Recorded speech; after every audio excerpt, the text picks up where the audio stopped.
Welcome to Cult Classic Cinema Archive. Released in 1942, Arizona Stagecoach is one of those fast, no-nonsense monogram westerns that knew exactly how to keep an audience hooked. It is the 16th film in the Rangebusters series, and it also marks the last time the original trio appeared together, which gives it a little extra place in B Western history. The story moves through stagecoach robberies, a framed young man, and crooked insiders tied to Wells Fargo, so it has a bit more mystery and intrigue than the usual saddle action. For viewers now, that's part of the fun. It's short, lively, and a great example of how Poverty Row Westerns delivered action, danger, and momentum without wasting a minute. And without further ado, here's the movie. Thank you for stopping by.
There's a likely looking spot to string him up. You fellas are going to be sorry you mixed up in this.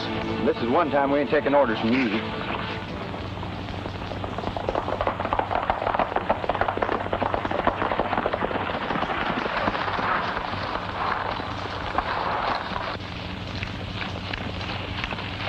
All right, I'm glad you got here. Get me out of this, will you? Well, you got yourself into this, Dusty. Now you'll have to take with... Oh, alibi. You Ain't none of our business, confidentially speaking. Oh, fine couple of pals. Go on with your party.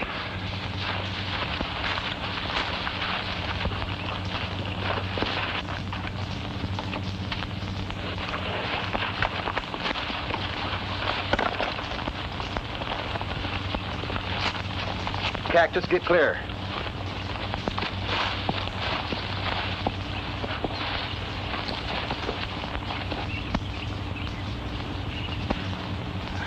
Let this be a lesson to you, Dusty.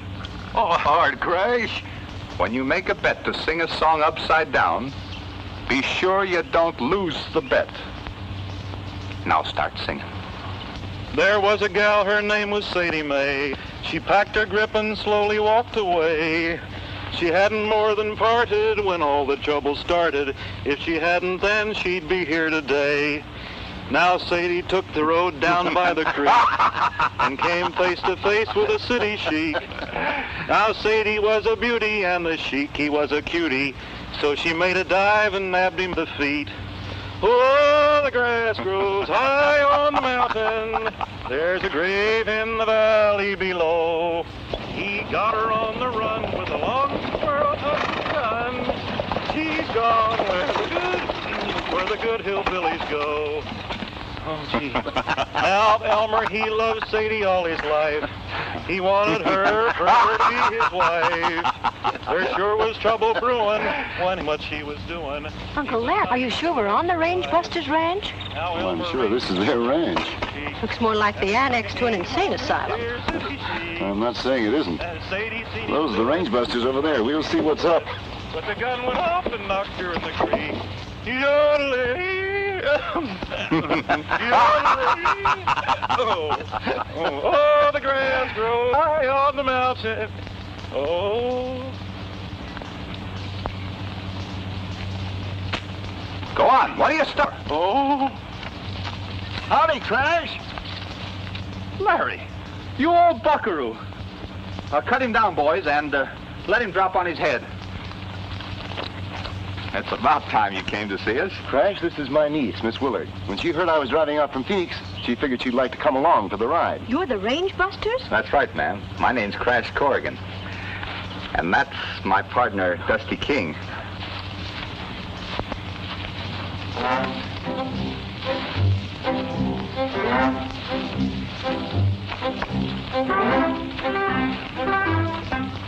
How do you do? Hello, Larry. Hello, Dusty. Hi, Larry. Alibi.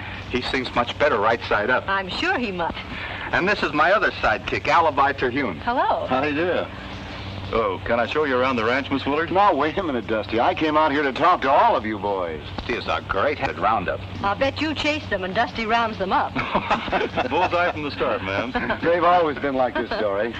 I'm afraid we'll have to get on to some serious business first, boys. Well, we'll have to get to the ranch house then. It's just over the rise. And when we get there, Alibi will make us some pink lemonade.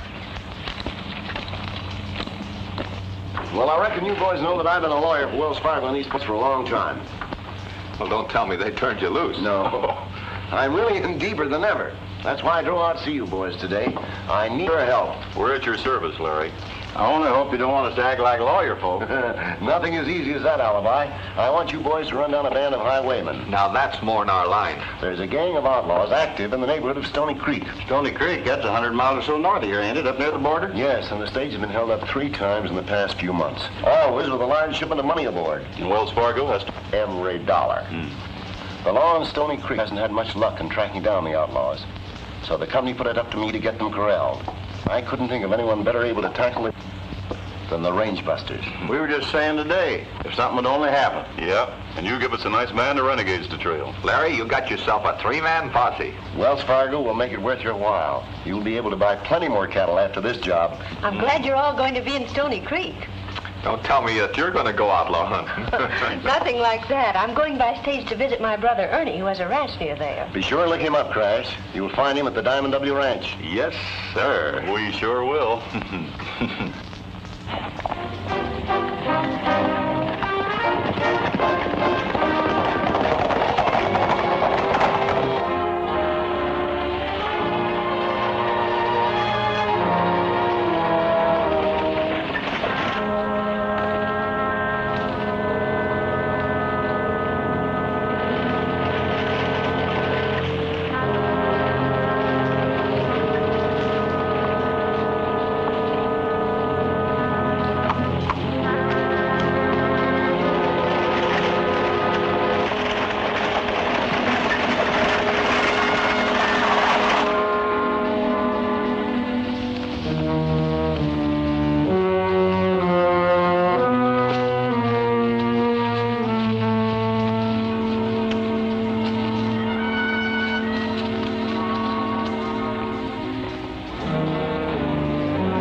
This is a holdup.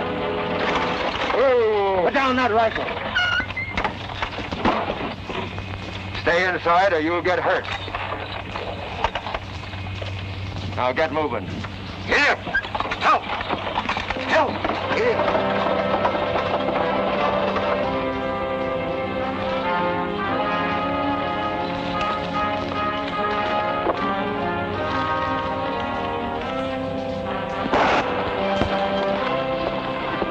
That sounds like it came from straight ahead.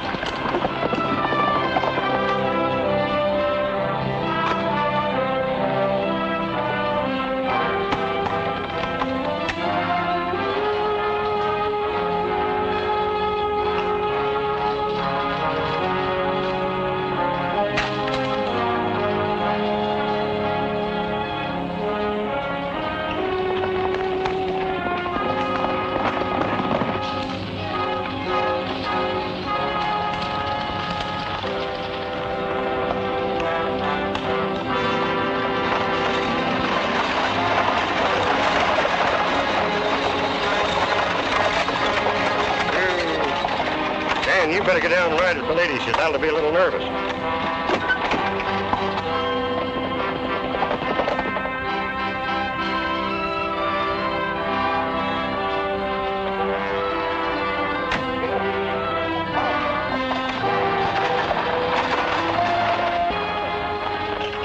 Hey, Crash, Alibi, look down there.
Looks like he gave us the slip. Maybe there wasn't nothing to it at all. And maybe there was. Well, we can't figure it out here. Why don't we try and locate the Diamond W ranch? I don't like the idea of that hombre disappearing so sudden-like.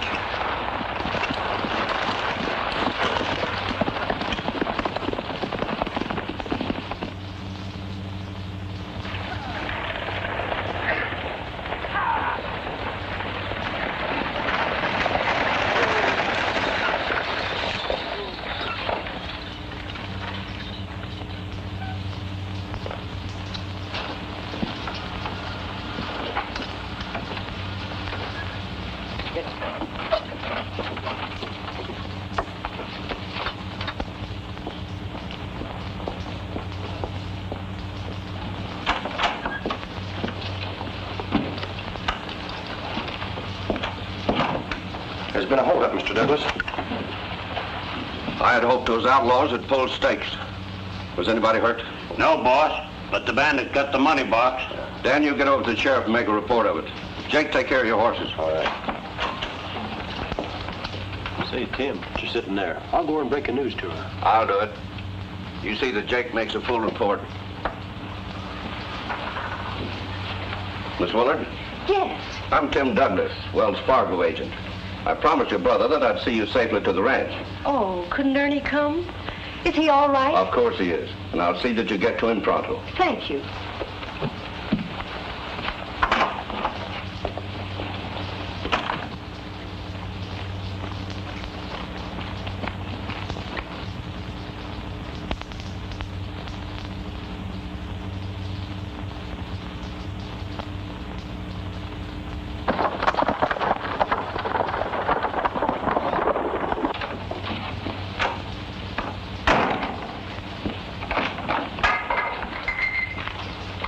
What are you going to do about the stick-up, Denver? I'm getting some men together and going out after that outlaw. Maybe Dan and Jake here can give me a right description.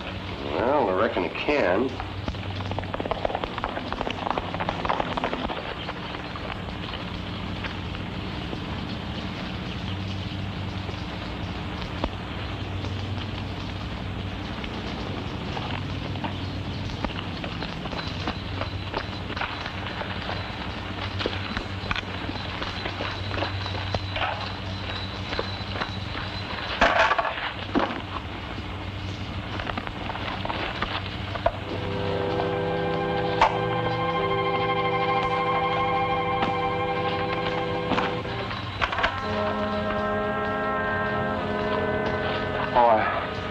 I thought you were off riding range. Where's Dory? Thought you were going to meet her at the relay station. Yeah, I was, but something else turned. Tim Douglas said he'd see that she was driven out. What's all the excitement? What do you got in that bucket? None of your business. Oh, Wells Fargo. So you're the one who's been holding up the stake. I'd forget anything I saw, Ernie. That's why you bought half interest in this ranch, for a cover-up. I'm warning you, keep your mouth shut. I'm turning you over to the sheriff. No, you're not.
Doesn't seem to be any welcoming committee. Maybe they're on dinner. My stomach tells me it's about time to eat. Well, let's go in and find out.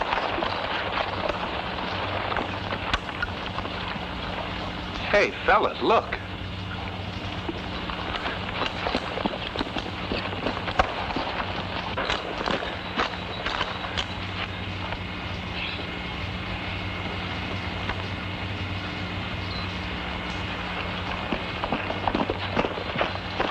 He's dead. Do you think it's Ernie Willard? I don't know. We'll have to find somebody that knows him. Between stagecoach holdups and we're going to be right busy.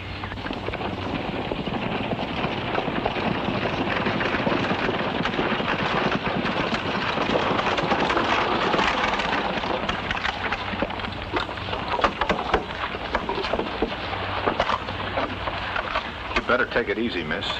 It's Tex Laughlin, Willard's partner. Miss Willard, do you know these men? Yes, I do. I knew they were coming to the ranch. You any idea what happened here? Why, no, I haven't the slightest idea. Where's Ernie? Something may have happened to him. Likely as not, he's out chasing the killers, ma'am. Well, I better hurry into town and notify the sheriff. Oh, Miss Willard's bag. I reckon we'd better go to the house, miss.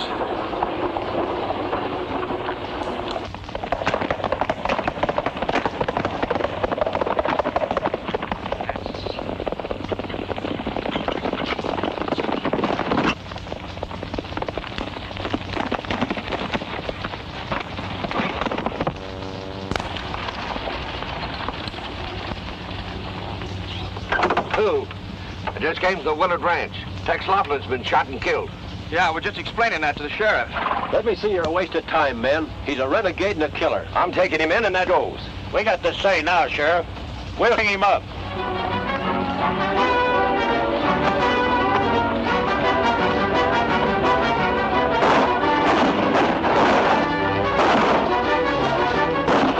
Get after it!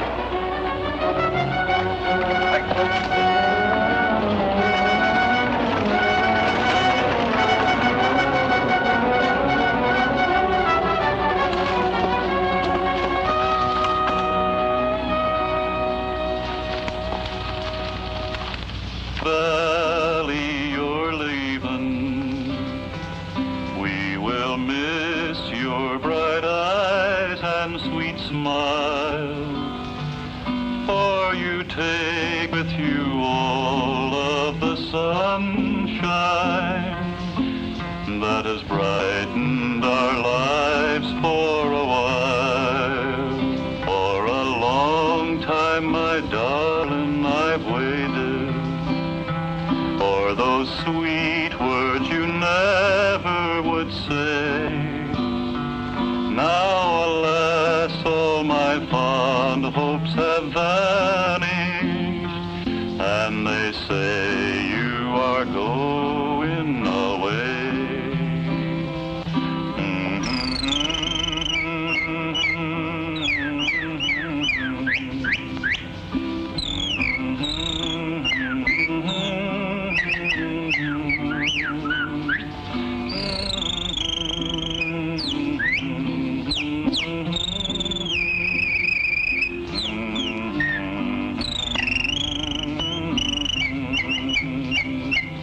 I have promised you, darling, that never would a word from my lips cause you pain. Now, alas, all my heart's lost forever. If only you'll love me again. That was great. Well, Dusty. That was great. Well, Dusty. Oh, boy. Help! Help! Range busters! There's a man went into the house. You sure, Elmer? Feel my heart. Oh boy, it's knocking wood. Oh, we better go.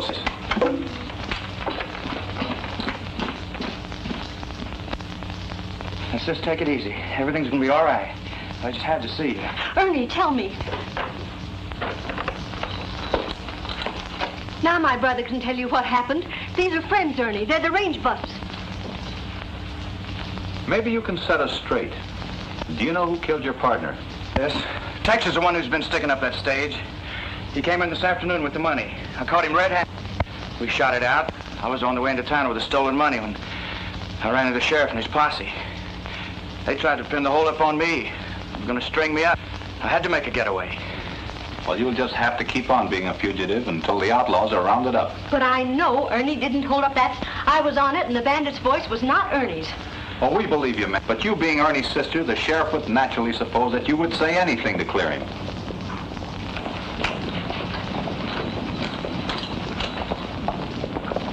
That's the sheriff. Ernie, you can't let them take you. Just stay under cover and leave everything to us. Please, come with me. Sit down, Alibi.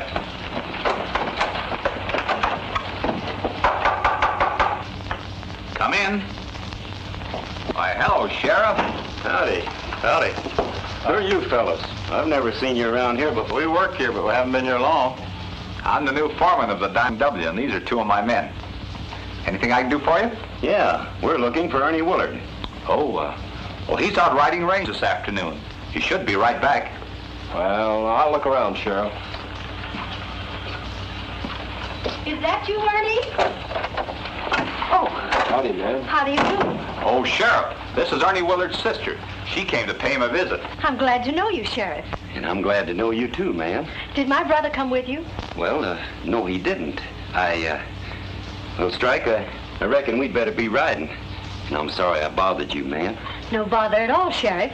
If you see Ernie, will you please tell him to hurry home? I certainly will.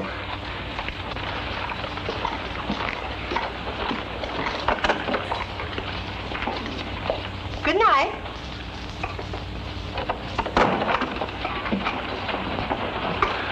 Ernie! Ernie, you'll have to lay low until this whole thing is cleared up. Well, I'm not going to hide. I haven't done anything. But just the same, you'll be more help to us out of jail. Tex Laughlin wasn't in this alone. It'd make it easier for us to work on the rest of them if they thought Ernie cleared out. You're right, Dusty. Well, what do you think I ought to do? You know any place you can hide out? Well, there's a line shack up hidden away up on the north section. That'll do, Crash. Well, better go there and stay. We'll keep in touch with you.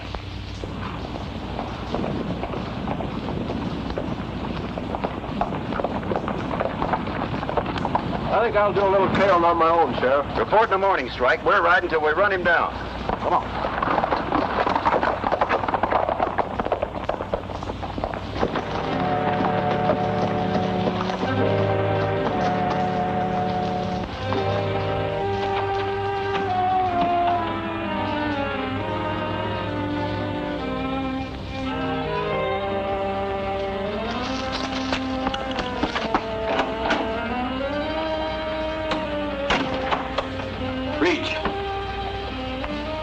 This is one of the places you'd head for.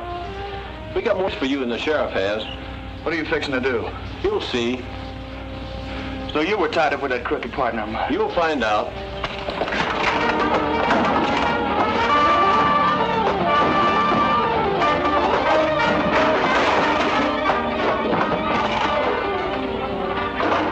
Get up and get outside.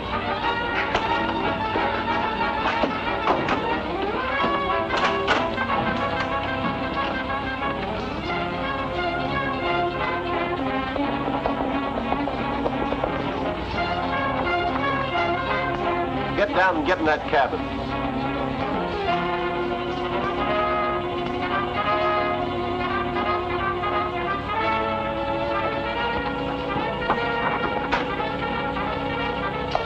He showed up at that line shack just like we figured he would. We got a better hideout for you right here. You take care of him, Ace. I'll ride into town. Here's his gun. There's no shells in it. We got a nice job picked out for you tomorrow. In the meantime, get in there.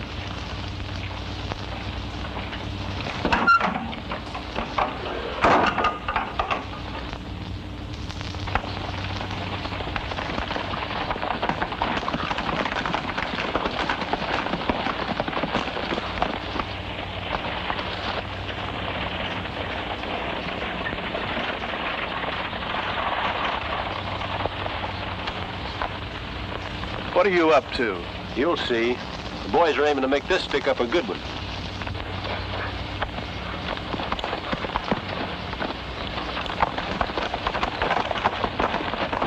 Start moving.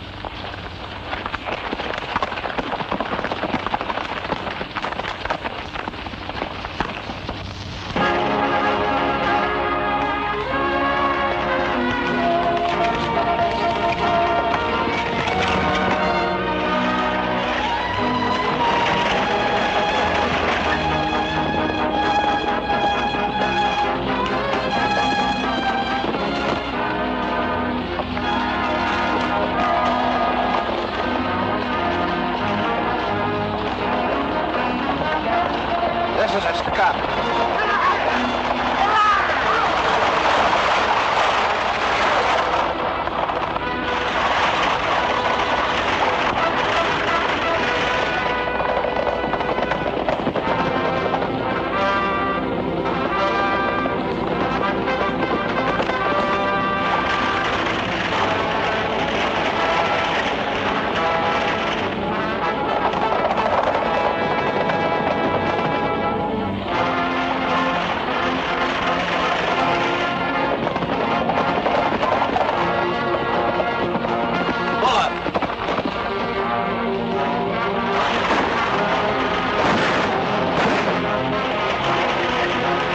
Now get out there and act like you're leading that holdup. Remember.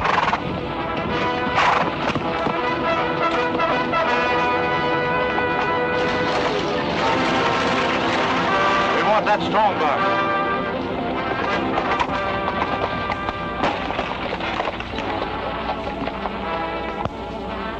Hey, Willard, as sure as you're born. Yes, sir. 3 of them rode right out from behind the rocks, all dressed in black and with masks over their faces, yelling, "Pull up!" But did I pull up? No, sir. I threw the whip to those leaders of mine, and we made a run for it. It was a good race until he overtook it. One of them grabbed it by the rein and yelled back, "Pull up, or I'll jackknife your team and spill you all over the road." Well, there was nothing else to do except pull up. Then we had to heave over the strong box. When up rode Ernie as big as life and no mask over his face. He's the head of that gang, and make no mistake. You're sure it was Ernie Willard? As sure as I'm standing right here. And I say that we ought to hang him. Something done about him, yes, sir. I say we ought to hang him. That's what I say. Something ought to be done about him. Meeting of the citizens tonight. Douglas tells me that Ernie Willard took today. That's right, Sheriff. And they called him boss. I was just telling the boys. I can't figure it. With a girl like Dory for her sister. Jake just gave me an idea. Let's head for the ranch. Dressed in black and had masks over their faces.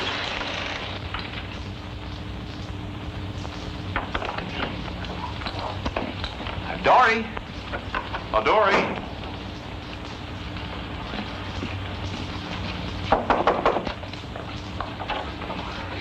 We got some news for you. Have you heard from Ernie? Well, come on over here and sit down. We'll tell you all about it. All right. At least we know he's alive. Oh, The outlaws have got him. That's breaking the news gentle-like. You can always depend on old alibi to mess things up. Well, I only said what is a fact, didn't I? Well, you see, it's like this. We know that they have to keep him alive. well, what do you mean by that? Well, I mean that... The stage was held up today, and the outlaws used Ernie to make it look like he was leading them. But we know that's not true. And to prove it, we're gonna some bandits. Yippee! Now for the dirty work. Let's go get 'em. We're going to do that. By putting a big shipment of cash on the stage. We're gonna call on Larry Meadows to furnish the money. And then let the outlaws take it off the stage? No, we're gonna take it. You mean you're going to hold up the stage? More, we're gonna dress all in black and be sure outlaws see us when we pull the stick up. Well, what of the men? Well, that's what we're gonna find out. Alibi, come here.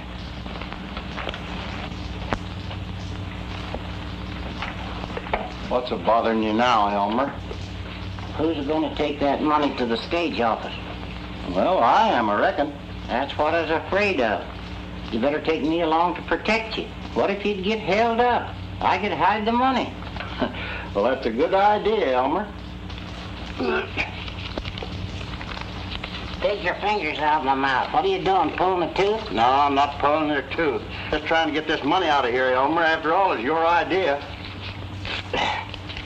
Gosh. There's a $10. Just a minute, you're $5 short. Wait a minute here, wanna... Gosh, I like the pig that swallowed the poke. That money sure tastes bad. How long you had it? Who is this little quirp? If it wasn't for me, he'd be broke. I'm his... Well, you sure don't look much like one. Well, if you think that you look like a Wells Fargo age, you're a loco. You asked for that one, Strike. That's a lot of money. Where do you want it sent? To Flying R Ranch, Dry Gulch, Arizona. Here's your receipt. That'll soon be 500 new head of cattle on the Diamond W Ranch. Well, come on, cowpoke. Let's go to the roundup. So long, Hammerhead.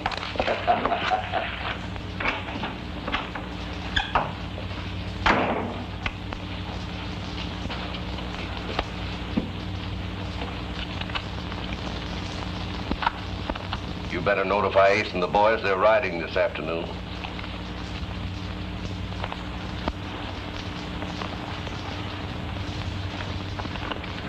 Here comes Alibi.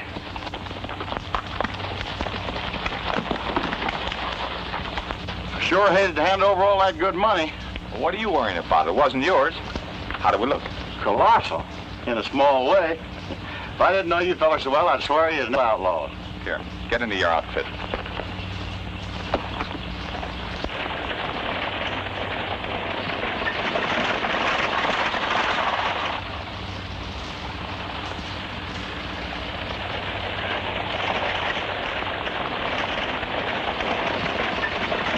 Here comes the stage.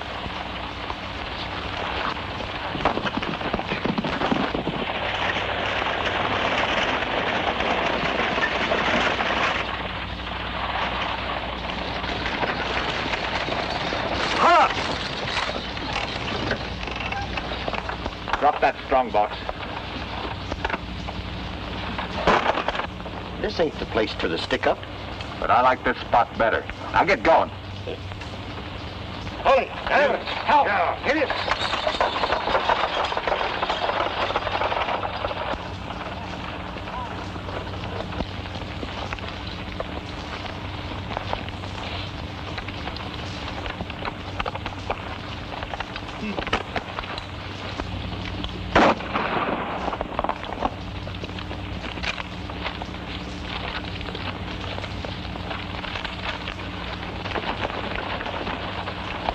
What's going on down there?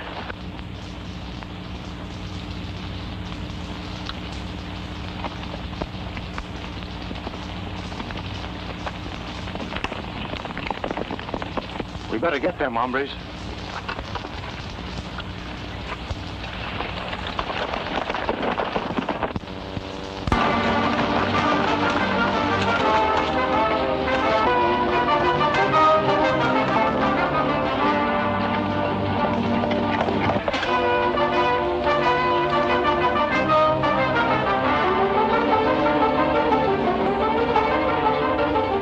They're coming. When we get near the ranch, you fall out and trail those outlaws back to town. You meet me later at the saloon.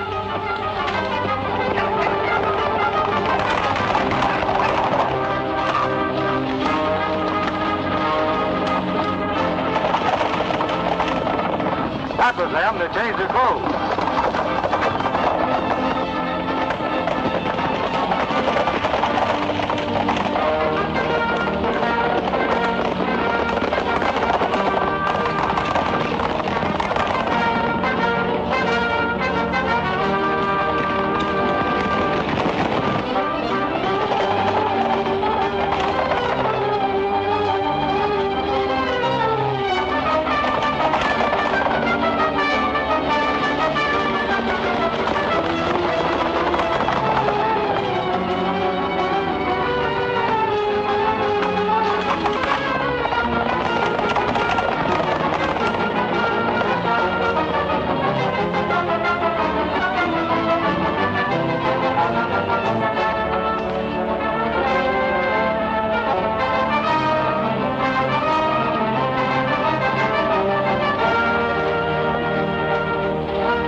From the Diamond W. We'll ride in and report to Tim Douglas. Right.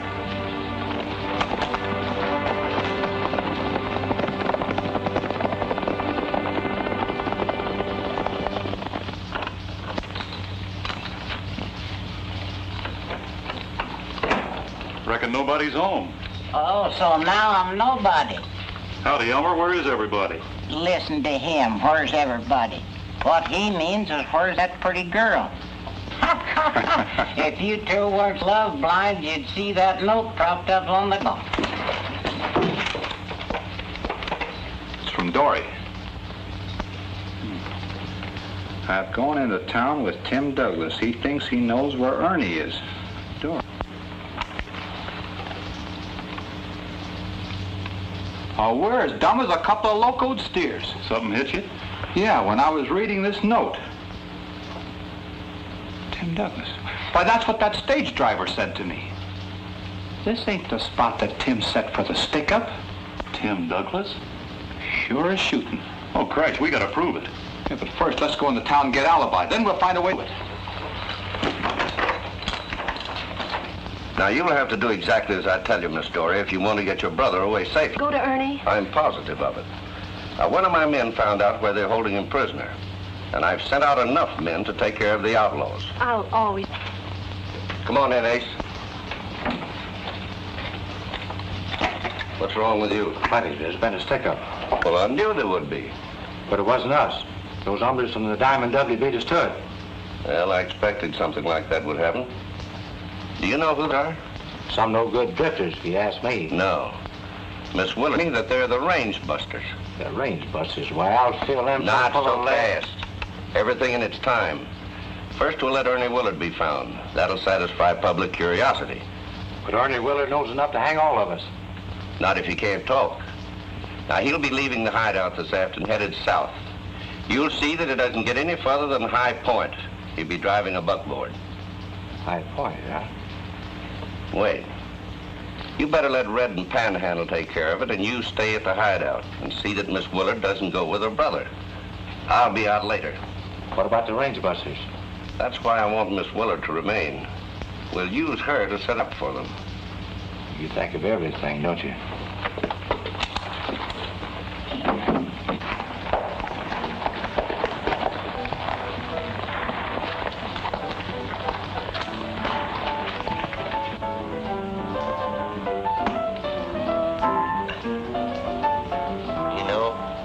If the sheriff don't bring in them outlaws pretty soon, I'm gonna quit driving the stage. It's getting so that every time I see a rider coming toward me, I stick up my hands. Hey, Joe. Come on, give the boys a drink of this good old Kentucky bourbon. Come on, boys, Let you quit drinking instead of quit driving the stage, and you'll be better off. Huh?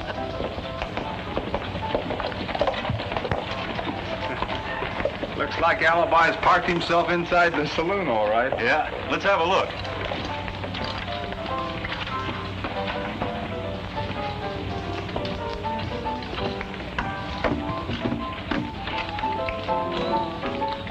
Drink it down.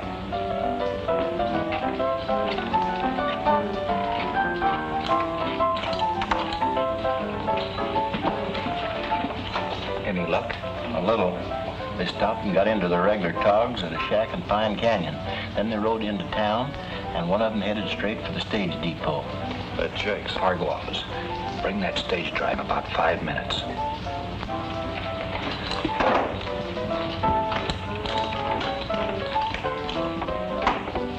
You know, I'm gonna wait right here till the sheriff comes. I got an idea. I know just exactly how to catch them outlaws. Hide in the strong box, 'cause that's what they're always after. Why don't you go home? I can't. The dog's in us. Oh, God, no. Get mounted. I got a job for you two.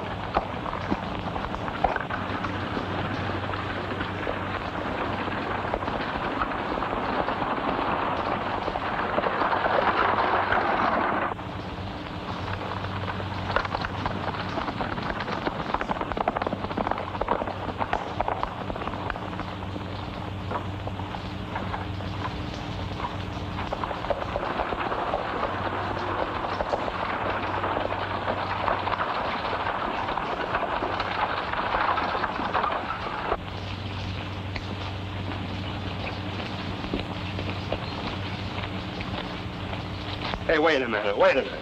If Tim Douglas wanted to see me, why didn't he come to the saloon? Oh, come on.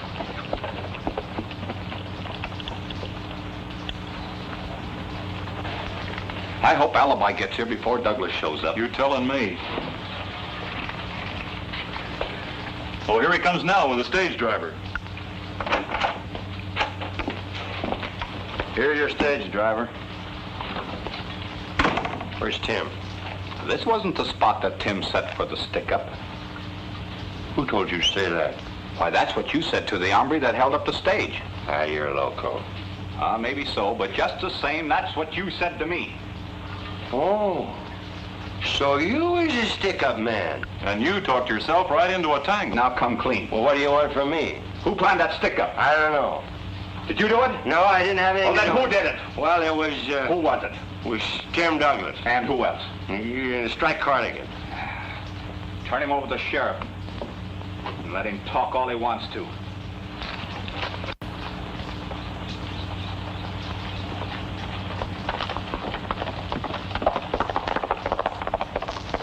After you deposit that, barman, meet us out in Pine Canyon. We're riding out there now. Let's go, Dusty. Come on, I don't want to miss any of the fireworks.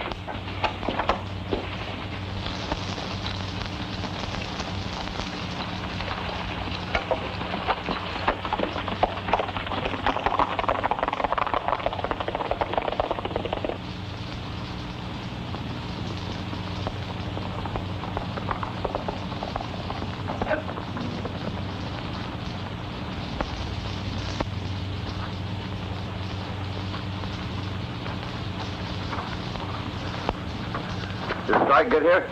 He's inside with a girl and her brother. The kid's kind of acting up. Maybe I can calm him down.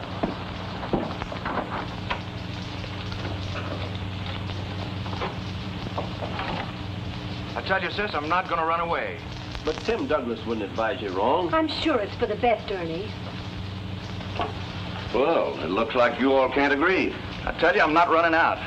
But the way things stand, I Figure out what you're doing here, why you're mixed up in this, or him. They're trying to help you. it's plain enough, isn't it? My men found this hideout, and the bandits lit out. Instead of taking you into the sheriff, they reported back to me. Think that over, Willard.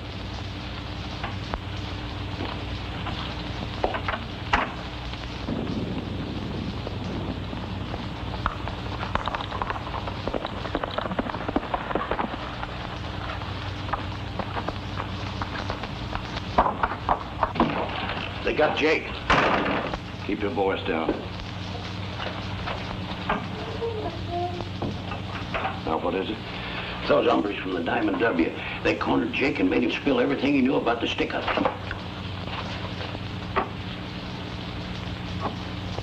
They'll have the sheriff on all of us. I'm pulling out of here. Looks like I'll have to handle you, too. I said I'm pulling out of here, and you ain't gonna stop me.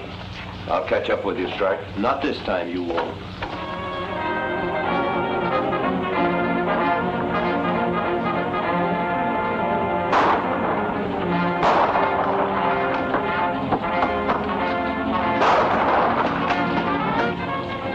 It's the range busters. Did you hear what he said, Ernie?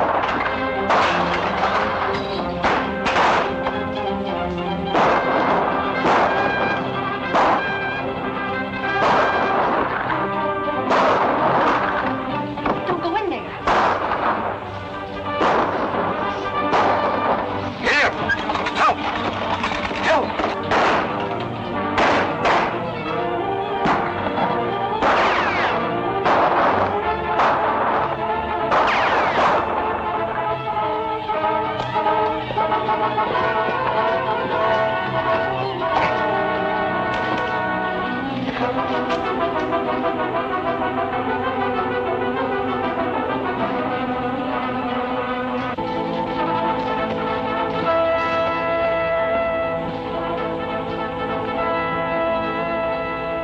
I think this is the place Tim mentioned. We can pick him off easy from here.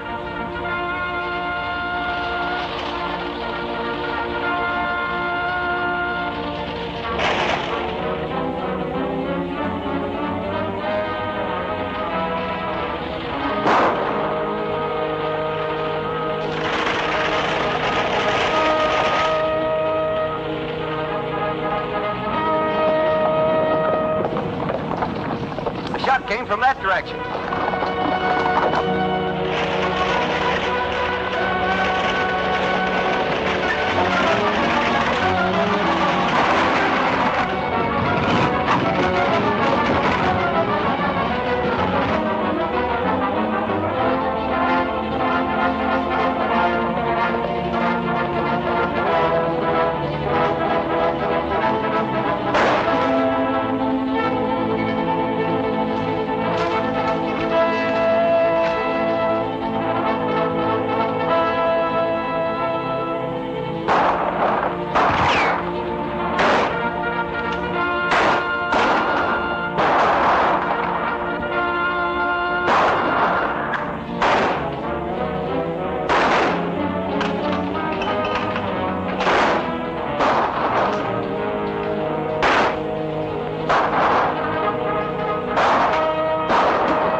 Getting away. Looks like Douglas.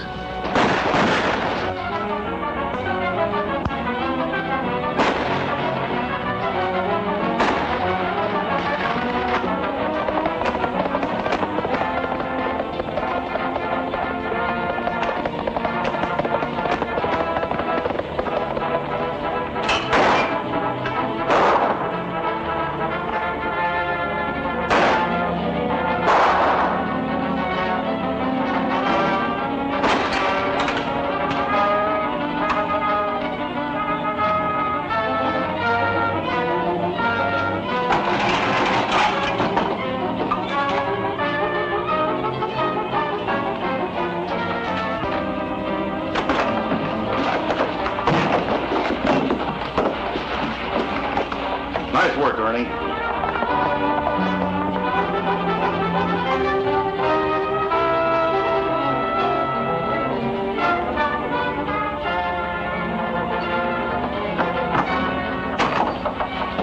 Here's another one for the jail alibi. Come on, we got a nice cell with southeastern exposure for you.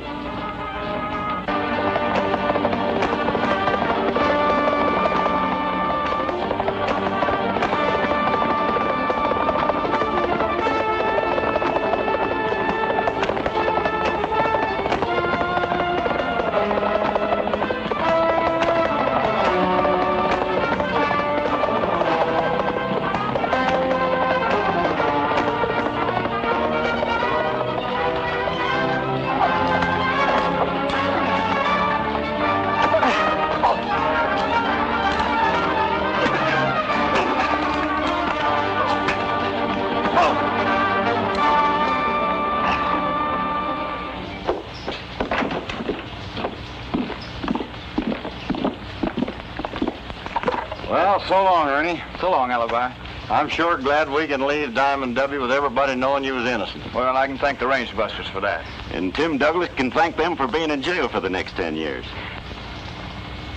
I wonder where them ornery partners of mine are. It's going to be lonesome here without you boys around. Well, we don't hanker to leave. Maybe we don't have to hurry away, Crash. Why, that'd be wonderful. It's always like this. We think it's over, and it only begins. Sheriff, you better do your duty. If you don't, one of them pals of mine is going to steal Dory away from you as sure as shooting.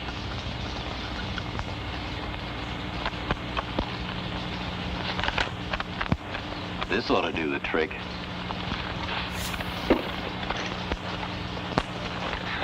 Howdy, Sheriff. Why, Denver, I didn't know you were here. I got business, ma'am. I hold a warrant for the arrest of 3 men known as the Range Busters. Say, what's this all about? That the said Range Busters on date aforesaid did stick up and, in addition, hold up the Wells Fargo stage. Oh, fine stuff. I'm sorry, boys, but you'll have to ride into town, so you better hop into your saddles. Hey, boys, how about me? Can't I go to jail, too? I reckon jail won't be any worse with you around. Well, goodbye, miss. Goodbye, Miss Dory. Good luck, boys.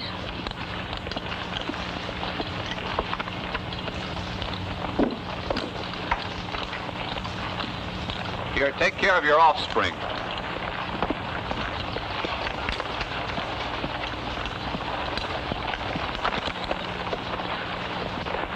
Dusty, Crash. If you follow me, we can get away from that small-time sheriff. Timber!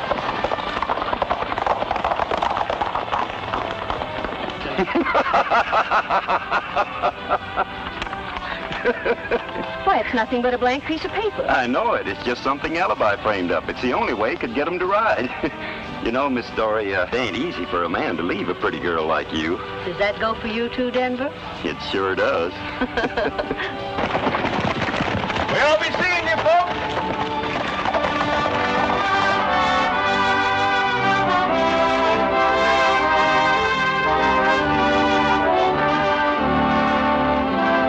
And action. Welcome to Cult Classics Cinema Archive.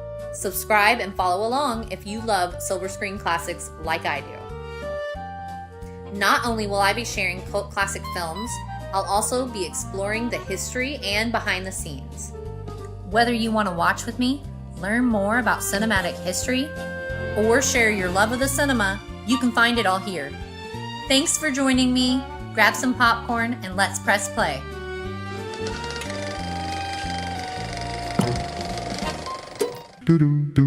Let's all go to the archive. Let's all go to the archive. Let's all go to the archive and watch a classic film. Let's all go to the archive and watch a classic film.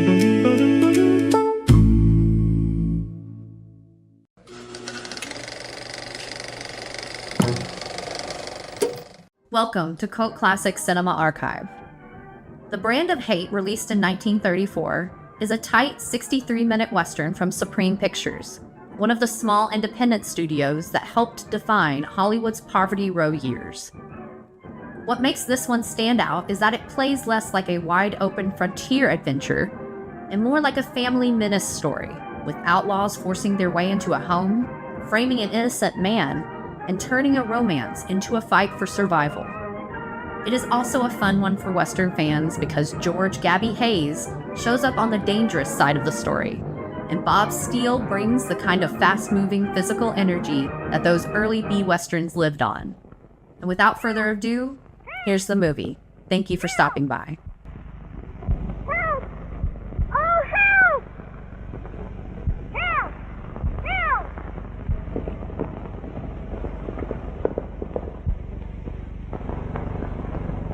Help! Help! Help! Oh, help! Rod! Oh, Rod! Help!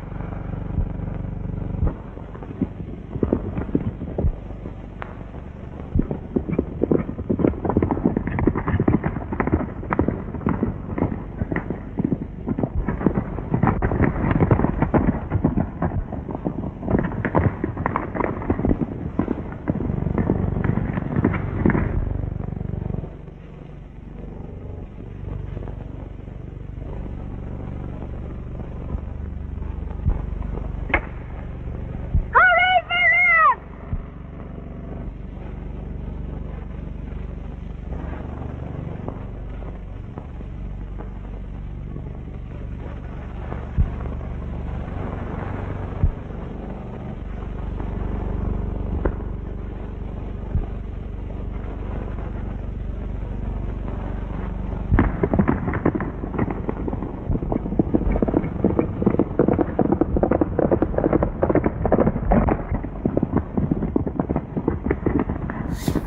Gee, Rod, you were wonderful. That was nothing. I could have bulldogged two of them. You were great, Rod. You're safe now. Let me help you down.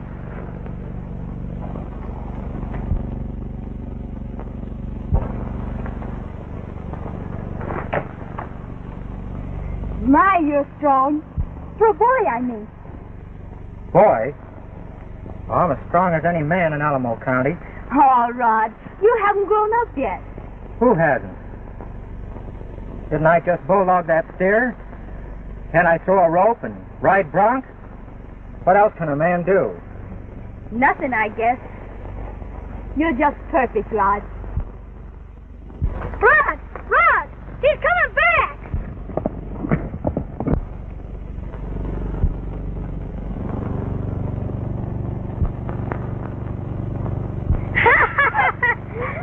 Bulldog, two of them!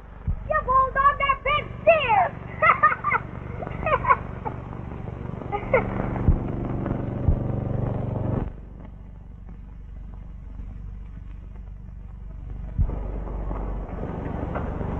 Help me up, Rod. Get up yourself.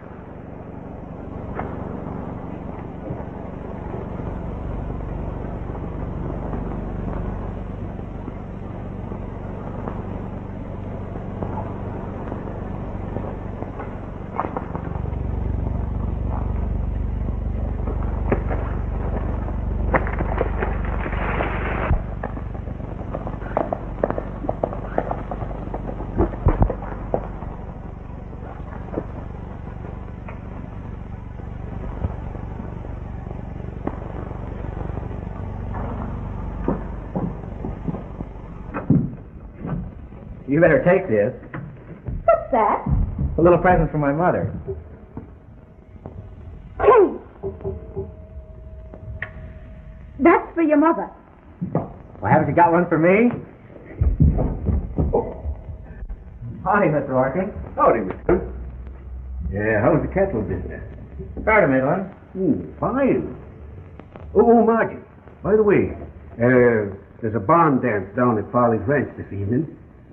I thought perhaps you'd like to go if you could find somebody to take you. Take it. Can I take her? That's an idea. What do you think, Margie? I think that's fine. Well, you better get ready then. It's a long drive. Excuse me, Rod. Well, can I offer you a drink of liquor, Mr. Kemp? Liquor? Oh, indulge this early. A little too early for this climate. I see. Oh, of course, you know this country much better than I do. Sit down. Oh, by the way, Mr. Kemp, I wonder if I could trouble you for a little advice. You know that bottom land of mine down near the creek? Well, I'm turning it into a hay meadow. What kind of grass would you use? Red top or blue stem? That bottom's a little too wet for red top. But if you put it in blue stem, I don't think you can go wrong. Oh, so I figured. But out here, before I do anything, I always like to ask a man who knows. And I feel that I can bank on your advice.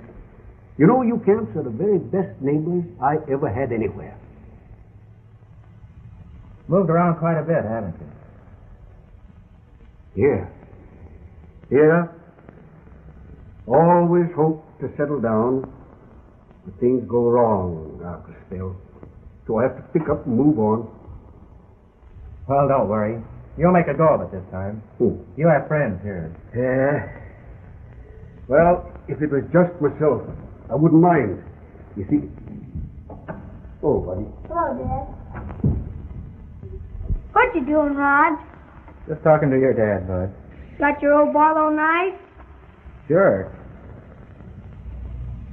Let's play Mumble Pig. I can't fool around with those kid games anymore, Bud. Thinking I have the knife? Sure. Well, he said he didn't want it anymore. You can have it. Gee, Margie, you look pretty. Well, rig's all ready. Now, you take good care of my daughter, Mr. Camp. You can depend on me, Mr. Orkin. Say, we'd better hurry. I have to stop by my place and change my clothes. Oh. Now, you be sure and have a good time, Margie. Good night, Dad. Good night. Well, Bud, old boy, guess won't be long before you'll be taking some gal to a barn dance, eh?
don't you dance with the other girls?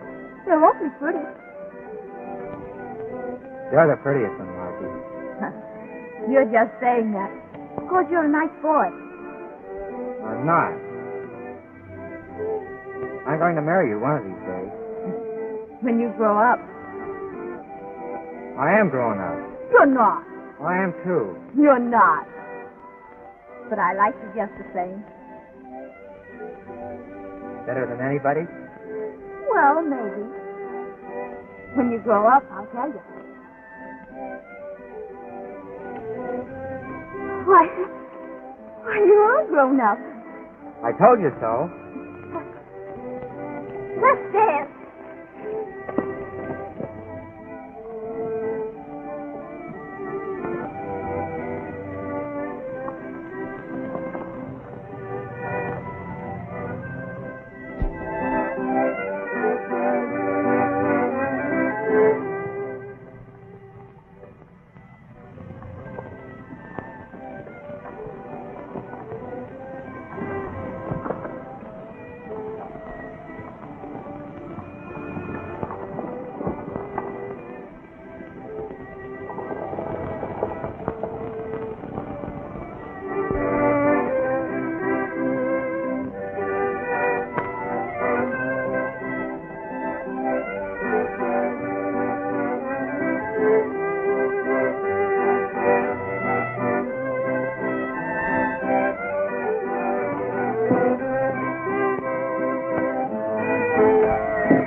No mustard?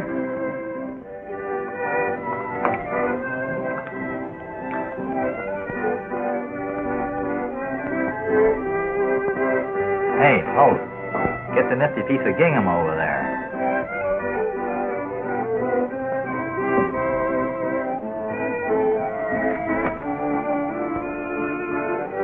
But she's got a fella. You better look out. Yeah?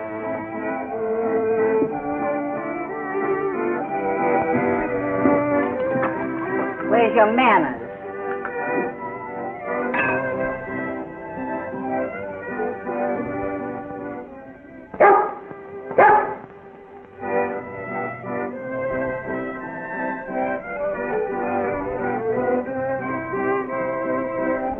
Excuse me, Marge.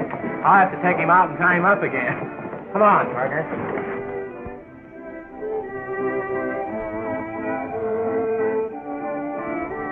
What's the big idea? You talking to me? Yes, you. Keep your mouth shut, kid.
Don't be sore at me, Margie.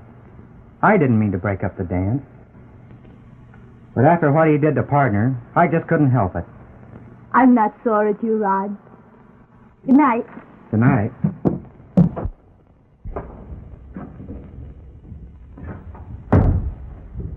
Oh. Well, you're back early, Margie. But we had a grand time. Good. Dad, Mm-hmm. Rod wants me to marry him when he grows up. Do you want to? Well, I don't know of any reason why you shouldn't. Good night, Dad. Good night, Margie.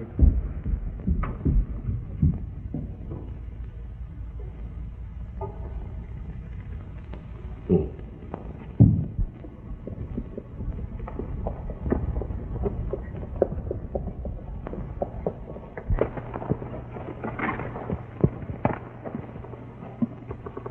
we've come as far as that feller said. This must be the place. Don't look like much. It won't cost us nothing to stay with Uncle Joe a while, will it, Pop? I never see him so poor I couldn't make a piece of money out of him.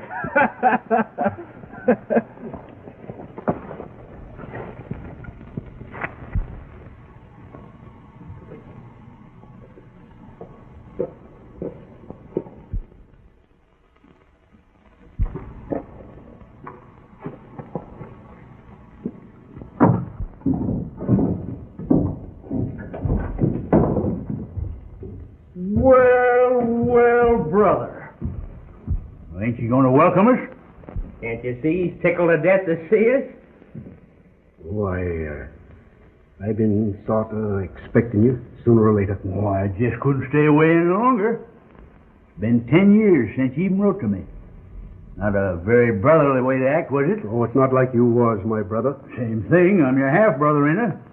Remember the advice you used to give me about settling down? Well, I'm taking that advice. Fine. There's good grazing ground a little further west. Ain't even been touched yet. No. No, sir. This suits me fine. Right here. But I haven't got the room. Well, you wouldn't turn your brother out, would you, Joe? Why, you're forgetting I've got 2 children. So why? We'll crowd in somehow. See, we ain't used to no Tony accommodations. We ain't ever done no stretching jail. Eh, boys? Don't. Oh, I see. Never told the young'uns, eh? Make yourself at home, boys.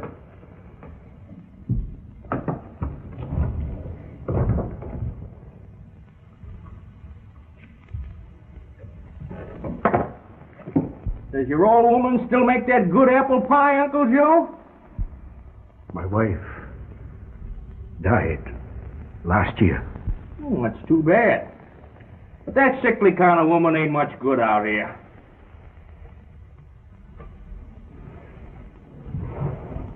It's a rotten sofa. Oh, Margie.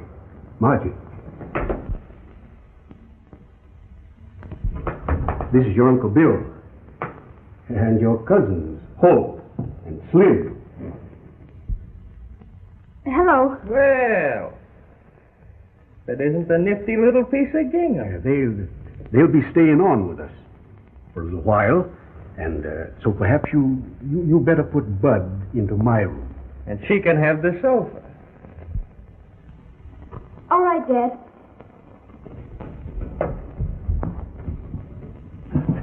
That's the kind of a woman a man needs here. You boys put the horses away.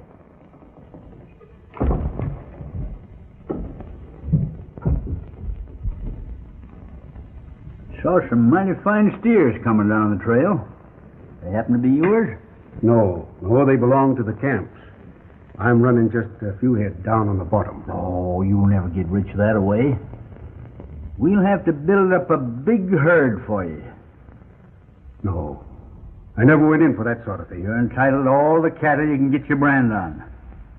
Now, there ain't nothing to get head up about. Your room's ready. Reckon I'll go to bed.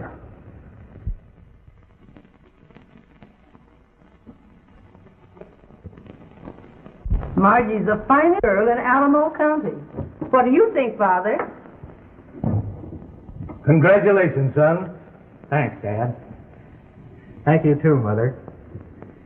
Well, it's about time we all turned in. Yes. Well, good night. Good night, son. Well, I'm just going to leave these lay here till the morning.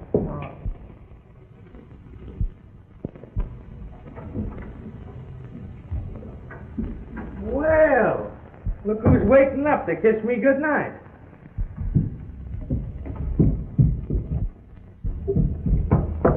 Oh, let her alone.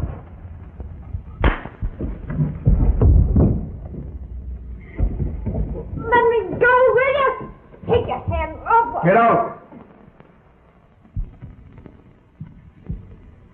Get out! You hear me? Get out of here. Get out of here. Get out of here, or I'll shoot! In here, both of you. You killed him. He'll be all right. I just want to teach him a lesson.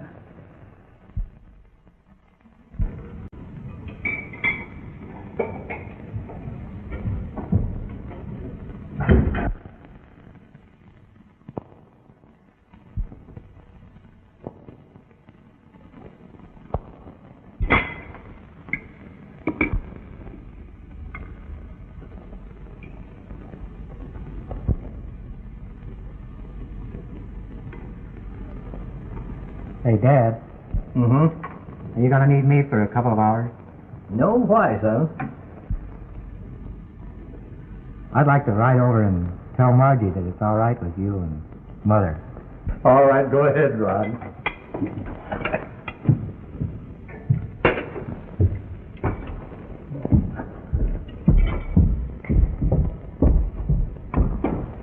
You better stay here, partner.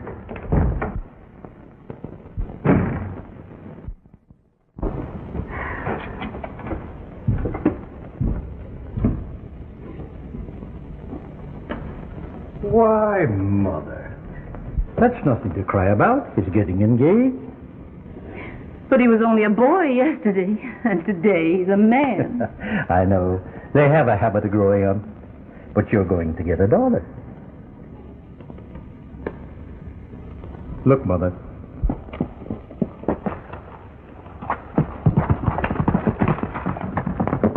Yep. He's a grown-up man now.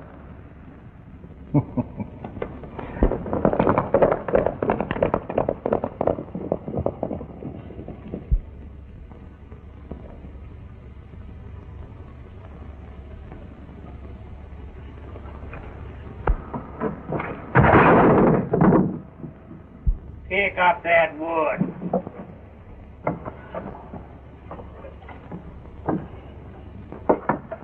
Well, look who's coming.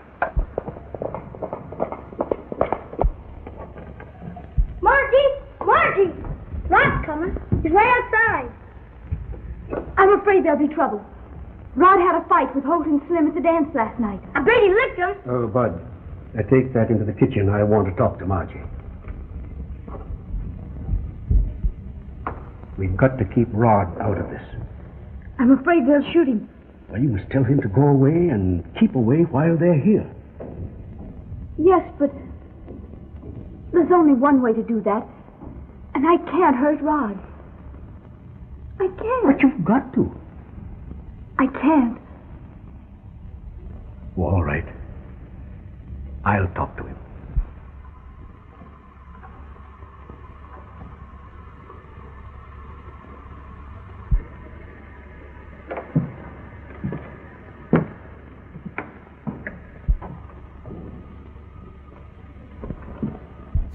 Hello, Thorkin. Hello, Margie. I see the wind blew a couple of tumbleweeds on your porch. Relatives of mine. Oh. Well, I won't hold that against you. Oh, you speak your mind pretty free, Mr. Kemp. Well, I'm sorry, I didn't mean anything. Maybe you're getting to feel too much at home in this house. Now that I have kinfolks stopping on here with me, why, perhaps you better find some other place to do your loafing. Well, yesterday you said that, Margie and I... Did you think I was in earnest? I've been laughing at you all along. You've no idea how funny you look when you stick out that chest and try to act like a man. But when puppies get underfoot, they have to be kicked out. Eh, Margie? Is that so, Margie? Goodbye, Rod.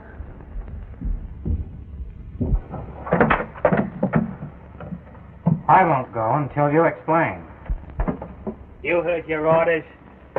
Get.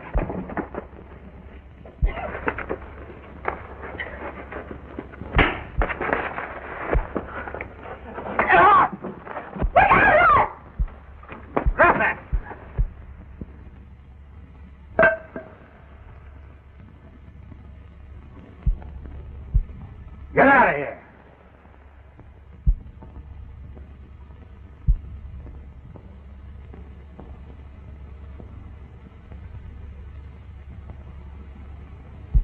Come on, get going.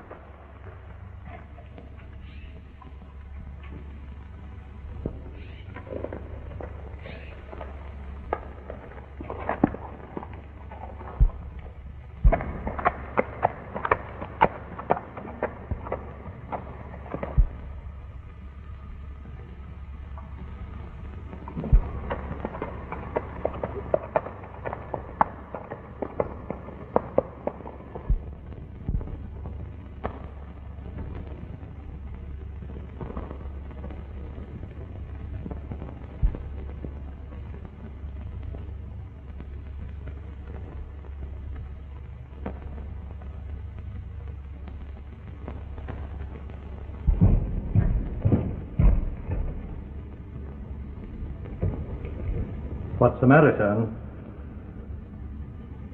Is it Margie? Don't let that worry you. Your mother turned me down, too.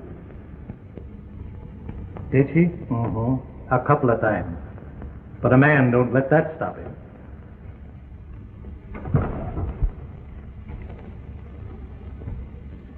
You're not saying that just to make me feel better, are you? No.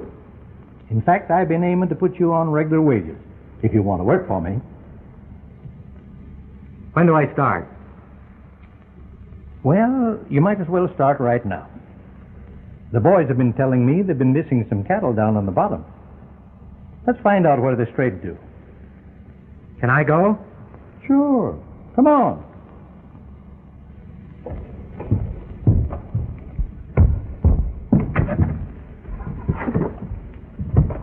I wouldn't pack a gun yet, Rod. Well, the other men do, and I'm liable to need it. Guns got more men into trouble than it ever got out of trouble. The way to prove that you're a regular man is by your work. All right, Dad. That's the boy.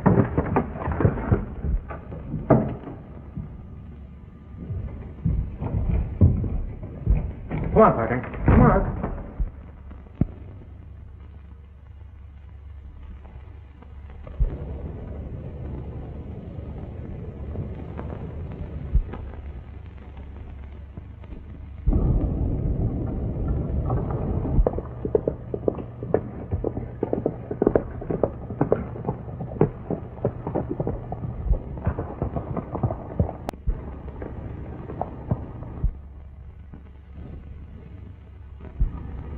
Dad!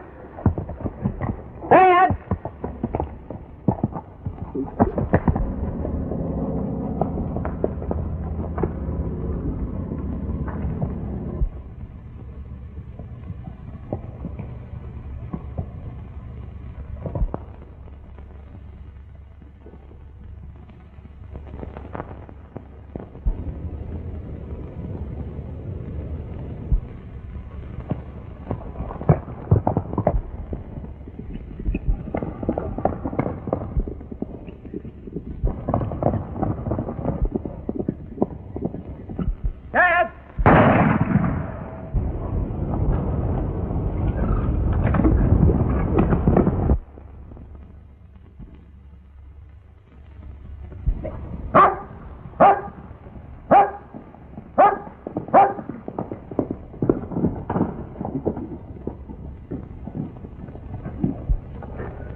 Dad! Dad!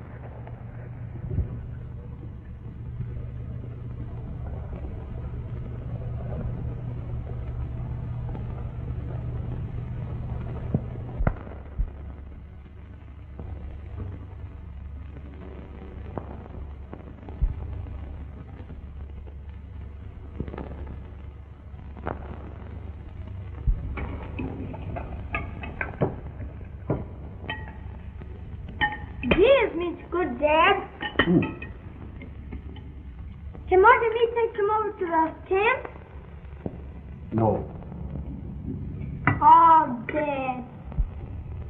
Rod always brings fresh meat over when they kill a steer.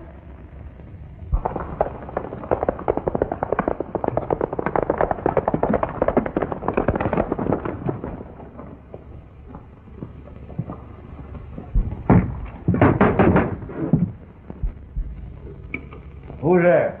Sheriff of Alamo County.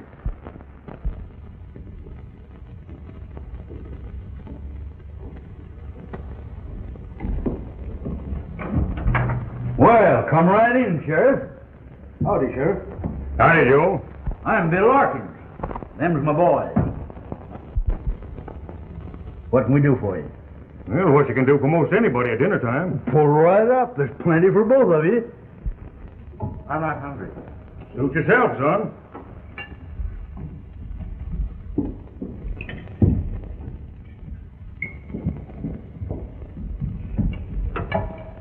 Thanks, miss.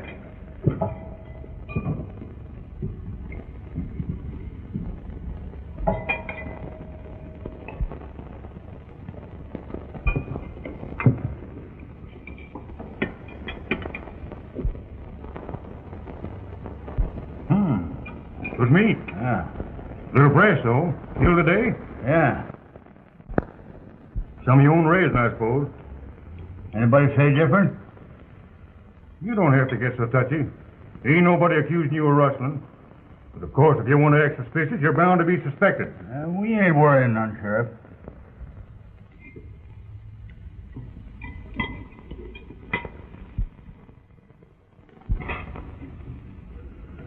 More meat? No, thanks. Reckon I got all I need.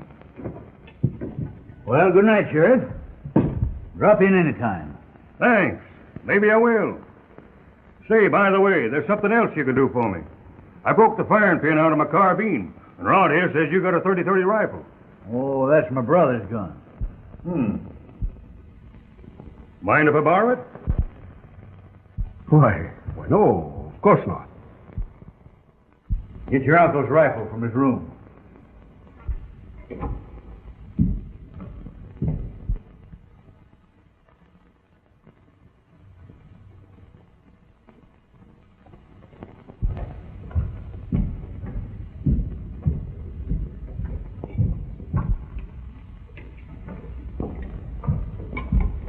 Thanks for the loan.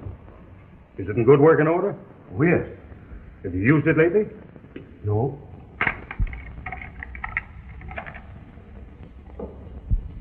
Well, I say it'd been fired today. Maybe one of your boys had the gun out hunting. They was with me all day. I'll swear to it. Who took this gun out of your daddy's room? Honest, mister, it wasn't me. And it wasn't her either, 'cause she's scared of us. Maybe your daddy had it. Dad was home all day. None of your kinfolks had the gun? Not that I know of. I didn't think you would side in with those. Hey, son. I'm doing the talking. Rod's a little excited. His father had an accident today. Somebody shot him. Did you say something, miss? No. Well, much obliged for the gun. I'll bring it back soon. I'd like to do some more talking. But Rod here's in a hurry to get back to his father. Rod, is your father badly hurt? I'm afraid he's dying. If that's any satisfaction to any of you.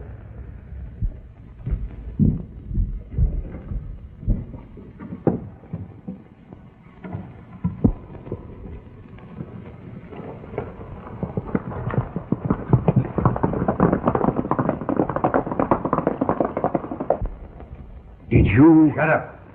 Now, don't you go hunting trouble with us. Suppose the sheriff traces that bullet back to your gun. You'll be needing our word to keep you out of jail again.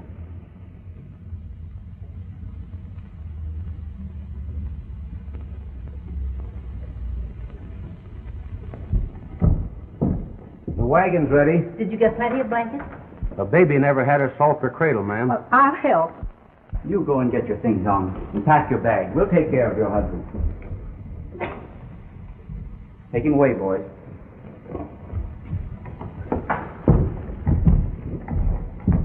How is he?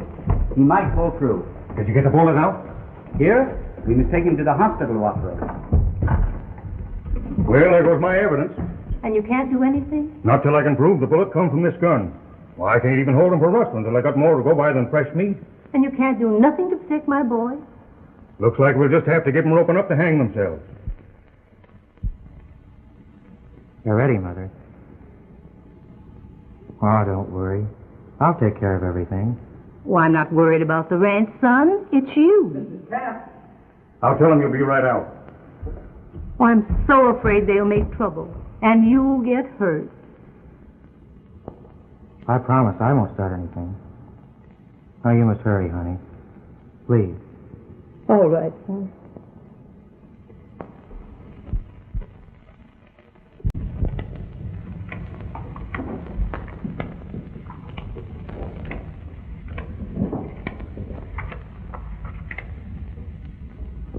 Told you there was money in rustling. Now we're going to make a real cleanup. That old wagon of yours is going back to work. What are you aiming to do? I thought you wasn't interested in the cattle business.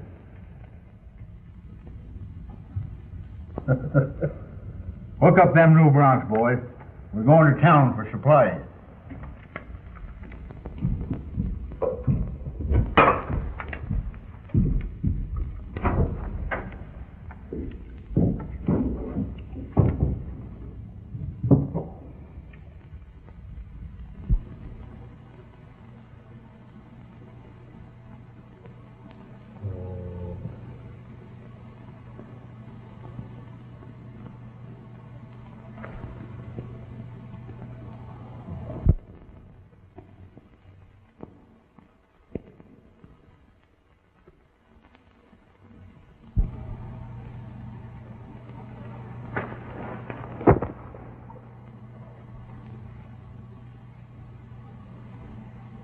Come on, Margie. We've got enough.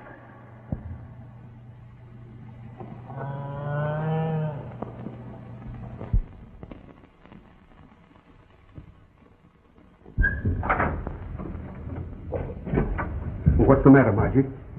Oh, I jumped off the haystack and scared her. Wagon's ready. Let's go. Who's going to stay with the young'uns? Dad. Yes, I'll stay. No, we'll need you in town. You can handle the money and buy supplies without causing a lot of talk. Holt, how'd you like to stay with the young'uns? Yeah. It's all right, Dad.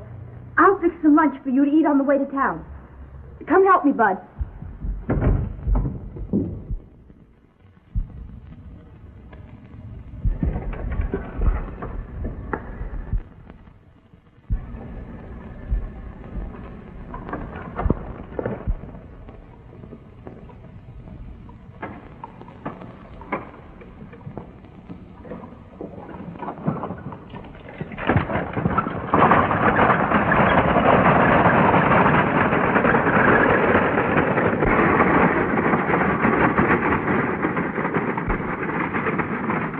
Come on, boys. Let's get the horses.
Get out of the way here. He'll be all right. Pick up them horses, Slim. And you're riding back with me. If it hadn't been for this young sprout, we'd have saved both you and the wagon. I reckon he owes us something, and I'm taking him back to pay it. What do you mean? Maybe he's got a wagon we can borrow. And he might lend us those supplies we was going to town for. Yeah. Come on, get going, you. Come on, shut it up. Get out of here.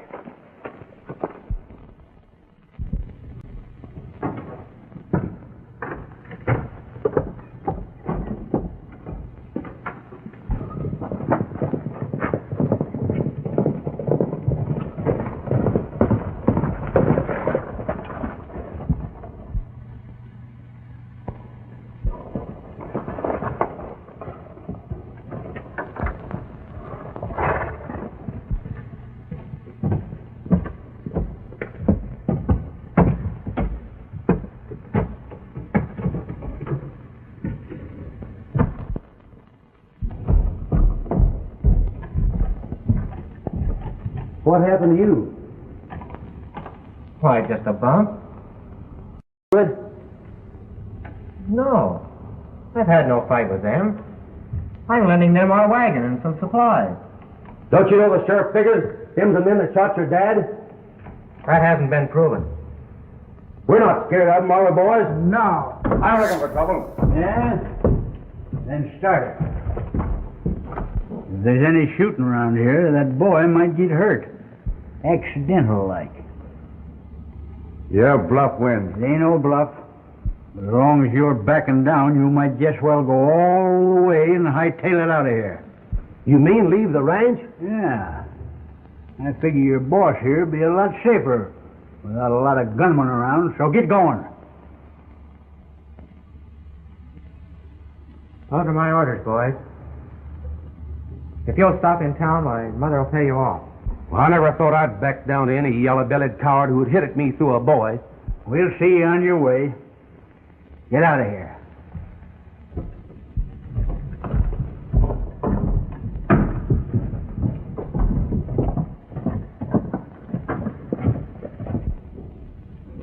Goodbye, Rod. Margie, I have to talk to you. There isn't anything to say. Why did you take their sides against me? I can't tell you. Come on, Margie. Thanks, kid. For everything.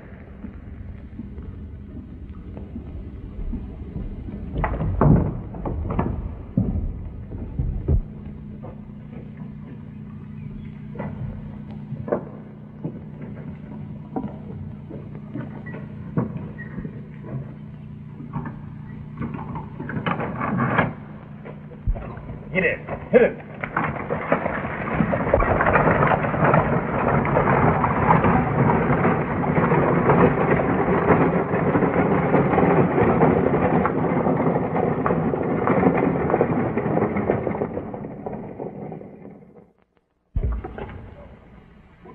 Rod!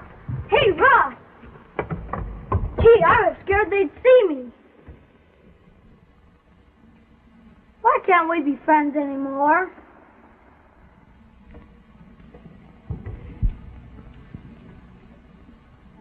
Ask Margie. But she wants to be friends with you. She told me to get out and stay away from her. Oh, that was on your account, Rod. She talked it over with Dad, and they thought you'd get hurt if he kept coming around. And they knew Walt and Slim were mad at you. Is that why she... Sure. I heard it all. She's not mad at you, Rod. Then she still likes me. Why, she's thinking of you all the time. She's always looking at that picture of you in her locket. But she's so worried about you, she can't sleep at night. Say, Bud, you tell her that I'm not mad at her either. Will you? Sure I will. As soon as I get home.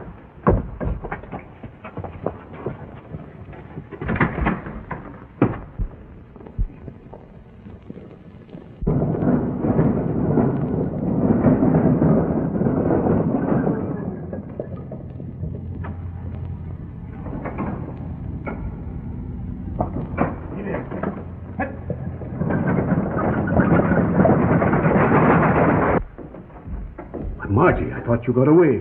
I was going after you. It's hopeless. Where's Bud? That's what I'd like to find out. I warned you to keep your young'uns in order. Now we're going to have a showdown. Rather than have any more trouble with you and your brats, I'm going to forget that I'm your brother. And I'm going to remember that I'm a good citizen and send you back to Kansas to finish out your term in jail. No! So if you think so much of your father, you'll be a good girl and do what you're told. All right. Go ahead and do your chores.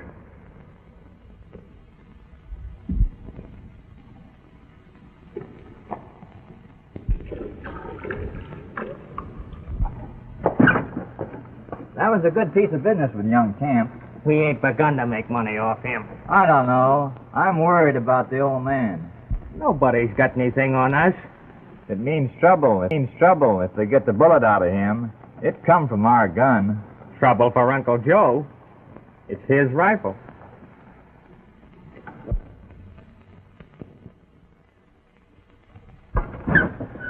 But suppose the kid seen you with the gun. What of it? You shouldn't have done it, Holt. When Camp caught you blotting out his brand, what else could I do but shoot him? What was that?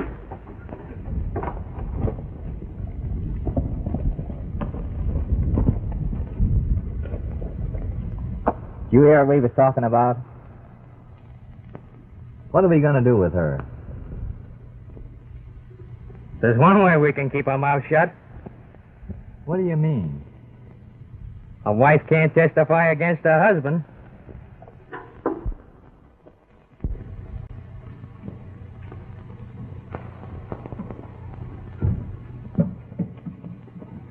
Go home, partner. Go home.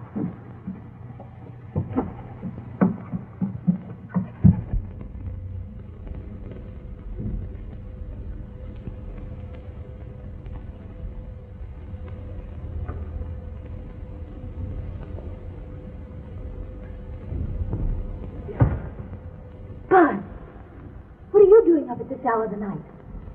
I went over to Rod. Was he all right? Uh-huh. And he said to tell you he wanted to be friends. Oh, Bud, did he really? Sure. Do you think he really meant it? I know he did. And he said to tell you he loved you. Oh, Bud. Well, that ain't nothing to cry about. I'm not crying about that. I'm crying because it's too late. Bud, do you suppose Rod would come over here and take me away? Sure. Could you go back right away and tell him? I'll go back right now. Who's that?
the matter?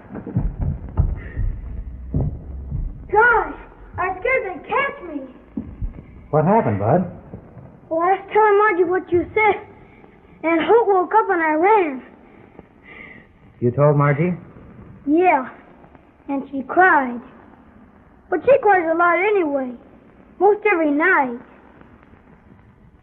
Did she say anything? She wants you to come and take her away.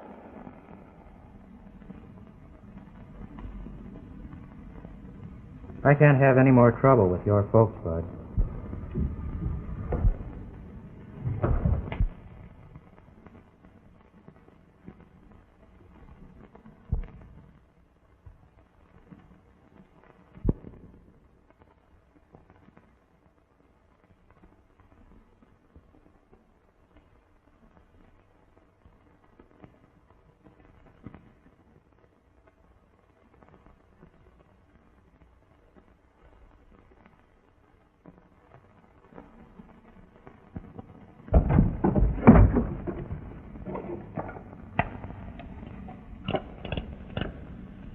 Ain't you got any shells?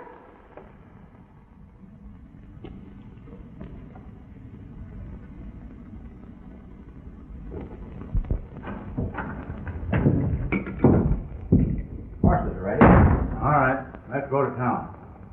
Come on, Margie.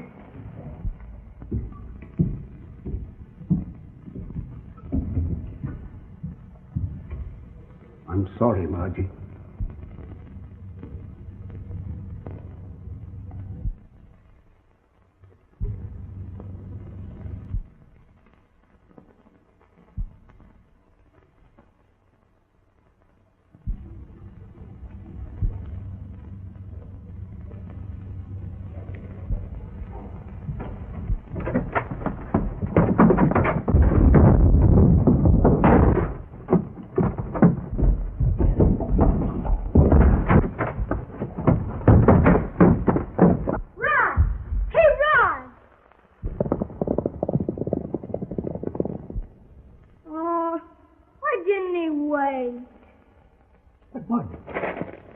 Well, where did you get all these cartridges?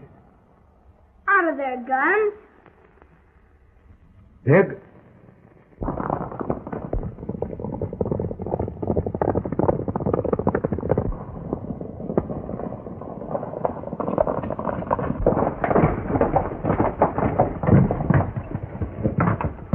All right, boys, keep your eyes peeled. Put your hands down, Organ. I ain't wanting you. No? Old man Camp's recovered and positively identified them kinfolks of yours. Where are they? They're at the riding margin now. They're headed for town. Come on, boys. That kid'll never be able to handle that gang.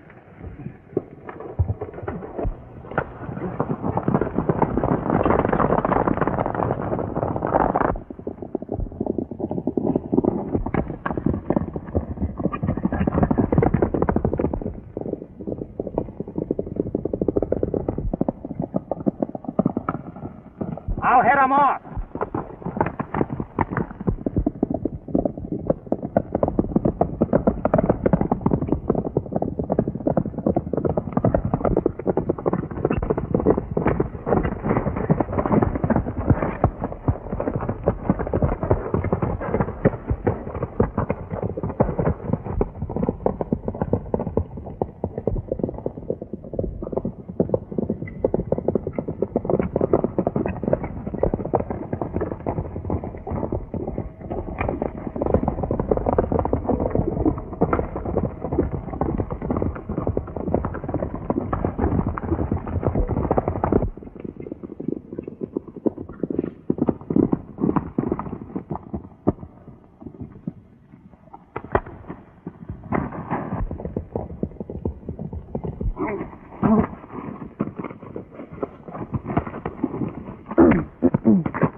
What's the matter? He picked up a stone.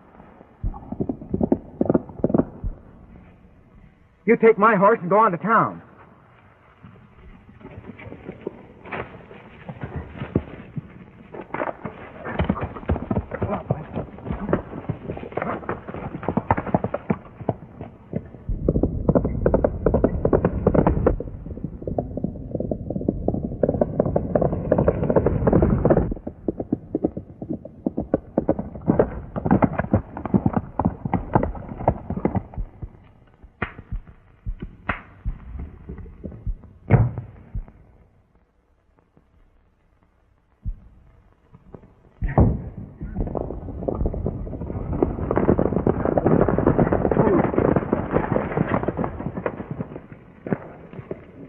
Hanged if he didn't get one of them.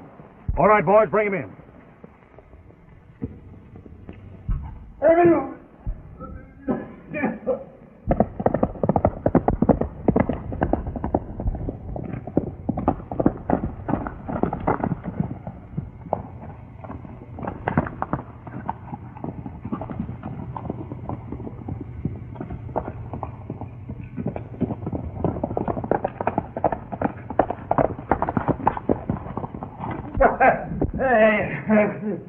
Out!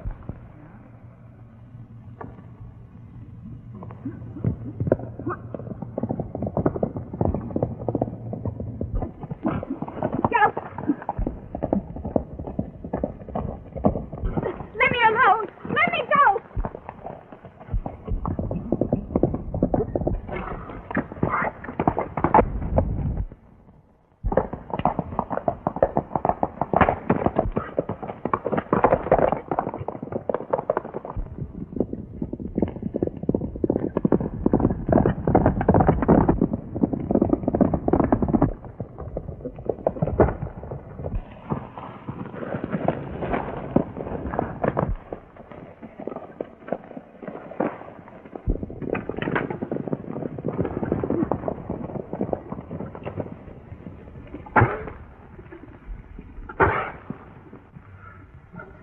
Rod's saving us a lot of work, ain't he, boys?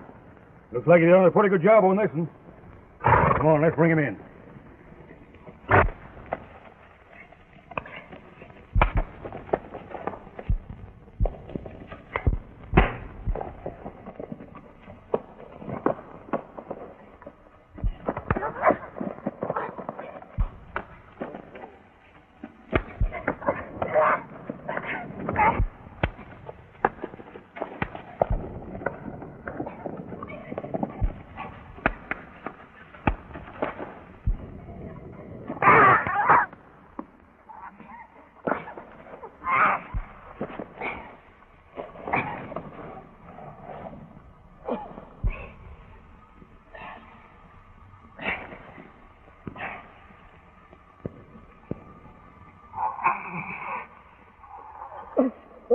Press down harder.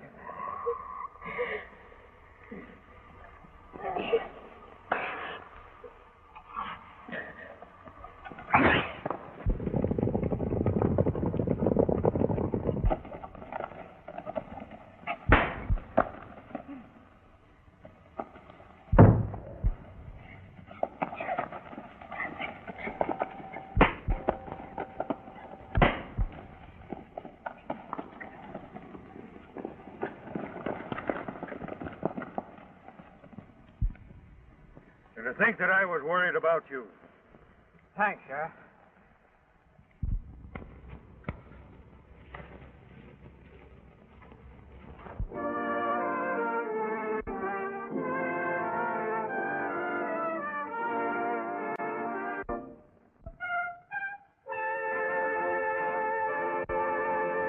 And action. Welcome to Cult Classics Cinema Archive.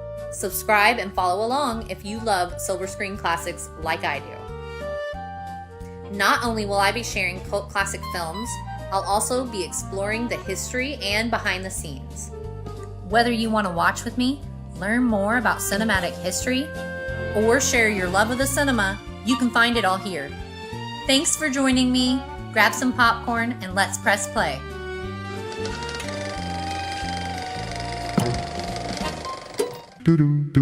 Let's all go to the archive. Let's all go to the archive.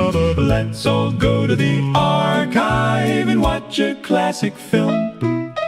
Let's all go to the archive and watch a classic film.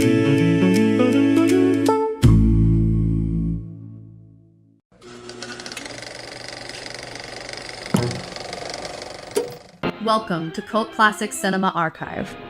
Released in 1939, Inspector Hornley started as a popular BBC radio detective before making the jump to the screen, where the tone shifted into a smart British murder mystery with a lighter comic edge. The story pulls Scotland Yard into a killing tied to stolen budget secrets from the Chancellor, so the film mixes cozy sleuthing with bigger national stakes. It was popular enough to launch 2 sequels, and that explains why it still works today. Quick plotting, dry humor, and that unmistakable old British mystery atmosphere. And without further ado, here's the movie. Thank you for stopping by.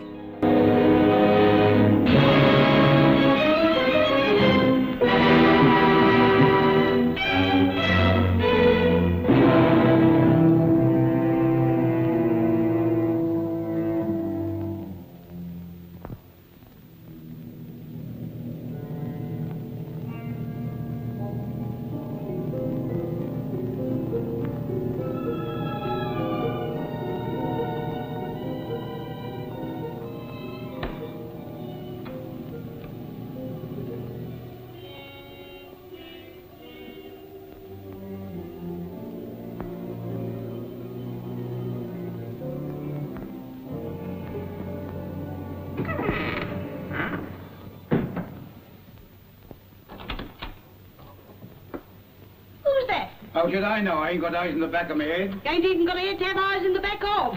Funny, ain't ya? Better hurry up with Mr. Hendry's supper. Fine one you are to talk about, Harry.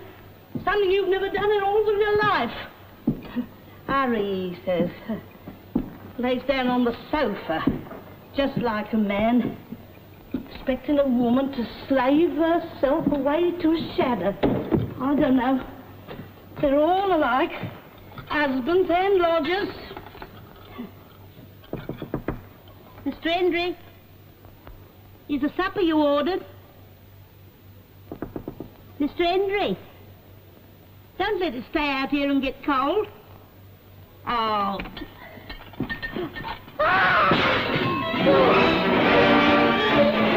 What's happened? It's down there. What's happened? C'est une Mrs. Sharp. Mais qu'est-ce que vous avez crié pareillement? Fetch the copper, quick! Scotland Yard? Oh, Sodden Hawkins, S Division speaking. There's been a murder. Man stabbed. 26 Brook Street, Hendon.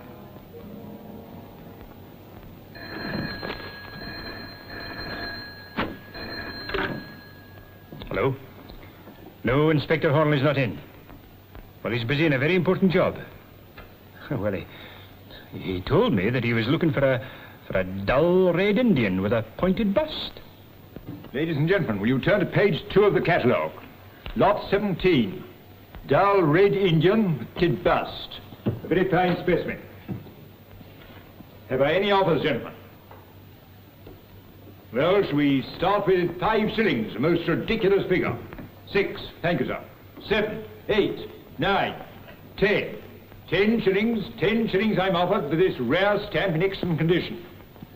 11, thank you, sir. 11, 12, 13. 13 shillings I'm bid, 13 shillings. Any advance on 13? 13, thank you, sir. 14 shillings. 14 shillings I'm bid, 15. 15 shillings I'm bid for this rare stamp. Any advance on 15 shillings? 16, thank you, sir. 16, 17, 18 shillings, thank you, sir. 18 shillings, 18, 19 shillings, 19... I'm bid 19 shillings for this stamp, gentlemen. 19 shillings, 20, 21 in 2 places. Yours, sir, 22. 22 shillings, 23 shillings. 23 shillings for this stamp, gentlemen, that any collector were proud to possess. 23 shillings, 24, 25, 26, 27 shillings, 27, 28, 29, 30 shillings, 31, 32, 33, 34 shillings. 34 shillings I'm bid, sir. 34 shillings, 35 shillings, 35, thank you, sir. 35 shillings. We haven't reached bargain figure yet, you know, gentlemen. 35 shillings, 35, 36, 36 shillings, 37, 37 shillings, 37 shillings is all I'm bid, gentlemen. 37 shillings, going for the last time at 37 shillings, going. Oh, wait a minute. Stop. See what you've done? You made me lose it. How could I help it? You're always telling me that duty is duty. Well, couldn't you have waited until I got that dull red Indian? The chief superintendent says I'm to go around there at once. Well, I'd rather have gone with that stamp in my pocket. Evening, Doctor. Evening, Inspector. I was expecting you'd be along. You medical men know everything, don't you? What have we got here? Dead about half an hour. There was a deep perforating wound in the left lumbar region, penetrating the lumbar muscles and entering the nephritic area, causing renal hemorrhage, acute anemia, and hyperpiesia. What was all that? Let him for a knife in the kidneys. Oh, hyperpiesia? Ah. Well, if you don't want me, I'll go and make my report. Hello, Doctor. Good night. Good night. Well, at 8:35 p.m. on the evening of the 17th inst, I was proceeding in a southerly direction. Cut out the cause and get on with the patter. Found by the landlady, sir.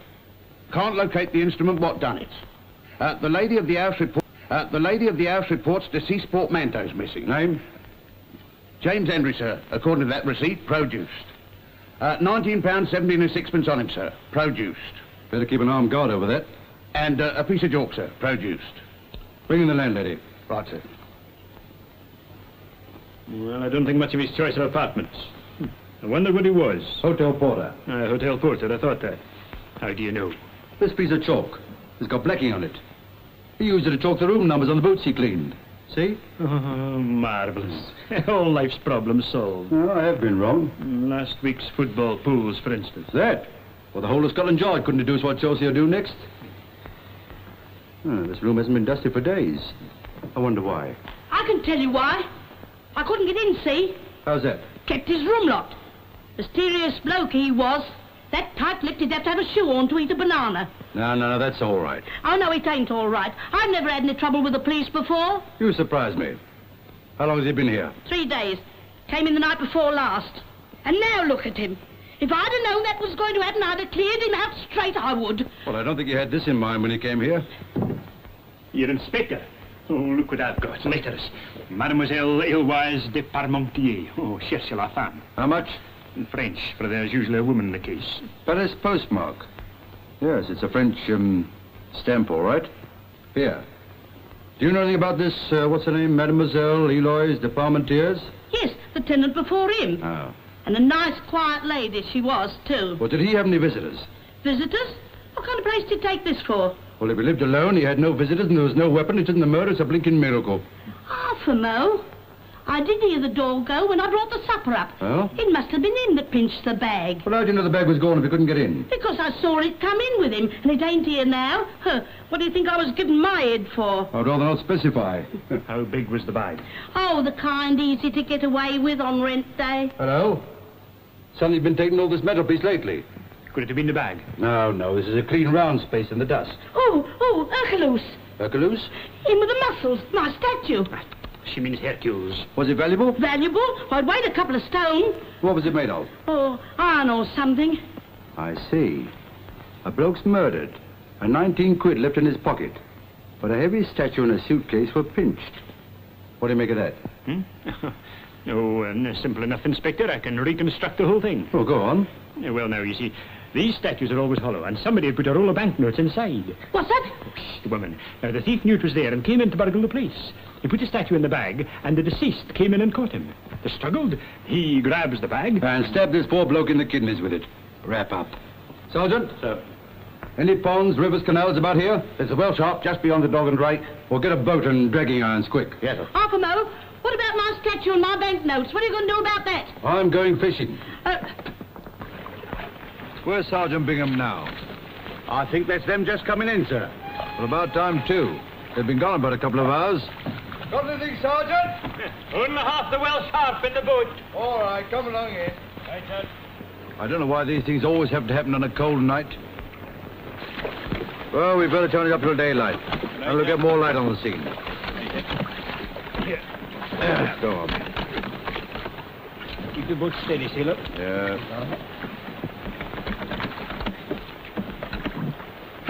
Come on, this is no time for bathing. Come on, here we are. Wait a minute. Something's caught my foot. All right, well, leave your foot behind. Go on. I can't move it, sir. Just a minute. Oh, Come on, come on. I've got it. Bless my soul, so you have. I thought I'd find it here. Well, don't stand there. Bring it along. Come on. Right. Give me a hand, Sergeant. Right. I'll put it up here. Yes, sir. I had a feeling it was a bag when I fell over it. Yeah. Oh, look. Here's Hercules. Hello. Here's a knife. Yeah, that could have done it. And if I'm not mistaken, it's a leather worker's knife. I thought that. Homemade, what's more. Whoever he is, he bought the blades in Sheffield and fitted them to his own handles. That's right. Why would he do that? Oh, I don't know. Like to work with something odd, I suppose, like me choosing you for an assistant. Anyway, it'll be easy to trace. Like a three-cornered cape or a tuppenny blue Mauritius. Now, I wonder what this is. Huh. Oh, it's an attaché case, Inspector. Of course. Strike me up a mulberry tree. Do you know what this is? It's an attaché case. It's the budget bag. Look at that. What? The Chancellor of the Exchequer's budget bag. You mean the Chancellor of the Exchequer murdered that man? Oh, gosh, what a case. Don't be silly. It was stolen. Oh, there won't be a schmozzle about this. Why would anyone want to steal an empty budget bag? Well, it wasn't empty when it was stolen. It had the budget secrets in it. We're all the same. Yes, and the budget speech is this week. Here, we've got to get a move on. Come, bring this along, will you?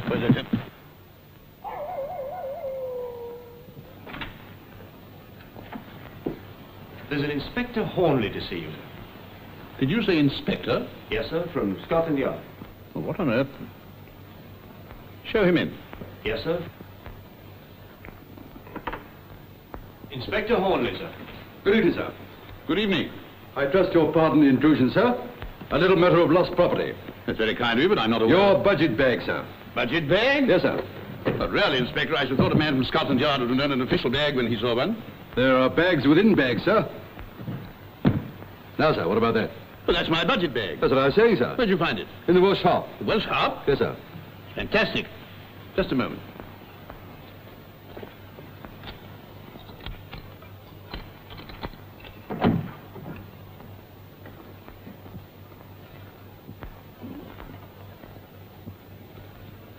There's my bag. God, Bland O'Reilly. You really are Inspector Hornley. Well, I'm beginning to wonder myself, sir. Would you mind opening it? Certainly.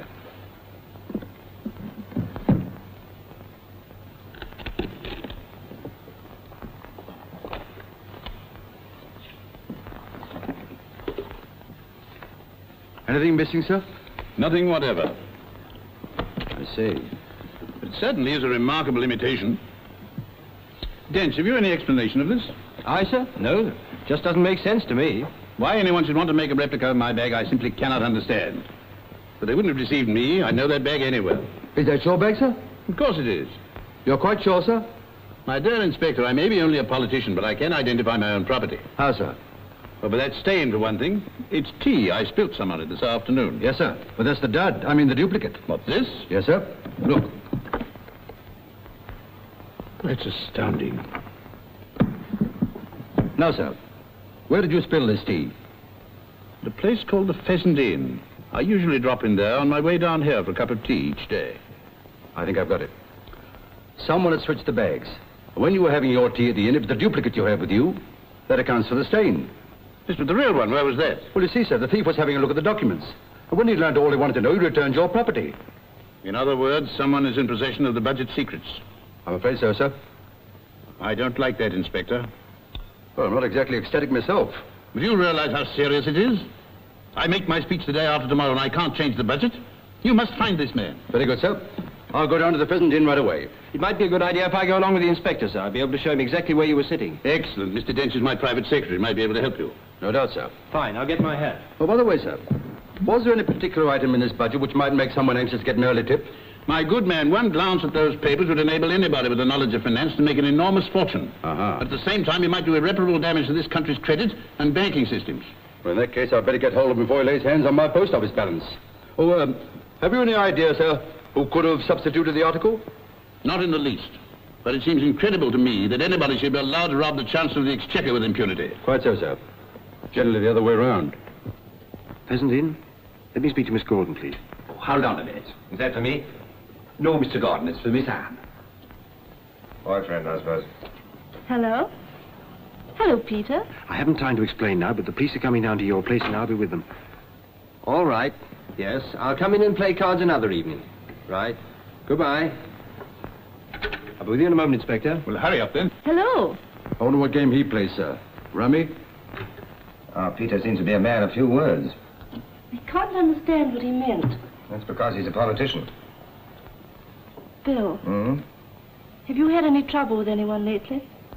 Is this just sisterly affection or curiosity? But have you? Only with the bank manager. He wouldn't look on an overdraft as an ordinary debt. Bill, I'm serious. The police are on their way down. How do you know? Peter's just told me. Did he say why? No. What can they want at this time of night? Oh, they probably want a drink. Are you sure it's nothing you've been doing? Why should it be me? Do I look like a criminal? Oh, don't be silly. Only you have an unfortunate habit of getting yourself into jams. Go on, rake up everything I've ever done. You make me tired.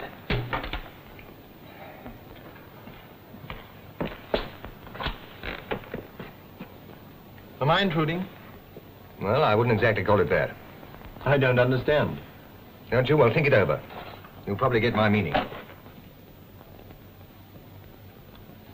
Is something the matter, Miss Gordon? No, nothing. Did you want to speak to me? Well, I thought perhaps that I might be of some assistance. It's very kind of you, but really it isn't anything.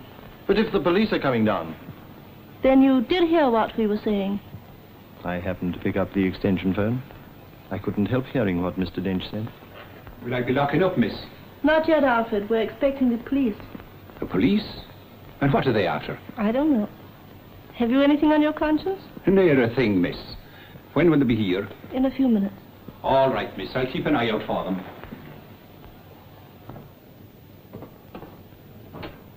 Good evening, sir.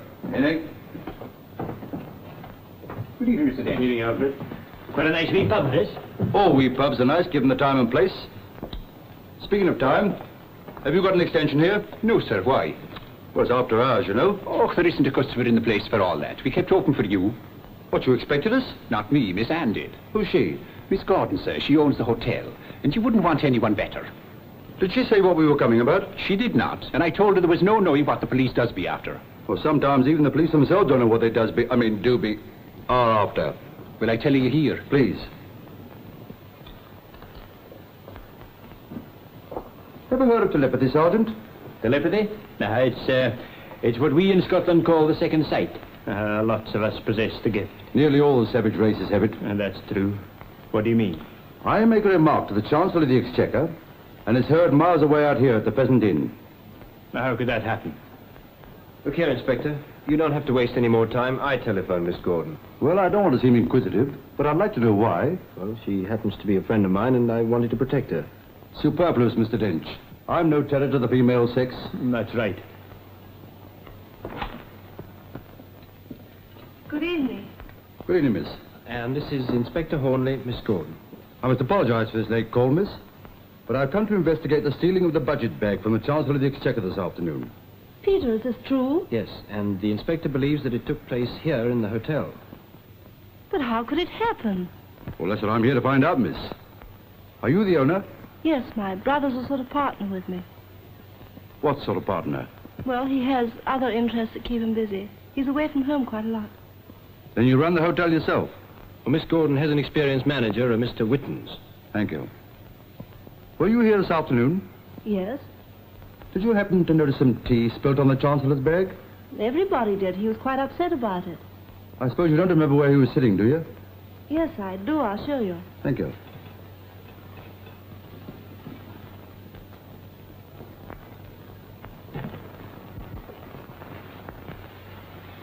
This was the table, wasn't it, Peter? Mm-hmm. Mr. Whittens came in with the Chancellor and then went away. Would you mind taking the same chair the Chancellor used?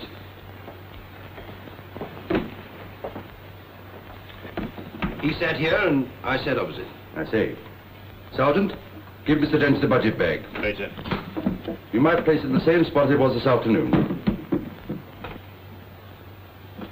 That's about right, as far as I remember. Were there many people in the room at the time? Oh, About a dozen, I suppose. Nobody sat anywhere near us except... Except who? Bill. Mr. Gordon. He sat there. I'll remember that. But surely the Chancellor wasn't wearing his coat at the table? No, he took it off before. What about his hat? Where did he take his coat off? Why, out in the hall. I'd like to see the exact spot.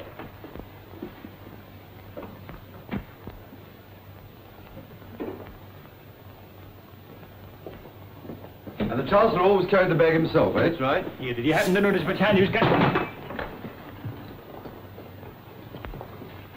It was over there where Alfred is standing now that the Chancellor took off his coat. Oh, yeah.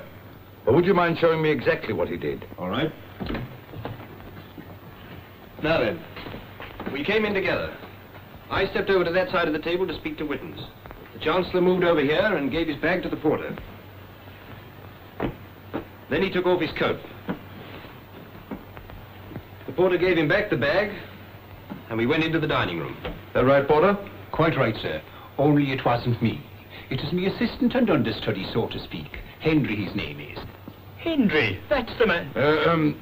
Your colleague, so to speak. That's right, sir. He always makes a dart at the important people. Beat you to the tip, eh? Where does he make his dart from? Where else but there? What about that door? Where does that lead to? It doesn't lead anywhere. It's just a cupboard where Henry does be keeping his brooms and brushes.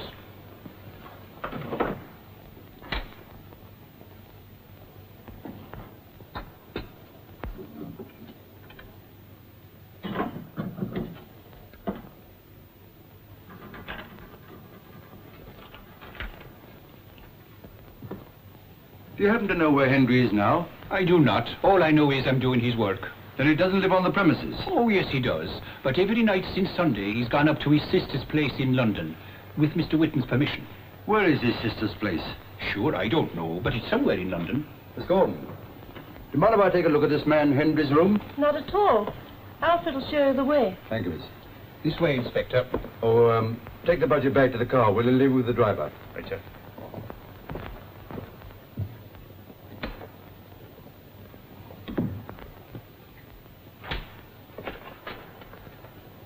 Who are you?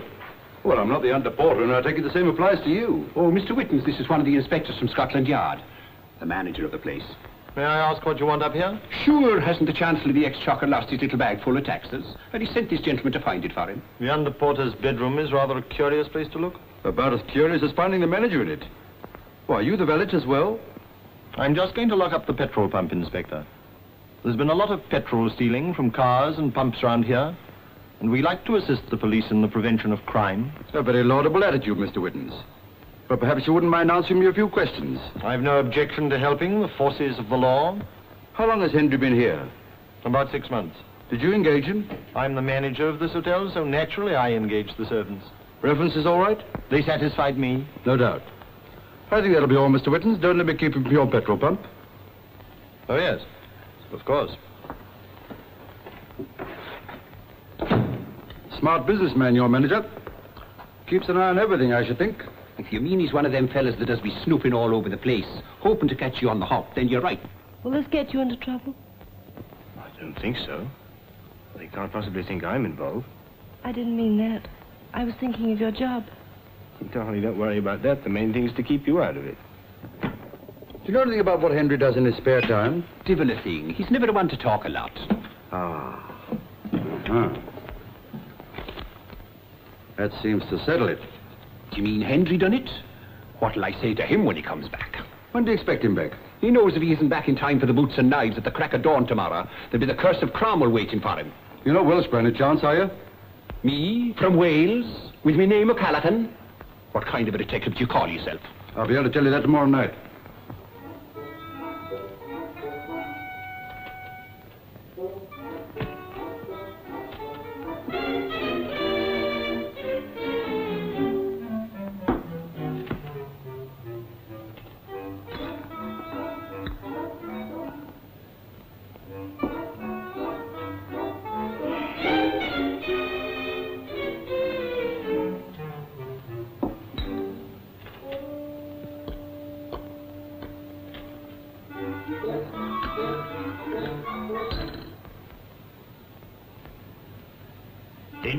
boy. The budget doesn't mean it.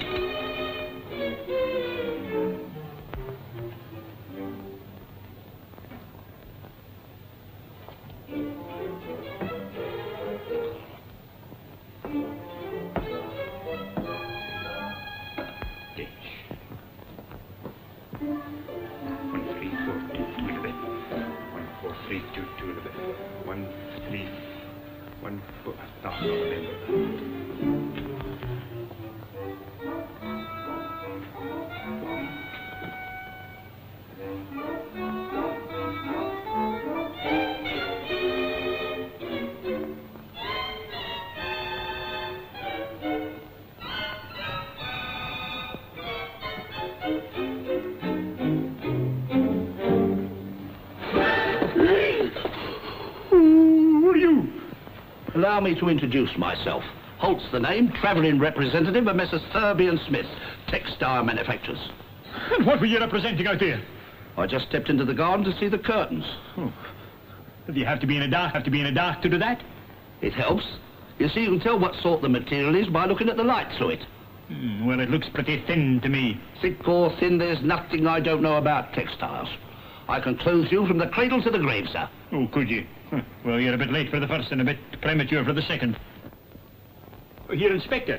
Come here and look what I found. Good evening, sir. Good evening. Who's this, Sergeant? Well, he says he's a travelling representative of the textile industry. And in my opinion, he's pretty strong in fabrications. Your sparring partner doubts my bona fides, sir. And who wouldn't? I found him cowering behind the curtains. I feel perfectly certain Inspector Hornley will be satisfied with my explanation. How do you know my name? Well, I must have seen you before, sir. And I always remember faces, even ordinary ones. Evidently, you don't remember me. I always go on the motto that some things are best forgotten, even if they can't be forgiven. Are you staying at this hotel? Yes, as a matter of fact, I'm hoping to have a few words with Mr. Gordon. Ah. Where is Mr. Gordon? In the bar, Inspector. I'll take you along. Thank you, it isn't necessary. I never had any difficulty in finding my way to a bar yet. That's right. Here, you try and get some interesting facts on the textile trade. They'll look well in your notebook. I will, sir. I'm just dying to interrogate him.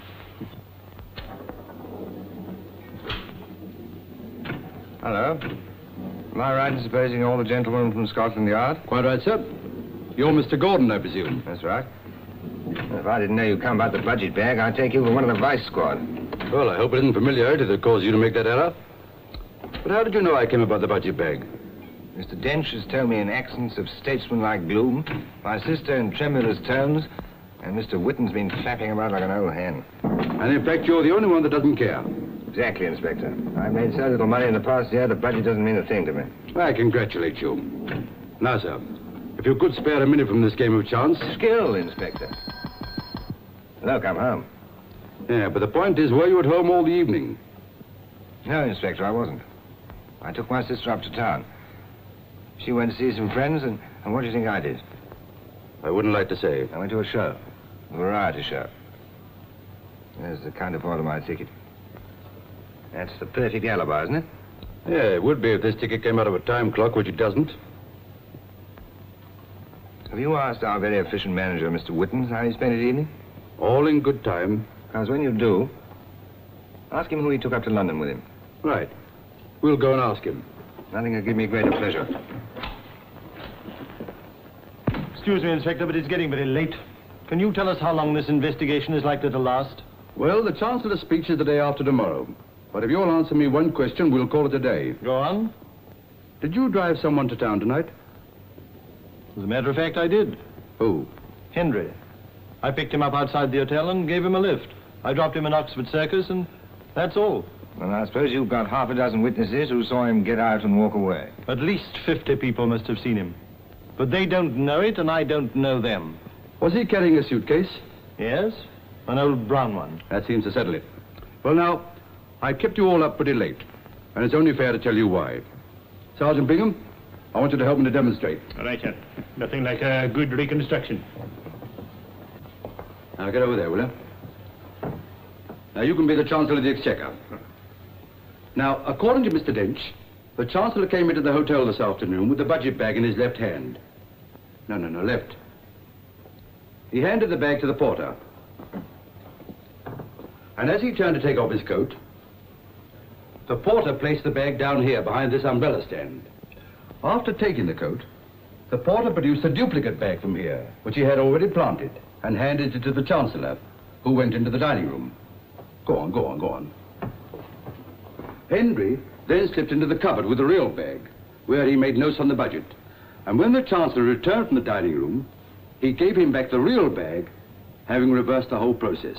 Faith, and it's like one of them mediums at a seance to see you do it. Keep quiet, Alfred. You know, Mr. Wittens, if you'd had X-ray eyes instead of ordinary ones, you'd have seen the duplicate bag inside that old suitcase of Henry's when you drove into town. Congratulations, Inspector. So the mystery is unraveled. I'm sorry to say it isn't, sir. You see, Henry wasn't the type of man who could plan a crime like this. He must have been acting for someone else. Someone who needed money pretty badly. Or someone who saw an opportunity of making big money. Or again, someone who needed money to get on in the world. But whoever he was a man of education, who could organize and plan every detail. I don't want to teach you your job, Inspector. Oh, I'm always ready to learn. It seems to me you should find Henry and get the truth from him. I'm afraid that's impossible. Why? Because Henry was murdered at a few minutes after 8 o'clock this evening. Now, this isn't what you might call a pleasant sight, but it's the knife that killed Henry.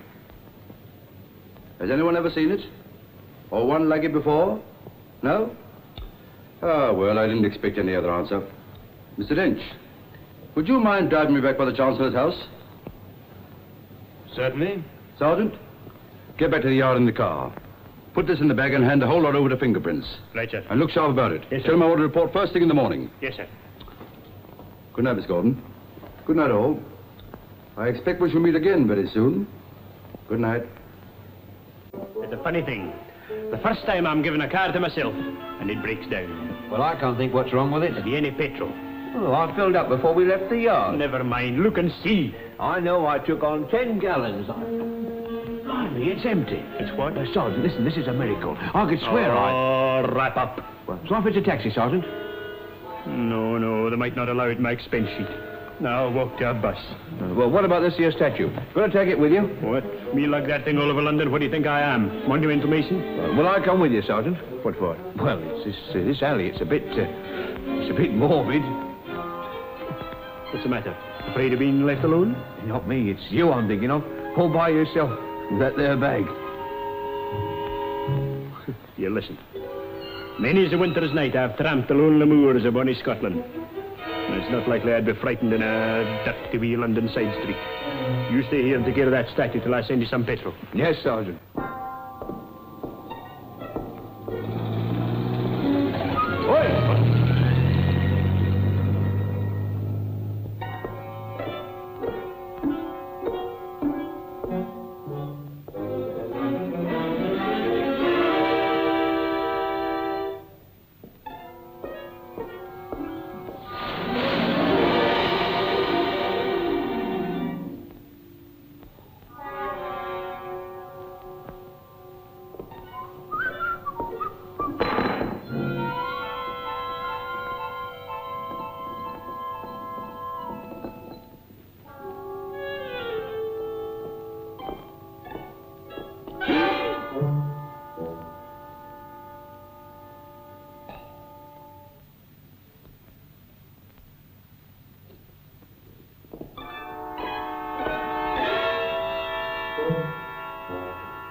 what's the little guy?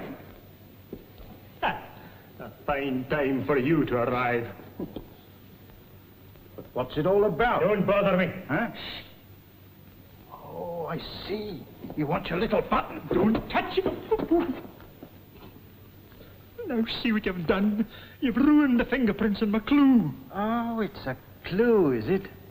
Who do you think you are, Charlie Chan? I'm Sergeant Bingham of the CID. An attempt has been made on my life, and as usual, the man in uniform turns up too late. Is that so? You'll hear more about this in the morning. And so will I.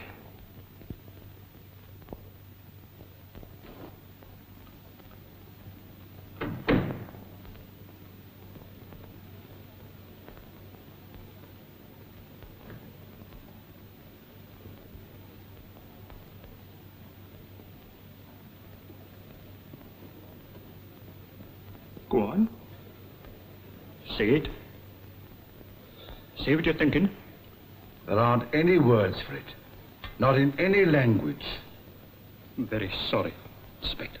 You pestiferous, elongated, flat-footed, bald-headed bunch of haggis. Why didn't you stay on your own native heath, tossing the spawn and whacking your tom-toms, instead of unloading yourself on the long-suffering English? Bite that off at the root, and you couldn't hurt me more. No, thanks. I'm a vegetarian. Well, what happened? Well, I was wandering down the alley, as blithe as a wee lark. And all of a sudden, it seemed that Ben Nevis up and hit me. Then all I remember is 3 ladies in white singing Auld Lang Syne. Any idea who attacked you? No. But I've got a fine clue. What? Fingerprints under that awning? No. A button. I found it beside me when I woke up. Now all I've got to do is to find the owner. And you can sew it back on his coat, I know. But what were you doing in that alley? Well, it's a long story. But if you'll only be patient, I can reconstruct the whole occurrence. Oh, wrap up. Oh, but how was I to know they'd follow me? How? Now listen. When I was a sergeant, Sir George Selwyn, who was then Chief Commissioner, said to me, "My boy, you're going to go far." Now, why do you think he said that? I don't know. He's one of the lunacy commissioners now, isn't he? What do you mean? Nothing. I was only thinking aloud. You think? Don't make me laugh. If you were a stamp, you'd be a perforated forgery with a fake postmark and no gum. I'd swap you for a cigarette card. Well, I never thought you'd be so hard. Me hard? You wait till you hear from upstairs. Is the chief superintendent likely to be very angry? No. You just give you a great big hug and a kiss. Bless my soul. You throw away the duplicate bag, our one and only piece of evidence. I've still got the statue. Surely they must have found some fingerprints on it. Yes, a complete selection of yours on the merry thought. Oh, well, what's the use of fighting against fate? Here am I, trying to do my duty, and all I get is my head cracked and my good name smashed. Well, the chief can't hurt me more. Well, that'll depend on me. You've jeopardized your whole career, my boy. And if the chief super didn't feed out of my hand... What's that about the chief superintendent? With all due deference, sir, I was just describing your methods to Sergeant Bingham. And I was telling... Well, to report. Yes, sir. I'm afraid we've lost that duplicate bag. You what? Lost it? Yes, sir. Oh, good heavens, man, how? Well, sir, in a manner of speaking, it was my fault. Oh, come to the point, man. Was it or was it not your fault? You see, sir, I was too trusting. Well? I allowed Sergeant Bingham to bring up that bag by himself, and he was savagely attacked. You've been long enough on the force, Hornley, to know that if you want a thing done, you must do it yourself. And not leave it to a simple Scot. Oh, there it is. Badly hurt, Sergeant? Oh, I can carry on, sir. Go on, sir. It may have been partly my fault. I wouldn't like you to blame the inspector altogether.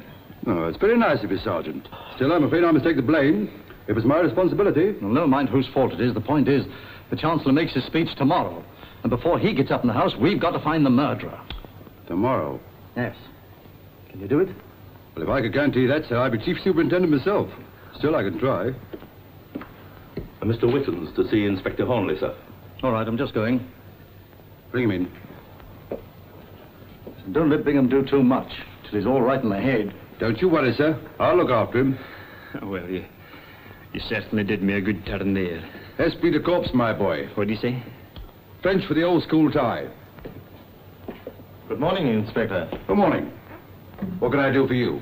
I may be able to be of assistance. Well, I could do with some. Sit down, will you? Thank you. What I'm about to say might give you a wrong impression. Ah, I see. You know something about someone. That's right. But I wouldn't like you to think... I never do. Go on. Well, about 3 weeks ago, I was asked if I knew the name of any leather worker who was good at his job, but in a small way of business. Who asked you? I hardly like to tell you. I see. You come all the way from the inn to tell me you hardly like to tell me. Well, I'm afraid you might think I had a personal bias against this man. You needn't worry about that. I won't consider the point. Well, it was Mr. Dench. Was it indeed? Did he give any reason? He said he wanted the budget bag repaired. Where did you send him?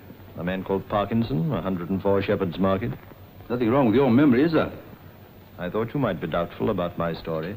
So I brought along Alfred. He heard Dench ask me. That's very thoughtful of you. You corroborate this statement? Yes, sir. Mr. Whitten told me I had to come along. But I hope I'm not getting Mr. Dench into a hole. No. Nice gentleman, Mr. Dench, isn't he? Very, sir. Has a certain affection for Miss Anne, I believe. Yes, sir. Well, I can't say I blame him. Well, gentlemen, if you've nothing further to say, I won't detain you any longer. I can tell you where Mr. Dench lives. Don't bother. I already know. Bingham, show these two gentlemen out. I hope I've done the right thing. You've done all I would have expected of you, Mr. Whittens. Good day.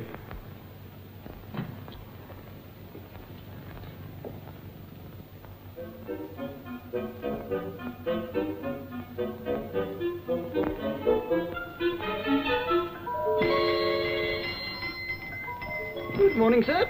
And what can I do for you? Well, if that's the best act you can put on when somebody comes in, we'd all be booked to appear at the Old Bailey. Why did you do it? Why did you have to do that? What are you talking about? Henry, it's in the papers. You don't think I had anything to do with that, do you? But it's awful. He's dead. I know. Well, I'm just as upset as you are. After all, he was one of us. That's what frightens me. Suppose the police find out. The police won't find out anything unless you start talking. You swore that nothing could go wrong. Well, nothing has gone wrong. As far as we're concerned. Yes, but suppose they get onto us. Don't you think we ought to tell the police? What? Tell them our story first, before they find out. Now, listen. If you go to the police, you'll only go once. You understand? Yes. Good. Well, I mustn't be seen hanging around here. If the police come, just behave like a fool who knows nothing. It ought to be easy.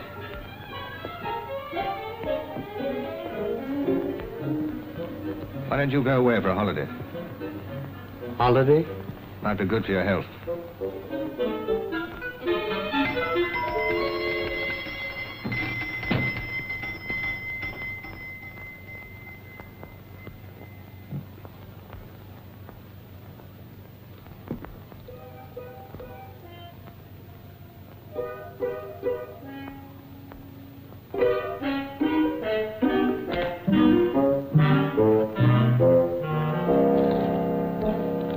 Whitehall, 1212.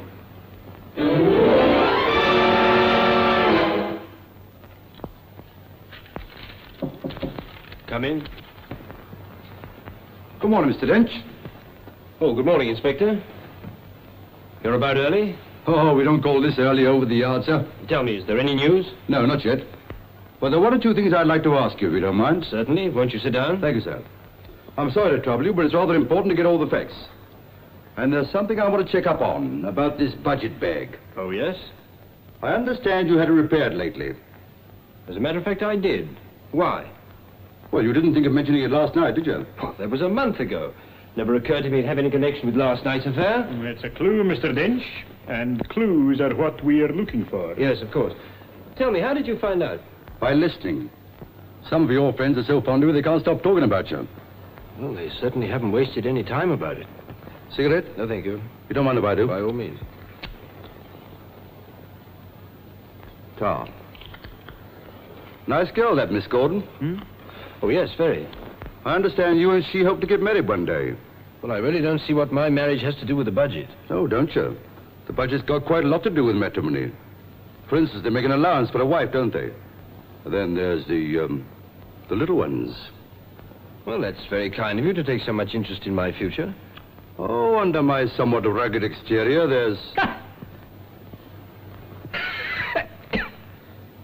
there's quite a lot of romance. Getting married soon? Well, I'm in a position to. And very sensible, too, if I may say so. Gives you a motive to get on, doesn't it? I suppose you know quite a lot of people who are well up in the financial world? Yes, of course. Now, listen, Inspector. It must be obvious to a man of your intelligence that I wouldn't go to the inn to steal the budget secrets. Why, they're at my elbow every day in the Chancellor's house. You know, it's a funny thing.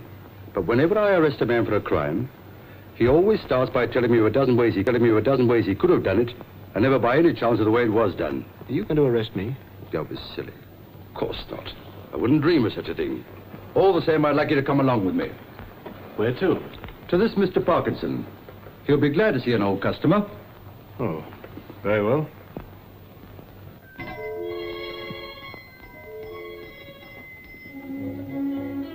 Shop! Customers? Seems to be a strike in the leather business. Or a lockout. Maybe he's not in. Oi! Anyone at home? Nobody here?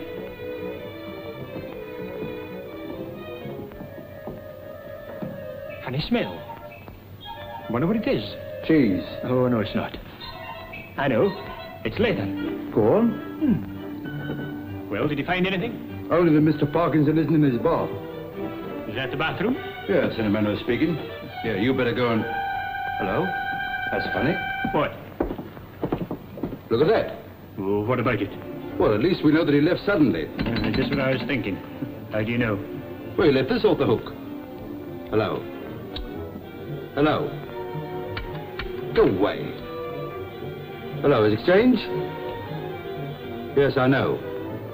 How long has the receiver been off? Inspector, quick!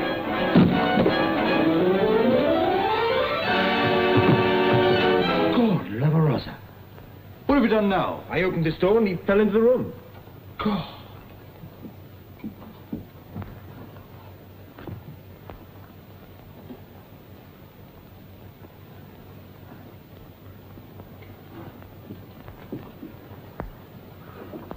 Why did you come in here? I was looking for Parkinson. You found him, all right. You don't suppose I'd be mad enough to kill a man with a couple of detectives at my elbow, do you? Don't ask me. I'm only a policeman. That's right. Ever seen anything like this before? The other man was killed with a knife like that. How do you know it isn't the very same knife that killed Henry? Well, I hardly think the inspector would have given it back to the murderer. Besides, every knife on that bench is exactly the same. You seem to know all the answers. Ever been in here before? Nope, only in the shop. Take it, will you?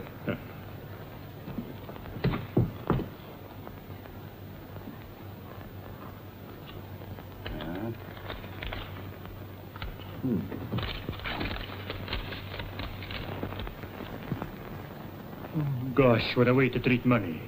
Well, I've heard of a chap's income being cut, but never quite like this. Anyway, they're tenors, so they should be easily traced. Bingham, find out where they came from. Right, sir. I've traced the notes, Inspector. They were issued to Michael Kavanagh's 200 Portland Place. You're coming on, my boy. We'll make a copper of you yet. Thank you very much. Very nice of you to say so. It'd be interesting to make the acquaintance of this Mr. Michael Kavanagh. I'd like to know why his hobby is carving up banknotes. You have had quite a lot of money from me already, you know. Well, I'm not asking for a lot more. No? I want enough to clear out of this confounded country. Oh, look here, Gordon. I'm a financier, a speculator, if you like, but not an exporter, particularly of unwanted goods. This is as much in your interest as mine. How can that be? Well, if I get into a jam, you'll be right alongside me. Cooking. I was wondering when you would say that. No, I'm not threatening you. You are not, because I hold all the cards. Yes, you forget one thing. We're in this deal together. You are wrong. You had an idea, you brought it to me. It was a foolish idea that did not work. But it was your idea, Mr. Gordon, not mine. You'll have quite a time making the police believe that. The police? I'm not afraid of your English police. I like them too much. Come in. Inspector Hornley of Scotland Yard to see you, sir. What is this? What did you tell him? I never even mentioned your name. You must be here for something else. Let him come in. Yes, sir. Get in that room, quick.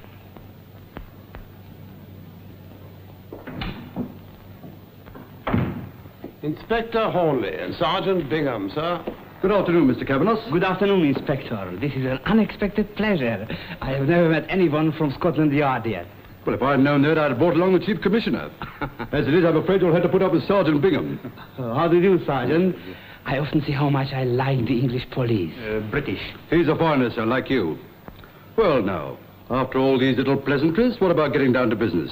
Oh, well, gentlemen, would you like to have a drink? Indubitably. But not just now. Oh, well, won't you sit down? No, thank you, sir. I won't give you a minute. Now, sir, you're a financier, I believe. Well, in my own small way, yes.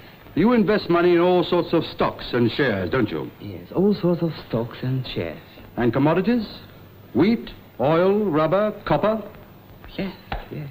And leather? I beg your pardon? I don't quite understand. Well, it's quite a simple question, isn't it? Have you had any dealings with a Mr. Alexander Parkinson of 104 Shepherd's Market?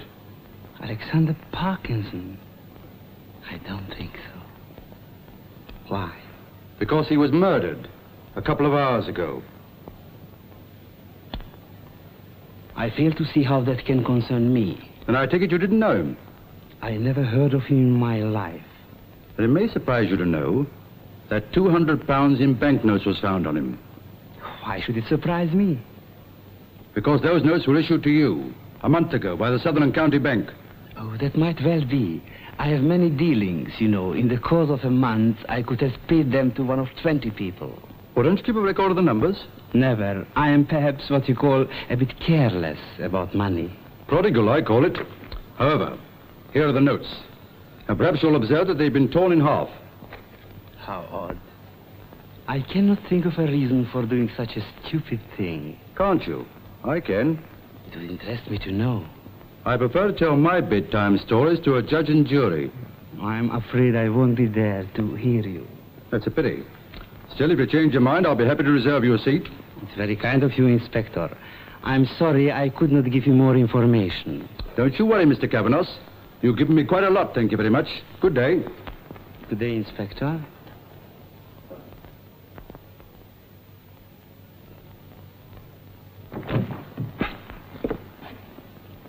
You've heard what he said? Yes, every word. How you found out all that in the time defeats me. Did you know that Parkinson has been murdered? No more than you. What do you mean? Just this. That if I'm innocent, then so are you. But if they pin it on me, there'll be two of us in the dock. It's just possible that for once you are right. What do you want?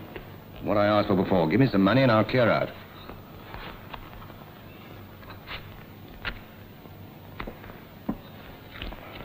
You don't expect me to get very far, do you? I have no more treasury notes, and I shall not give you banknotes that Inspector Hornley can trace. When do you start? Tomorrow morning. I've got to settle things up with Anne. Gordon, does she know anything? No, and she's not going to either.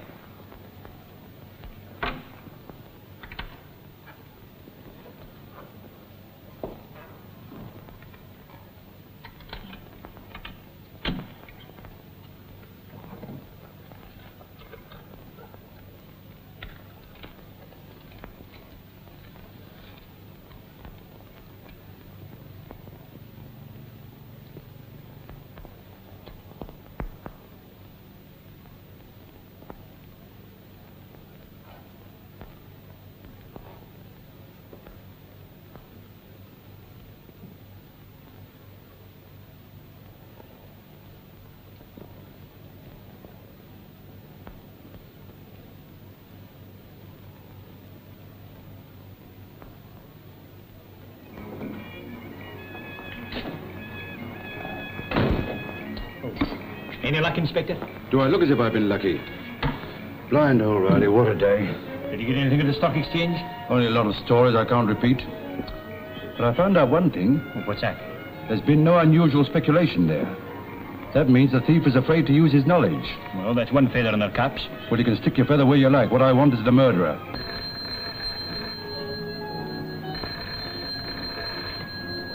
Hello? Yes, Inspector Only is here.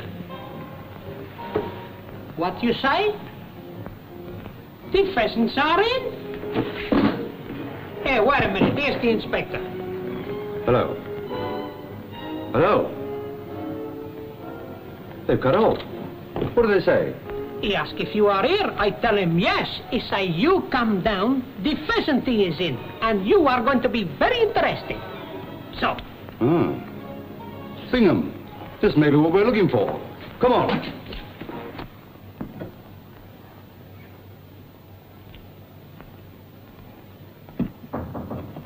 Hey?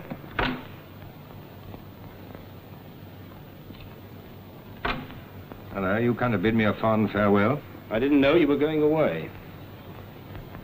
It's a sudden decision, isn't it? No, I've been thinking about it for some time. I get bored if I stop in one place too long. Now, let me see. I've left something out. I can't think what it is. This? Hello, where'd you... No, that isn't mine. It's got your initials on the other side. Oh, so it has. Funny, for a moment I thought it wasn't mine. Where did you get it? I found it. Oh, where? In Parkinson's shop. What? It was on the bench where he keeps his knives. Well, that's not bad, even for a politician. This isn't a joke, Bill. And I'm not laughing. Were you in Parkinson's shop today? No, I wasn't. What should I be doing in Parkinson's shop? Do you know he's been murdered? Yes. Anne told me after you telephoned her. How did your lighter get there? Well, I don't know. I've been looking for it. Matter of fact, I've been using matches. If I were you, Bill, I'd go to the police right away. Oh, why? Hornley knew first thing this morning that I'd had the budget bag repaired at Parkinson's. How long do you think it's going to take him to find out that you were there? I should tell him first. And I tell you, I've never been near the place. Bill, you've told too many lies to Anne for me to believe you. That lighter proves something, doesn't it? Yes, you're right. If what you say could possibly be true, it proves that you're an accessory after the fact of murder. On your own showing, you've withheld important evidence from the police. Only because I don't believe you murdered Parkinson. Oh, thanks. And just how did you arrive at that charitable decision? Because you haven't the nerve. You can cheat and lie and brag about your wonderful get-rich-quick schemes, but killing a man is another thing. You wouldn't risk your neck. Well, if you're so certain I didn't do it, why didn't you go ahead and hand the lighter over to Hornley? I wish I knew just why you didn't. And you're too deep for me. All right, give it to me and I'll take it to him. Oh, no, if there's any dealing with Hornley, I'll do it myself. Now, one thing's quite certain, I'm not going away. I'm safer here when I can see what's going on. Bill, what are you two arguing about? We weren't arguing. As a matter of fact, I was just thanking Peter. You found my lighter last night and brought it along. Didn't you, Peter? Yes. I brought it along. Bill, what's happened? What's happened? Well, Henry's been murdered and so is Parkinson and the budget bag's been stolen. Isn't that enough? That's not a reason for you and Peter to quarrel. Or is it? Well, ask her boyfriend. Neither of you believe a word I say. Ask him what's happened. Perhaps you'll believe his version. And to get out of here, I've got enough to put up with as it is. Go on, get out.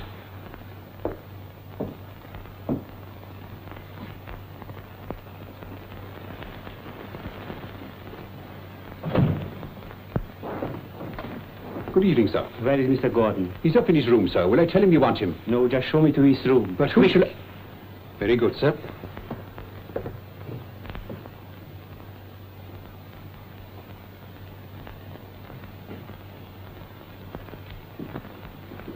This is his room, sir. What name will I say? Never mind.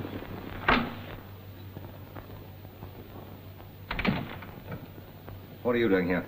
You do not want to see me? Well, you've always said it was dangerous to you to come down here. Why choose now of all times? I've heard you change your mind and decided to stay at home. Who told you that? A friend. I didn't know you had one. You must leave at once.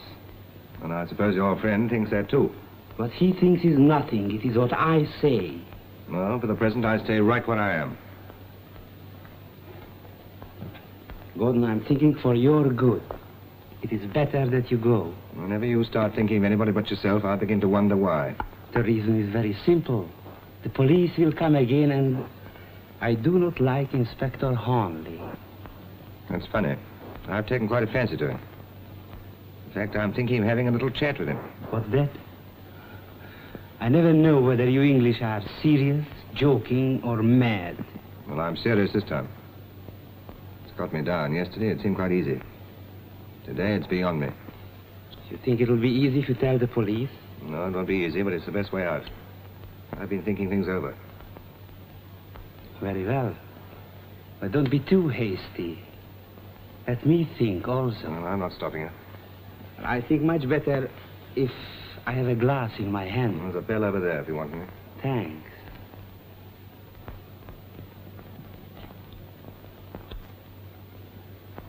Tell me, what is it you have been thinking? I've been doing some sums in my head. Subtraction and addition. I don't understand. Well, there were 4 of us in this deal when we started. Henry and Parkinson and you and I. You count me as one. Well, Parkinson's dead and Henry's dead. That leaves just the 2 of us. Well, I'd just as soon be the last. Are you suggesting that I have anything to do with these murders? I'm only suggesting that somebody's playing rather a nasty game. Do you remember this? Of course I do. I gave it to you.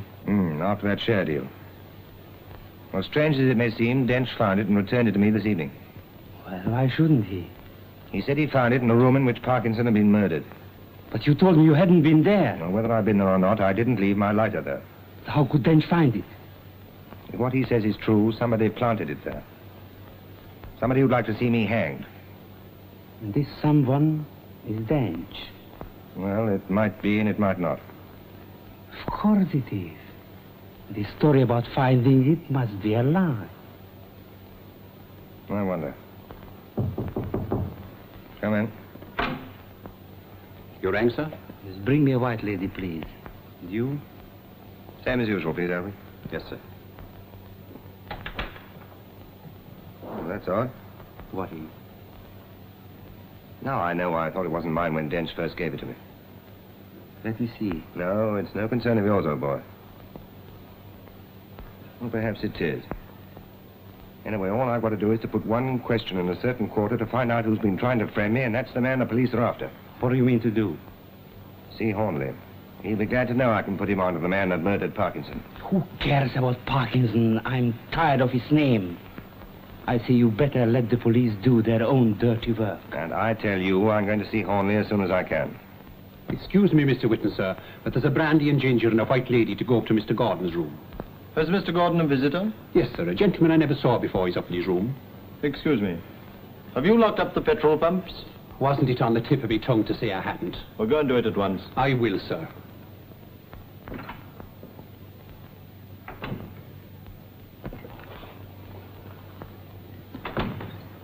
I'll have one while you're at it. It's against the law to serve you at the bar, but I'll send one to your room. Okay, I'll have a bitter. Very good, Mr. Holt. In a mug.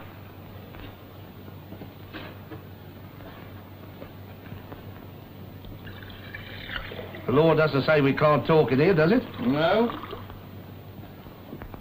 Anything wrong? Plenty. This here budget bag, for instance. Now, be a sport. Who are the coppers after?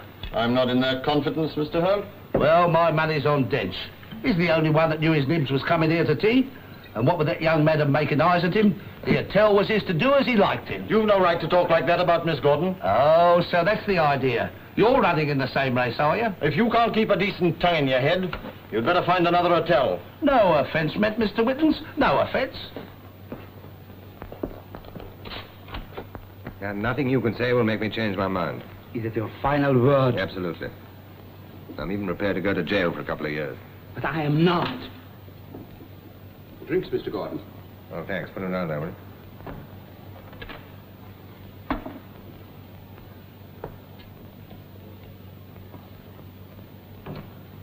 No, my friend. I don't want to go to jail. And I will do a great deal to keep out. As far as I'm concerned, you can do what you like. Oh, Mr. Whittens, has my brother come down yet? He's still in his room, Miss Gordon. Thank you.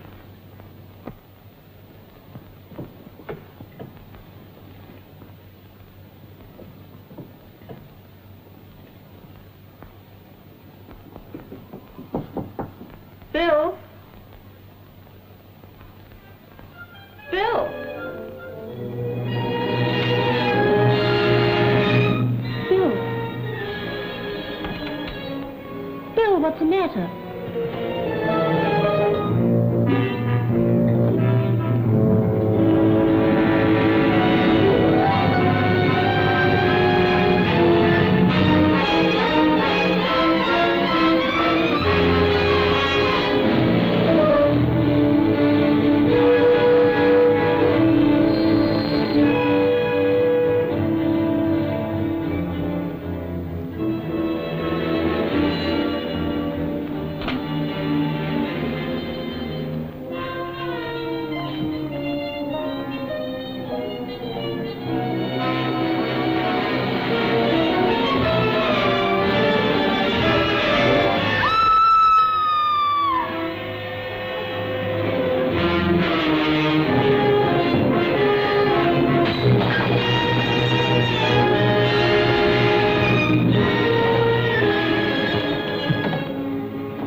You're in a hurry, Mr. Cavanos? Yes, I heard a scream downstairs. Well, I heard one upstairs. Hold him. And don't let anybody up or down these stairs. What's happened? I don't know. I heard a scream, and by the time I got here, she'd apparently fainted, and he was like that. Get her out of here, quick, before she recovers. Is he dead?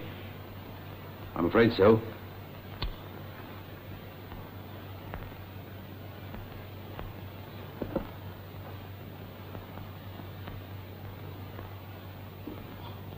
Prussic acid. Gosh, who do you think did it? Cavanos? Well, I wouldn't put it past him. But why would anyone want to put prussic acid in his drink? Well, to save his own skin, I suppose. You look after this. Then ring up the local station. Tell them to send a doctor along, quick. Right.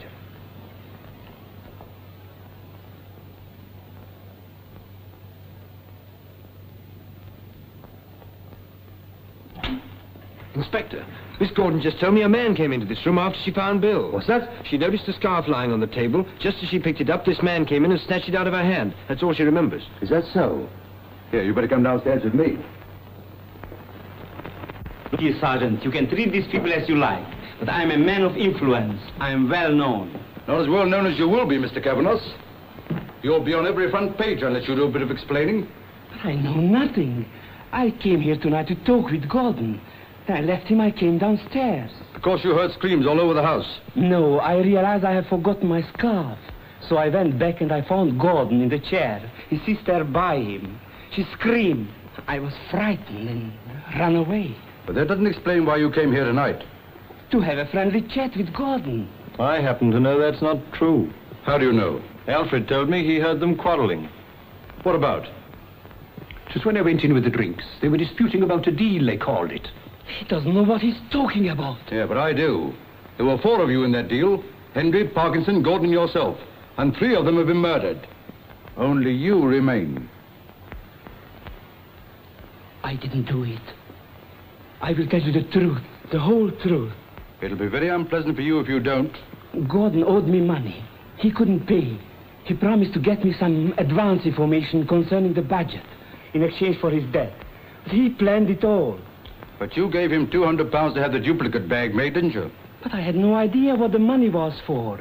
I couldn't trust him, so I tore the banknotes in half. He was to have my half, and he gave me the information. You're wasting your time, Inspector. Just a minute, Mr. Dench. Dench? So you are the man who was Gordon's enemy. What are you talking about? Inspector, there is the murderer. Only tonight Gordon told me you tried to frighten him by saying that you found his lighter at Parkinson's shop. What's that? It's a lie. When I brought his lighter here, I was trying to keep him out of the mess you made for him. But if you found the lighter in his shop, why did you hide it from me? Because I thought Bill had been up to something, but I knew he wasn't a murderer, and I wanted to protect Miss Gordon. You know, you're a public menace, Mr. Dench. You seem determined to defend one woman until every man in the case is killed. Well, I've nothing to fear. Well, all I can say is you've got more courage than sense. Is that the lighter? Yes. And Gordon said something very curious about it. What was that? He looked at it closely, and then he told me that when Dench gave it to him, he told it was not his. Did he say why? No. But he said that now he could trace the man who left it at the leather shop. Did he indeed? Did he say anything else about Mr. Dench? Yes, that they had a quarrel. But he could not say any more because at that moment the porter brought us our drinks. You were in Mr. Gordon's room twice, weren't you, while Mr. Cavanos was there? Yes, sir. I took the gentleman's order. Mr. Whitens mixed the drinks, and he gave them to me to take up after I'd locked up outside. Do you agree with that? Alfred's account is correct, Inspector? That's the way to give evidence.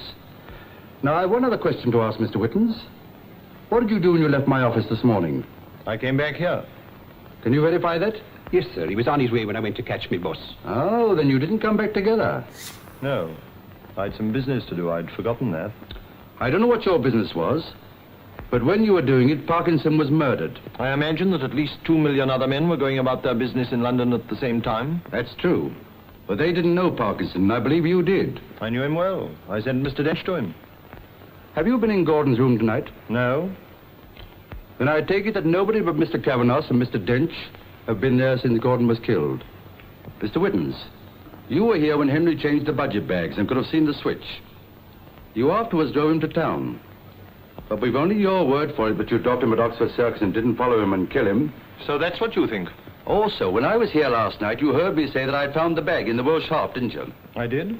Now, you could have drained the petrol from the car and attacked Sergeant Bingham in order to get the knife, which, being of a very unusual pattern, could be easily traced to Parkinson. So far, I follow you, Inspector. The next thing was to be sure of silencing Parkinson. And you were on your own in London when he was killed. This is all very interesting. Tonight, hearing Gordon say that he could trace the man who tried to frame him with this, you could have killed him as the other men had been killed. Very clever deduction, Inspector.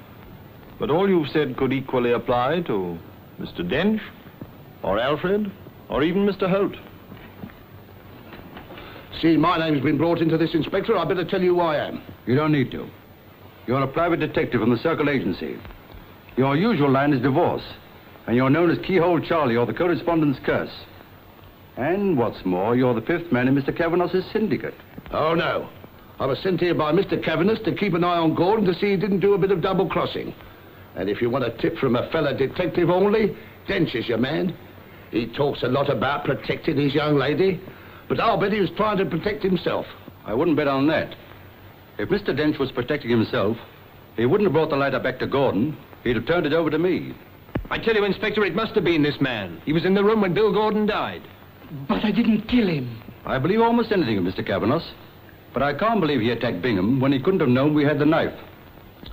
As for Mr. Holt, he didn't know I was going to Parkinson. But you did. Have you anything else to say? If I'd been going to kill Parkinson, would I have gone to the yard and told you about him? And if I'd been going to kill Gordon, would I have telephoned you to come down here? Why did you telephone? Because I knew Bill Gordon meant to run away. I thought it was you who phoned. I've been waiting for you to say so. I'm sorry to have had to use you to prove that only one man could have committed all three murders. And that man is you. What's that? Every word that I've said to witness applies to you. You weren't in the original syndicate, but you saw Henry change the bags, thought you might benefit, and so you killed him. It's a lie. Ever since you knew I'd found the knife, you've been trying to save your neck. When you left my office, you knew I was about to go to Parkinson, who could tell me he'd given you the knife. So you killed him. And tonight, when you realized that Gordon could trace you by the lighter, you killed him. You're crazy. I tell you, you're wrong. Mr. Whitton said anyone might have done it. Didn't he mix the drinks? And wasn't Holt in the bar with them? And the foreign gentleman up above in the room? Any one of them could have put the poison in the brandy. How do you know there was poison in the brandy? The other men were killed with a knife. Nobody said how Gordon died? I thought. No, you knew because you put the poison there. So you think yourself clever, tricking me into saying something I didn't mean? Only because I already knew that you'd killed these men. And how did you know? From this. If you look at it closely, you'll see that it has a luminous dial and plain hands. That means the glass and hands have been broken, and new ones put in a hurry. Evidently, the jeweler had no luminous hands in stock. You'd broken this watch, and not wanting a row from Gordon, you had it repaired on the quiet. And it was in your pocket when you killed Parkinson. Then you had what you thought was a brilliant idea, to leave it there in order to throw suspicion on Gordon. It's a pack of lies. Oh, well, if it is, we can easily trace the jeweler. He'll tell us. He'll tell you nothing, for you won't be there to ask him. I took this from the British in the troubles in Dublin, and faith, I'll let you British have it back. And if you try to stop me, we'll all go together.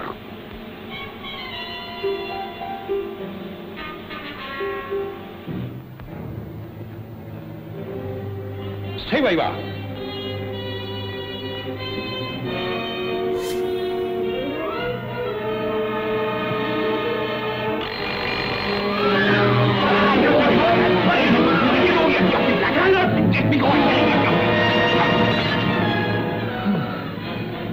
Well, that's that. Not yet.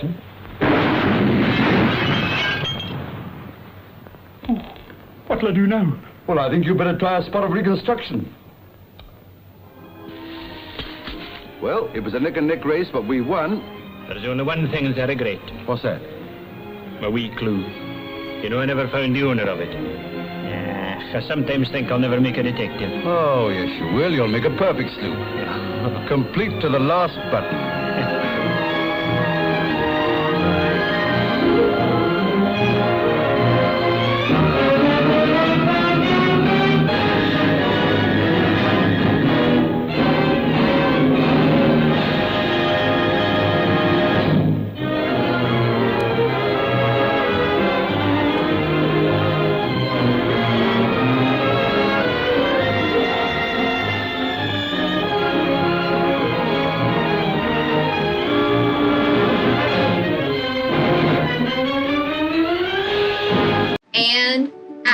Welcome to Cult Classics Cinema Archive. Subscribe and follow along if you love silver screen classics like I do. Not only will I be sharing cult classic films, I'll also be exploring the history and behind the scenes. Whether you want to watch with me, learn more about cinematic history, or share your love of the cinema, you can find it all here. Thanks for joining me. Grab some popcorn and let's press play.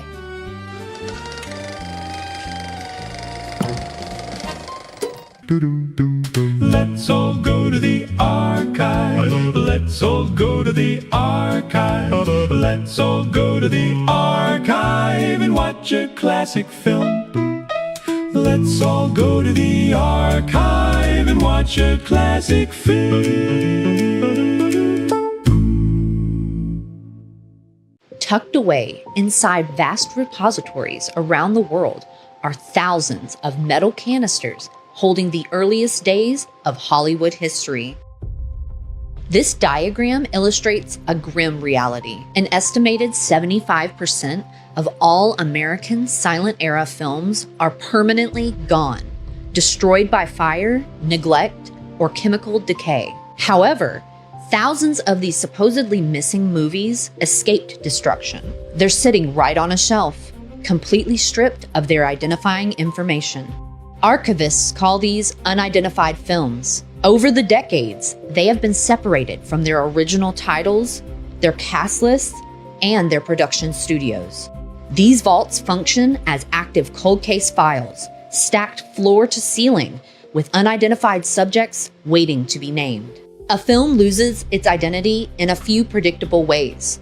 The most common is physical damage, where the original title cards at the beginning of the reel tear off or rot away. This strip of 35mm motion picture film shows severe nitrate deterioration. The highly volatile chemicals in the film base break down over a century, melting the emulsion and bubbling over the visual data. Archivists traditionally spent decades searching for recognizable architecture or uncredited faces across thousands of individual frames. Doing this by eye creates a severe bottleneck. It takes thousands of hours of expert labor to piece together the origins of even a single fragmented clip, with thousands of deteriorating unidentified films left to process. Human effort alone cannot keep pace before the celluloid turns to dust. If you enjoy learning about cinema and film history, like and subscribe for more. I'll see you on the next one. Thanks for stopping by.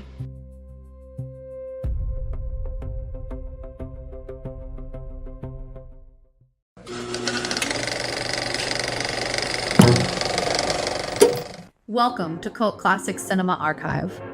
Released in 1949, The Big Wheel is one of those racing dramas that really knows how to build speed, danger, and heart. Mickey Rooney plays the son of a famous driver trying to earn his own shot at Indianapolis, and that father and son setup gives the movie a little more weight than a standard sports picture. Real Indy winner Wilbur Shaw served as technical advisor, which helps explain why the track scenes still feel lively, and the film later drew attention when driver Bill Holland claimed it came too close to the real 1949 Indianapolis 500. For viewers now, that mix of racing action, family drama, and real motorsport history gives it a lot of pull. And without further ado, here's the movie.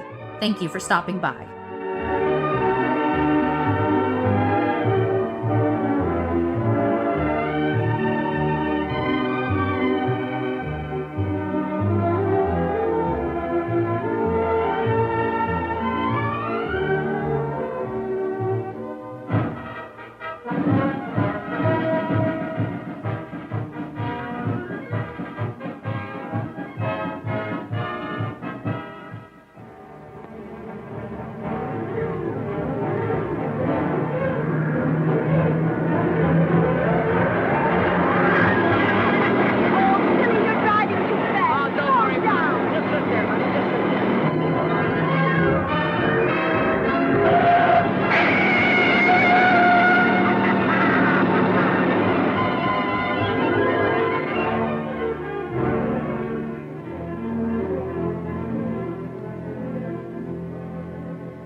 Another $1,000 and she'll be ready for Indianapolis. I wouldn't give you another $1.50. But, Reno, this is the fastest iron in the business. How many years have you been taking this pile of junk to the race, Red? 6, 7, 8. And you never even qualified. But we broke a steering knuckle last year. And the year before? Hey, Red. Huh? You think this is enough clearance? Well, I'd give it a couple of $1,000 more. Thanks. Tell you what'll do, Red. I'll buy the garage. Yeah, but what do you want with the garage? You already got the racetrack and the 2 best cars. But the cars aren't mine. They belong to my daughter. Yeah, I know. So the other owners can't squawk to the association that you're winning all your own races. Hey, Reno!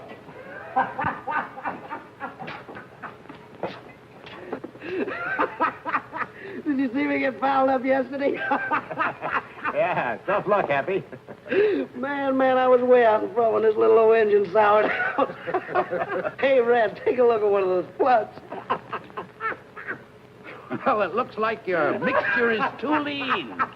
Yeah, that's what I figured. I'll make a deal, Reno. Yeah? Another 1,000 now, and I'll take care of your cars for a year. Not a chance. Okay, then you better find yourself another mechanic for number 1. Hey, wait a minute. You don't want to throw good money away? I'll take care of Flagel's car instead. Hey, you can't do that to me. I got a mortgage on this place. You know what you can do with it, don't you?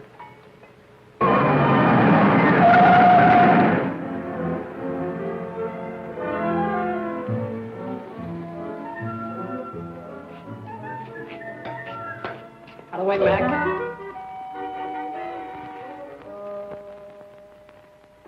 Howdy. Yeah? Which one of you guys is Red Stanley? Right there. Over there. Uh-huh. Can you use a first-rate mechanic around here? Like who? Like me? Oh, you're good, are you? Oh, I hate to brag, but I'm about the best there is. Maybe you better hire this kid to take my place, Reno. Maybe I better let you have that $1,000. Now you're talking. Sorry about the job, kid. I need another mechanic like I need a hole in my gas tank. How do you like that? A picture of my father. Must have been taken a long time ago. Hey. What's your name? Coy, Billy Coy.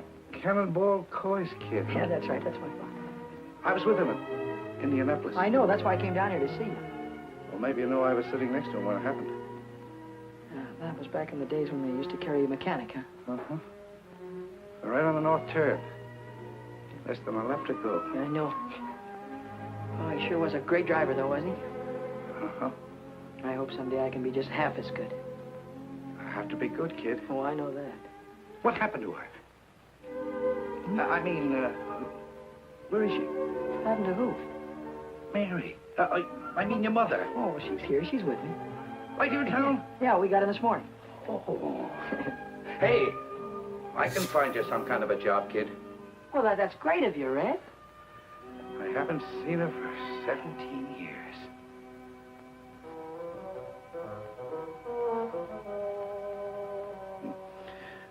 I'll bet she's still a fine-looking woman. Oh, yeah, she's fine. Uh-huh. Well, how's she feeling? Good. Say, listen, Red, when do you want me to, when can I start to work? Any time now. Right away, get yourself some overalls. Good. Hey, kids, to get back to your mother. Well, would you like to see her sometime? Yeah, I sure would. Now that you mention it. Well, why don't you come over tonight? Yeah. Why don't I? I don't know. Why don't you?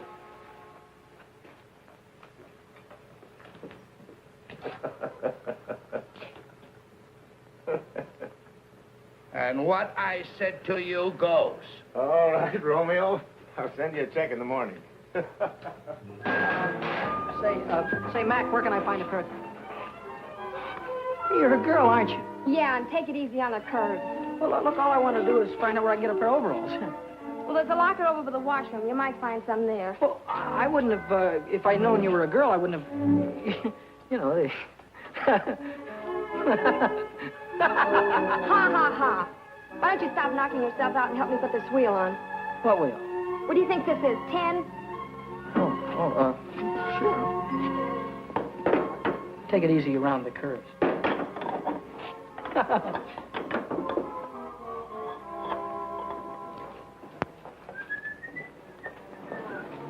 Hey, Billy, lock this door when you leave. Yeah, I'll do that little thing, Red. See you tonight. Nice, baby. Night, Bill.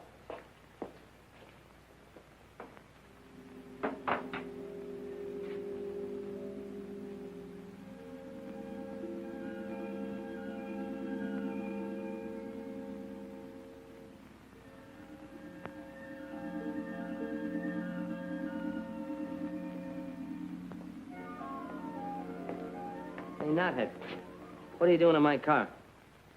Nothing. Well, get out of it and stay out.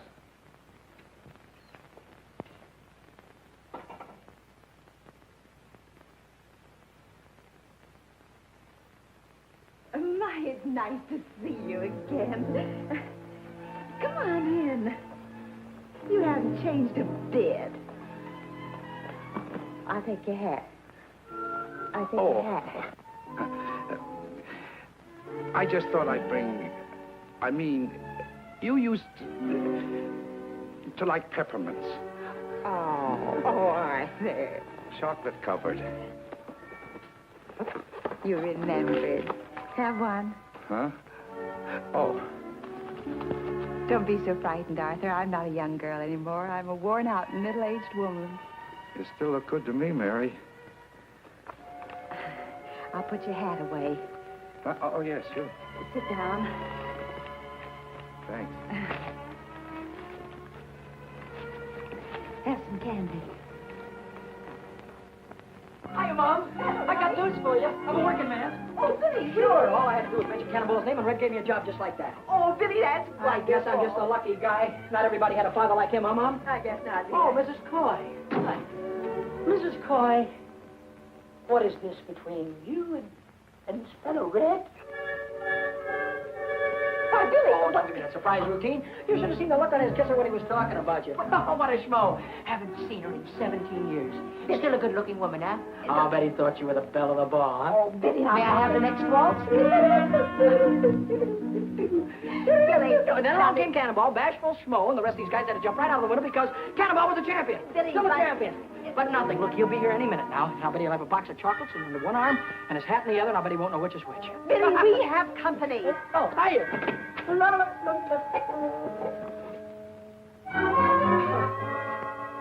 Hiya, Red. Hi. Don't be formal. Just call me Schmo.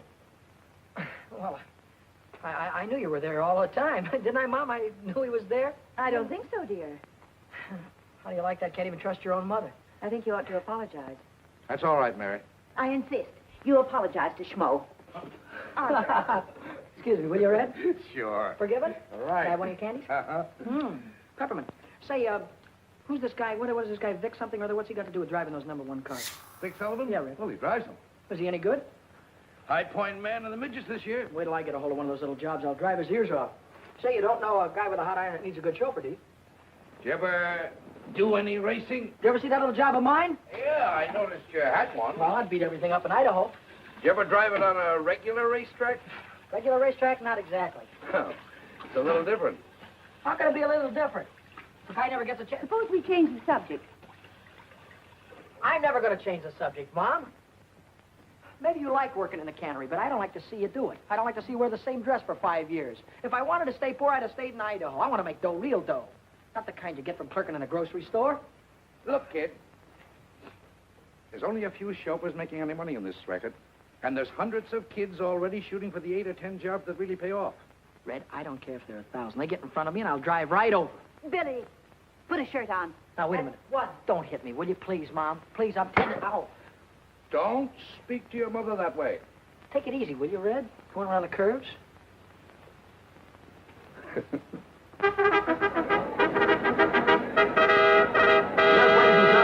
Jack Colin welcoming you to Carroll Speedway, the mighty hot rods of America out here this evening, and you're going to see plenty of grand activity. We might mention at the present time the cars are preparing to go into their time trials. Each car is given 3 laps in order to obtain its best time. And then those cars will be placed in Red, we really made this into a real racing buggy, huh? Uh-huh. Now, look. If you turn over, scrunch down and pull your head in. Don't worry about me, but thanks for the advice. Oh, driving one of these hot rods is kid stuff. I'll win myself a couple of 3 races and wait and see one of those guys will be after me to drive one of those big cars. Oh, yeah? Yeah. Okay, Coy. On the track. All right, let's go. You're going to see a lot from Billy Coy. He's coming on the track right now. You can see him. Billy Coy moving onto the speedway. Yes, sir, for 3 laps to qualify now for the fast heat race. The starters come onto the track with a green flag.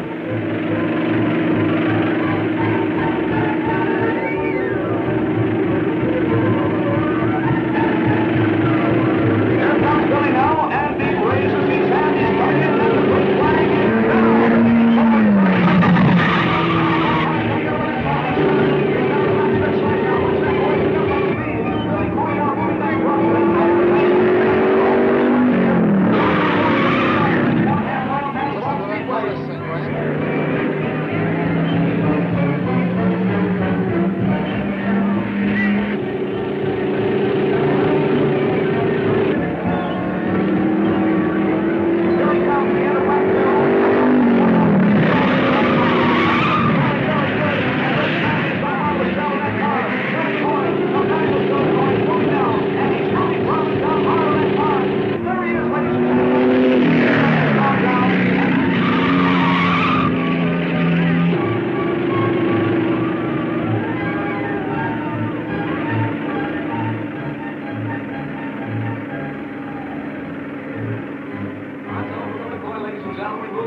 Now, and they'll make last-minute adjustments in that car prior to the fast heat race out here this evening. Nice score, kid. Pretty good, Red? You better go a little higher on that north turn. I'll think about it. Check the plugs, Red.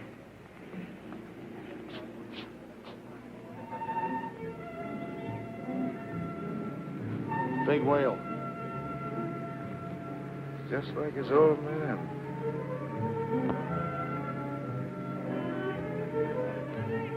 Hiya. Hi, Billy. One dog, please. One dog? Hey, you're really flying out there. What do you want on an empty track? What do you want out there, hurdles? One air I bet I know what you've been about the track being empty. She's a sharpie. Oh, sharp as scissors and twice as snippy. See nuts? Sure, I'm a race driver, ain't I? It's very funny. You meant that you can drive faster when there are cars out there. Your attention, ladies and gentlemen, your attention, please. Qualifying for the fast heat race this evening for 6 laps. Number 31, Peanuts McGonigal. Car number 23, driven by Billy Coy. Car number 48. Give me a gander. I'm going to drive right over him.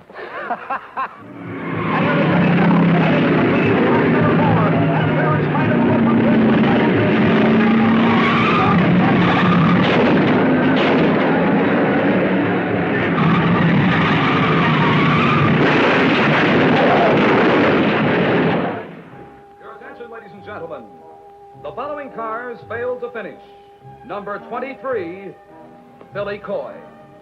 Number 62, Johnny Whitehead. I'm sorry you spun out, Billy. It's just tough luck. Of course it was. What happened?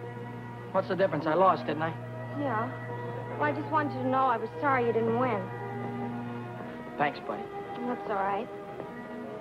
If you want to know, I took the turn too low. Oh. Wait until next time. I'll run those guys right off the track. Sure you will. I'll have that iron of mine running just like an offie if I... Hey, you gonna be busy Saturday night? Uh-uh. Will you meet me in front of Red's at 8 o'clock? Uh-huh. It's a date? It's a date. Oh, at 8 o'clock? 8 o'clock.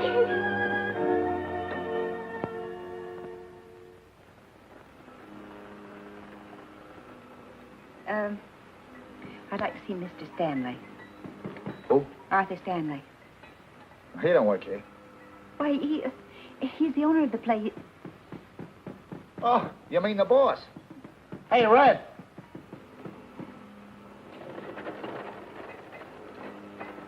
Hello, Mary. Could I speak to you a moment, Arthur? Sure, come in, come in. Come in, Mary. Well, this is a surprise. Come on, sit down. Passing, Arthur, and Sure, anytime. I wanted to speak to you about Billy. You helped him rebuild his hot rod into a racing car, didn't you? Yes, Mary, but... And then his very first race, he had an accident. He could have been killed. But look, Mary... You're encouraging him, aren't you? If he's going to race anyway, I don't want him to be killed because some dumb mechanic forgets to fasten a bolt. What is there about racing that you can't resist? Why do you want to risk your lives? Time after time, you or Billy or anybody else. Well, I guess it's for the same reason that men hunt gold and drill for oil wells. It's like Billy says, it's a chance to hit the jackpot. Look at those cups up there. And the big one is filled with $100 bills. Now, if you can win the 500 in Indianapolis, you can get rich.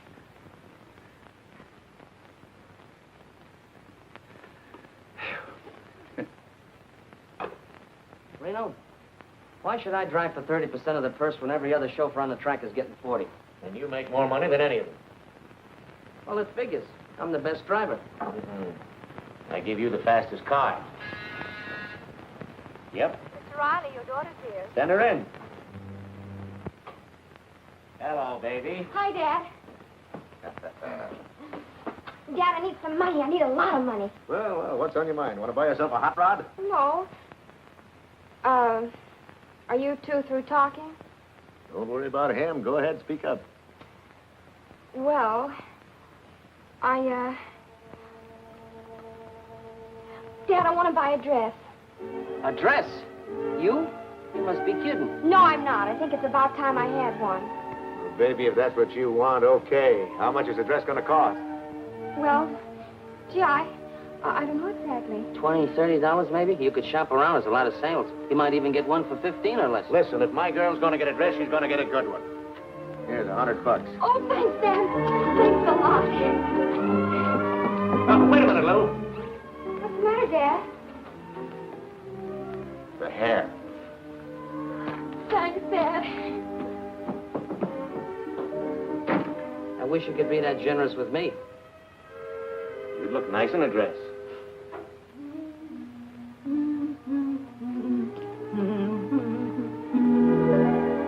Well, I'll be busted.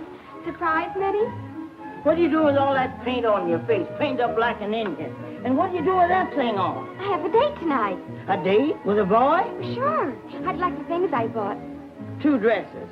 What are you squandering all your money on dresses for when you got a closet full of clothes? Oh, I haven't got anything at all. You haven't got anything? Why, you got more pretty things in there than both boys your age. What's the matter with you, Minnie? A girl can't go around wearing things like that on her first date. And you just take this thing back to the burlesque show where you got it. Will you please unpack my shoes, Minnie?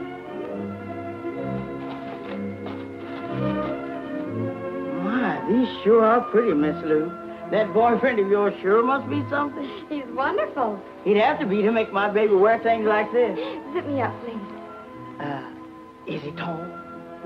Not exactly. Medium? No. Well, what does he look like? Well, you'll like him, Minnie. He's kind of a short Gary Cooper. He's really very handsome. He has icy blue eyes and firm jaw and high, intelligent forehead, and he looks like Gary Cooper, James Mason, and Charles Boyer all rolled into one. But what does he look like when you unroll him? How about it, girl?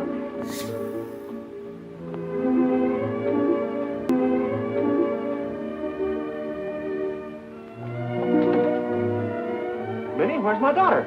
There she is, Mr. Reno. A combination of Ingrid Crawford and Bergdorf Goodman all rolled into one. Well, stand up, honey. Let me get a good look at you. Oh, Daddy, I can't walk in these things. Of course you can walk, darling. Sure you can walk. There's nothing to it. Why, I've been wearing these high-heeled cowboy boots for years. But I just know I'm going to fall. You won't fall, darling. Now, look at here. Listen to me. There's nothing to this. All you do is just put your weight forward on your toes. See? Lean forward. Bend your knees slightly. And when you feel a pain in the small of your back, then you're walking comfortably. See? Nothing to it. Look. Come on now. Let me see it. Come on. That's it. You made it. That's my baby. Now, I've got something special for you.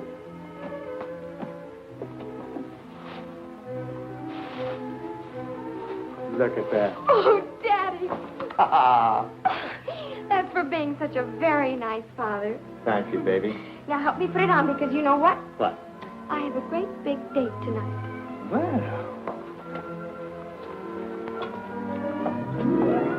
Well, that don't beat all. When she was 5 years old, she was playing football and driving a racing car. And now, she's 19 years old and just learned how to walk.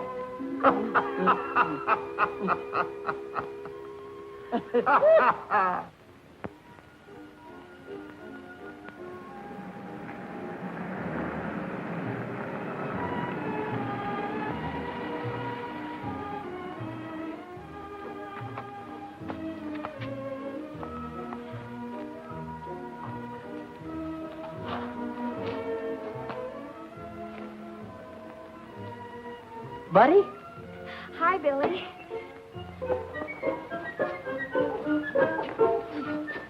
Oh. What was the matter? It's a rough sidewalk. You had a rough trip. Well, you're all dressed up. It was just a little thing I had around the house. Would you like to take the car? Well, I wasn't planning on this. Like, oh, careful. I mean, I wasn't planning on you being all dolled up or anything. Well, a girl can't go around in jeans all the time, can she? No, but me, the way I'm dressed and you, I wasn't planning on going dinner dancing or anything. We don't have to. Why don't we take a ride? A ride? Look, Bud, to tell the truth, remember those 2 special carburetors that you showed me the other day? The ones I was working on? Yeah, well, I thought that maybe I'd get rid of my 2 old carbs and put those 2 specials in tonight, and that's what I thought we'd do, right? Oh, well, sure. Sure. Well, of course, we don't have to do it tonight. Or you could show me where they are, and I could... Well, sure, I'll show you where they are. You don't mind? Not at all. Oh, well, that's swell. I mean, if I'd have known that you were dressed the way you are, I'd have gotten dressed, too. We'd have done something what you wanted to do.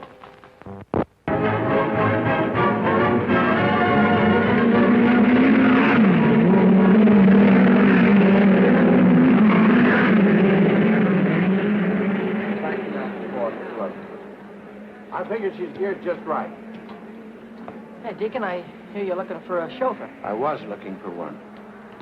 Well, looks like you're running in a little bit of luck because I won the main at Carroll last week, you know. Hot rods? Well, why don't you shut your mouth? Why don't you stay in your own league, nuthead? Sorry, kid. I signed Happy Lee this morning. Happy Lee? Oh, well, he's a swell driver, Deacon. You got a good boy. Thanks anyway. So long, nuthead. So long, phony. You want a little rich on the outside? Sure. Hiya, kid. Hi, Hap. Hello, Eddie. Here, you got yourself a ride. Gonna make little old 4 bits here run like $1.25. Anybody can do it. You're the guy. Hey, I know where you can get yourself a ride, too. Yeah? Where? It's a hoodoo wagon. A hoodoo wagon? What do you mean? It means it's a green car. Oh. See, a driver won't touch a green car. Yeah, I know. Guy drove one in a big race at Indianapolis. Had his iron out in front for 490 miles in less than a minute to go. You know what he did? Put it through a wall and got himself killed. Haven't you ever heard about green cars before? Eddie, I know all about it. Well, this guy was a real big shot back in those days. Maybe you remember him. His name was, what was his name, Ed? His name was, Cannonball Coy. That's it, Cannonball Coy. If you're interested, he was my father.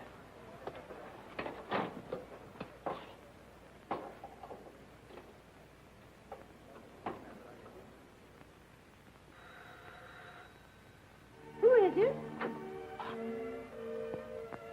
It's Schmo again. Oh, Arthur. This is a nice surprise. Well, I thought I'd come over and listen to the radio, if you don't mind. Well, of course I don't mind. Come on, sit down. I'll turn it on for you. Thanks. Any particular station? Yeah, turn it on to 980. 980. There you are. Good evening, sports fans. Here we are at the world's fastest quarter-mile dirt track, Culver City, home of the mighty midgets. They're broadcasting the auto races. Oh, Arthur, I don't want to hear them. Well, you want to hear this one, Mary. The boys driving. Oh. George phoned me from the track. He thought I'd like to listen to it. And here they come in the last qualifying heat. It's 6 laps for the 6th fastest car. On the pole, it's the track record holder, Lou Riley's #1 junior, with Dick Sullivan at the wheel. And on the outside, it's Billy Coy in Fats Green's number 73, the Hoodoo Wagon. This is Billy Coy's first time out in the midget. Tonight, he's defying the best-known racing superstition. Get away from me with that hoodoo wagon! I'll run you into the fence! You get in my way and I'll drive right over you. Here they come now, wheel to wheel down to the starting line. The starter man has got the green flag ready to give them the green light. And they're off. Go!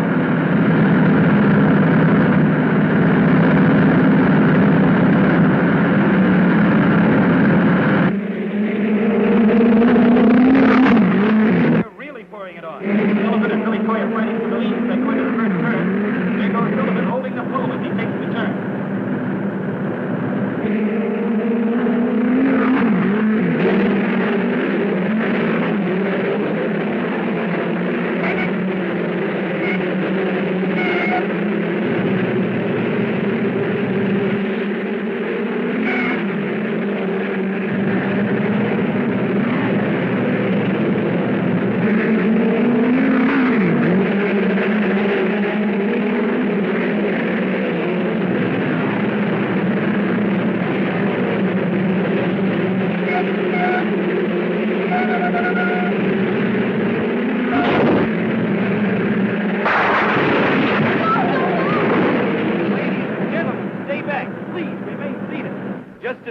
know the condition of the boy, we'll let you know.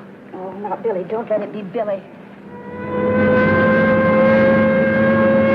The track ambulance is racing across the field, and it's car number 73, the hoodoo wagon that's crashed out there. It's Billy Coy in the hoodoo wagon. Oh, God, not again.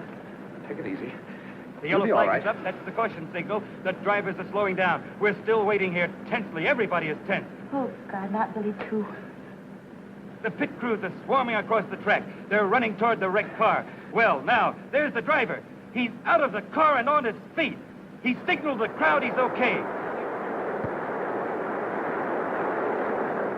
Oh, Arthur, he's safe. He's safe. Sure, he's safe. He's going to have a charmed life, that kid. Take it from me. You just leave it to me. Hiya, Billy. That was a dirty trick. Yeah. You see me run that hoodoo car through the fence? I sure did. Get him, Billy. Slug him. Get in that jab. Now keep that right hand up. Now you. No, the left. Keep the left up.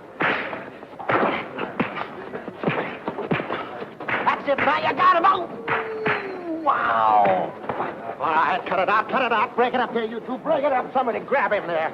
What is it with you two guys? You try to run me through the rail again, and I'll kill you. What's the matter? Can't you take it, knothead? Now, stop it, you two, or I'll have you both barred. Crisp, isn't it? Anybody need a doctor? Yeah, I do.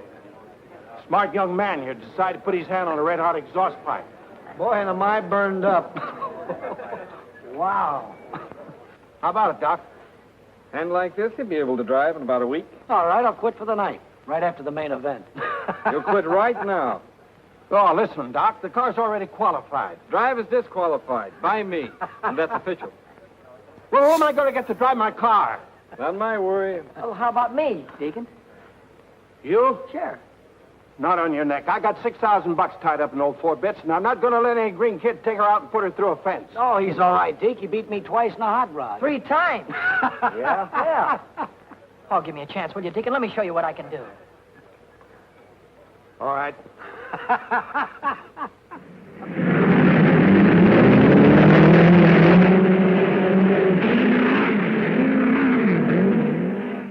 And here comes Billy Coy into the winner's circle. So let's give him a great big hand. And here's Queen Dolores Freeman to present a trophy to the winner. Hello, Speedy. I guess I give this to you. Well, where's the kiss that goes with it? Oh, is that part of the deal? Sure, kiss him. Get your picture in the paper.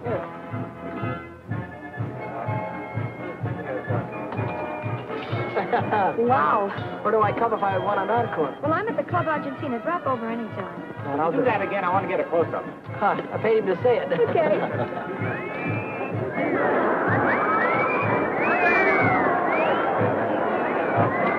Oh, I hope you got your money's worth. I sure did.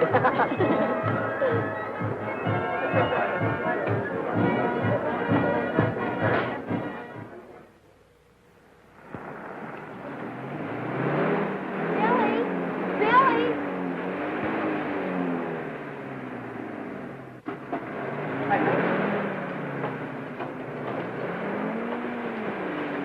Howdy, Red. Well, where have you been all day? I guess I should have phoned you. I quit this morning. Oh, you're going to quit working for a living, huh? A guy's a sucker to work 8 hours a day for mechanic's wages. Say, you got something there. I make more winning one race than I do around here all month. Yeah, but you might not win another in a year. You haven't even got a car to drive. That's what you think. You know that new iron that Deacon Jones is building? 6 bits? Yeah, well, Happy's going to drive that, and I'm going to take over number 50. Hey, look, do me a favor, will you? Drive the car a few weeks to make sure before you quit your job.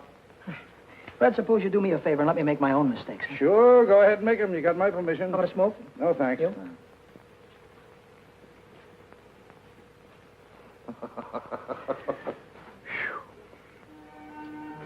Hi, Billy. Hey, hi, bud. You're going to ride 4 bits. Yeah, that's right. Well, would you like to put this on your helmet? What is it? Oh, $50. 4 bits, I get it. It's cute. Yeah, I thought you might like to have a luck charm to, well, to sort of keep you out of danger. Thanks. What you got in the box? New hat, want to see it? Yeah. Got it there. I just bought it. How do you like it? That's a hat? Look, I got to get going. I'll see you later, huh?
I kiss you till your heart so happy you could cry. Que bueno, ay, que bueno. And if you pop the question to me, you drive me insane. Oh, que bueno, sí, sí.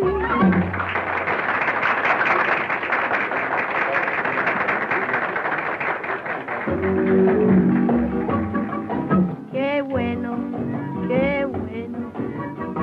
That means you're such a treat to the eye. Que bueno, ay, que bueno.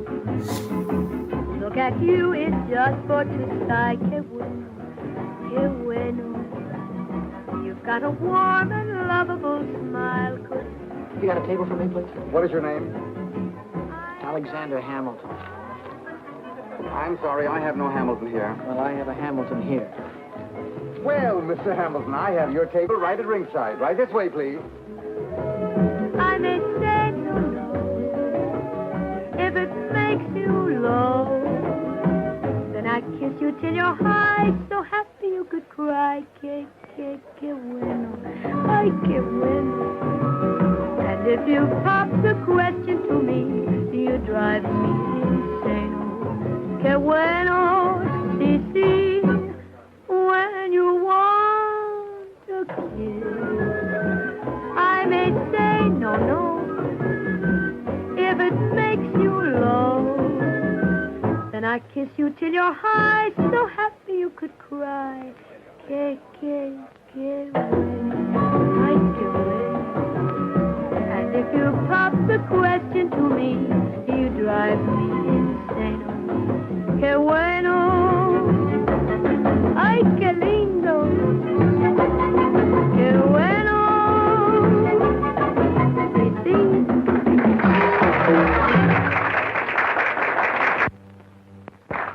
Thank you, ladies and gentlemen. Tonight we have a special guest with us. If you want to see somebody drive a car the way I do, and he gets paid for it, go out to the Speedway tomorrow and watch those midget cars. And here's the daredevil that you read about on the sports pages, the fellow that drives them, Billy Coy. Hiya, Speedy. What are you going to do in the race tomorrow? Well, I'm going to do my best, and if I have to, I'll drive right over. Oh, that's wonderful. That's a tip for all you race fans. Say, Carlos, have you got that can of buckshot ready? Si, señorita. Well, let's shake it. Well, Mrs. Barney Oldfield, how'd you let me find you a wee drink for me? The best. McGregor's Heather Dew. You don't even have to drink it. You just take the cork out and inhale it. Let me buy you folks a drink. Waiter, what do you have? Champagne with bubbles in it. What? And put a shot of gin in it to make it bounce. Yeah.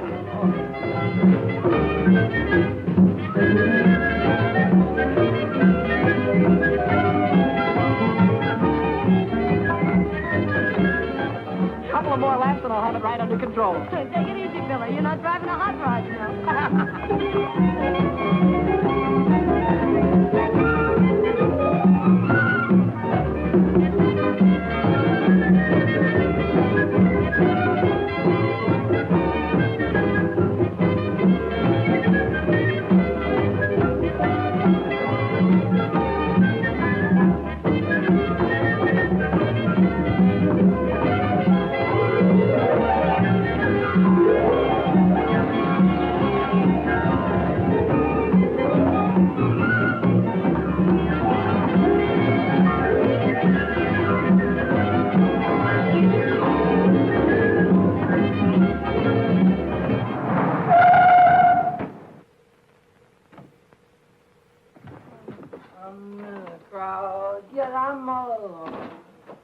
I'm all alone with you. Is that you, Billy? Mommy, you waited up for me. Give me a kiss. Oh, Little Billy. kiss, honey. You've had too many kisses already. I don't feel well either. Oh, Billy, you're drunk. Mrs. Coy, I Come only in, have a sit down. couple. There's something I've got to tell you. Can't I wait till tomorrow, honey? It's waited too long already. Oh, let it wait. Well, who can that be at this hour? Who can that be? I've got friends. I've got millions of friends. Santa Claus. Well, we finally caught up with you. You're under arrest. Under arrest? What for? You went through a 30 mile zone doing 85 miles an hour. What do you think you are, a racing driver? Oh, Well, could be. Come on, son. We're going to give you a nice long Christmas present. Where's your red suit, Santa? Oh, Mommy, wait a minute. Wait a minute, Mommy.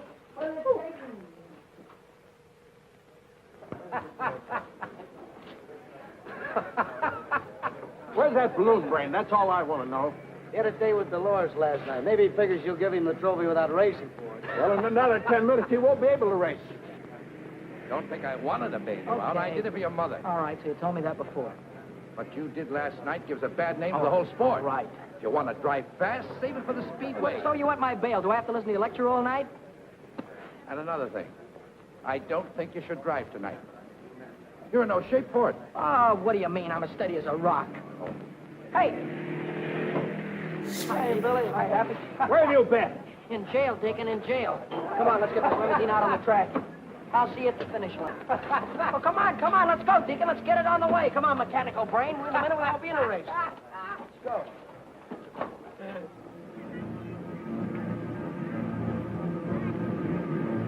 Here come the mighty midgets, ladies and gentlemen, into the west turn now. This is the main event, the big race of the night. It'll be for 40 laps. On the pole in the first line is Fred Nichols. On the outside of the first line is Georgie Whitehead. Moving to the second row on the pole, it's Tim Hawkins. And on the outside of the fourth pole, hey, Billy! And back to the third row on the pole, Good luck, kid. Same to you, Happy. Here's car number 75. We have Happy Lee. So we're getting ready for a start now. And as soon as the green flag comes down, these drivers will be on their way for 40 laps, the main event. He's looking them over. Here they come in speeding. The flag goes down. They're on their way down for 40 laps.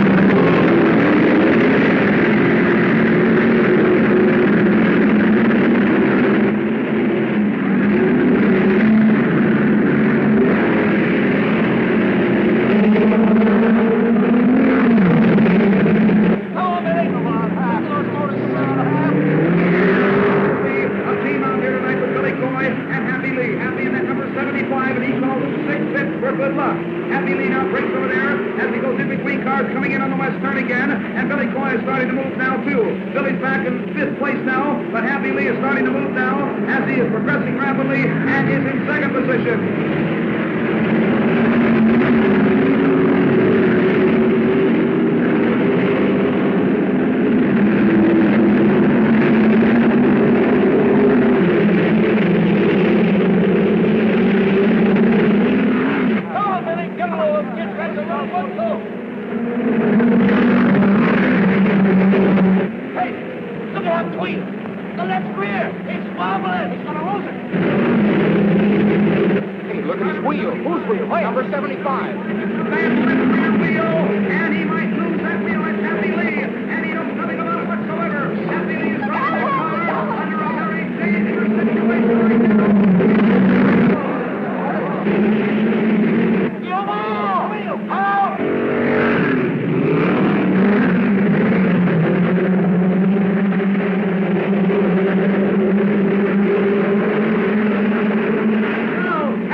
bad about Happy.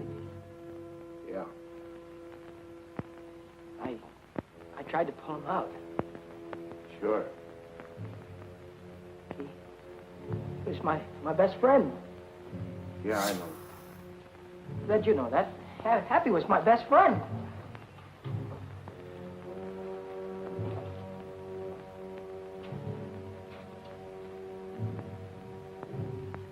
Why did somebody say something? All right, come on, somebody say something.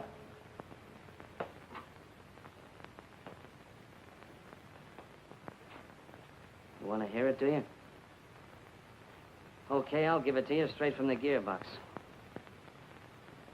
A lot of us here make our living driving race cars. Most of us try to stay alive when we get out on that track. It's a tough enough racket without asking for trouble. So then a punk comes along who says he's going to drive right over us. The only reason we don't smack him down right away is because we figure he don't mean it. We figure he's just flapping his big mouth. But you did mean it, didn't you, knothead? A guy got killed because you tried to beat the yellow flag. You drove right over him, didn't you? It was an accident, Vic. Not an accident, not when you asked for it. When you asked for it, it's murder. My own father got killed in an accident that way. Red, you know that. My own father got killed, didn't he? That's the difference between you and your old man. When you got drunk last night, another driver got killed. When Cannonball got drunk, he only killed himself. What are you trying to hand me? About you being drunk last night, that's no secret. You were loaded. I was not. What's this about my father? Cannonball, he was the lush. Everybody knows that. That's a sticking lie. Why don't you stop kidding yourself?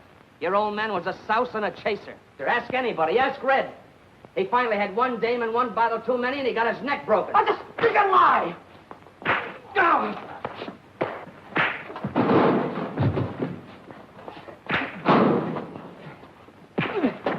Come on, bring it up. Now, let him alone.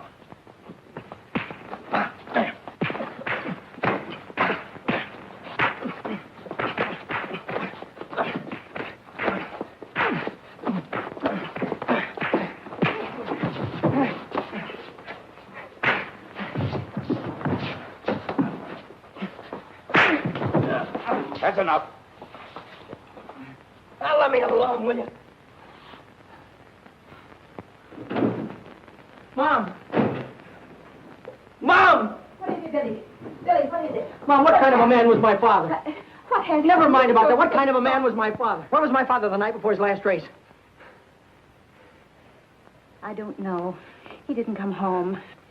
Was he drunk? Oh, he was in no condition to drive. Red begged him not to. He Red tried rode to with stop him. Yes, to protect him. What happened, Mom? Oh, I was watching them from the grandstand. Toward the last, I began to hope that they'd make it. That was the worst part of it, hoping again, because as soon as I did, he went straight into the wall. When I got to him, he was dead. Then he was drunk.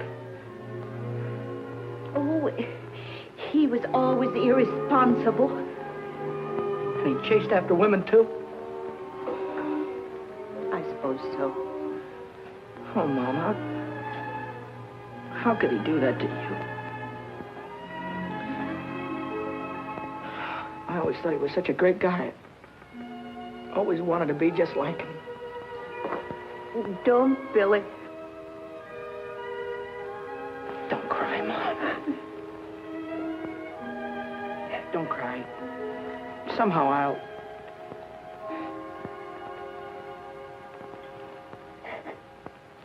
Don't cry. Yeah, I had. Take one of these. Thanks, Red.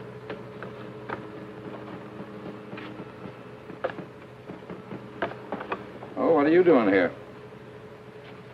Well, Red, I came back to ask you if I could have my old job back. What for? Well, I'd like to drive number 6, Red.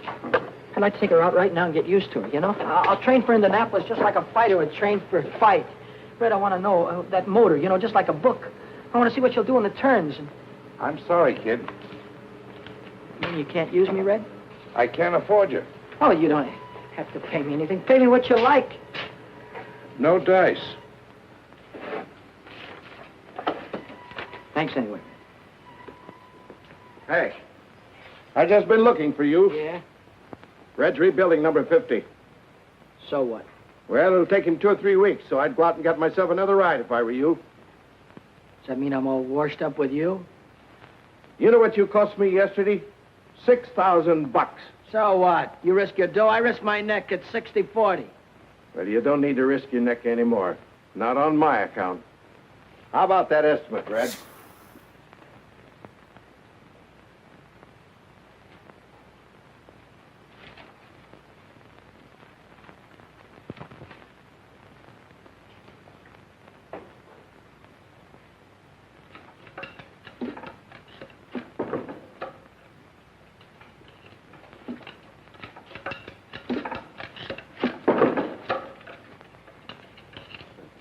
Kind of gave me the checkered flag around me.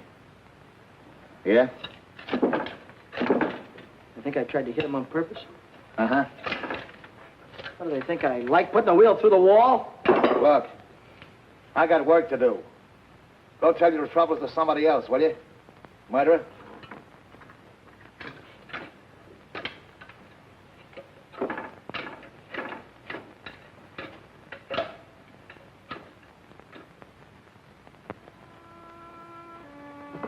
That you, Billy?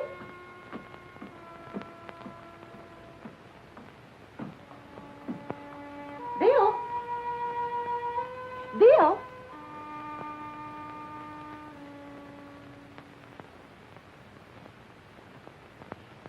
Bill?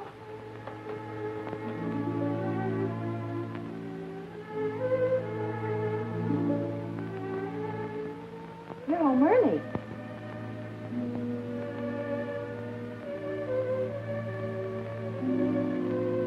I thought I'd come up and see if you had any socks that need mending. Here's a pair that could do with a little attention.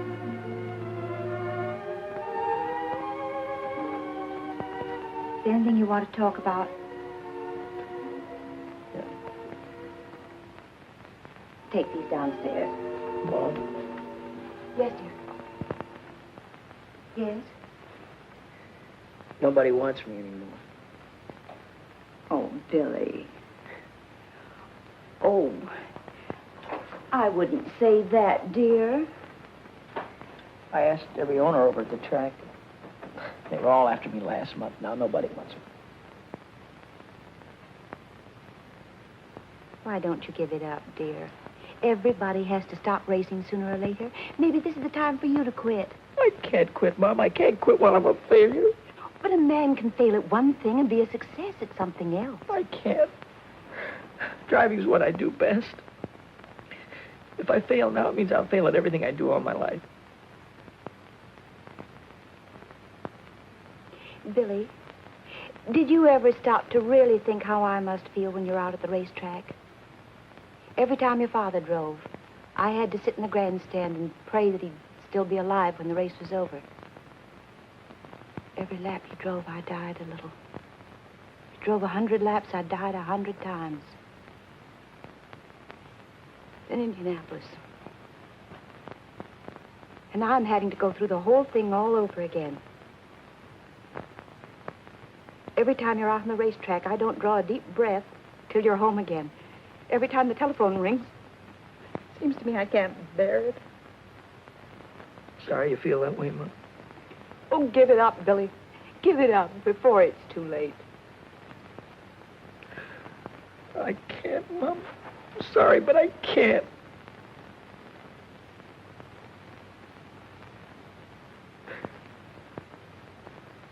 But you said something that started me thinking. You said a guy could fail at one thing and make good at another. Well, a guy could fail one place and make good someplace else. Yes, dear, that's true. Well, then I don't have to stay around here. Why? Go back east where the big cars are and the big dough. Oh, Mom, I'll send for you as soon as everything is all right. Don't worry about me, son. Just take care of yourself.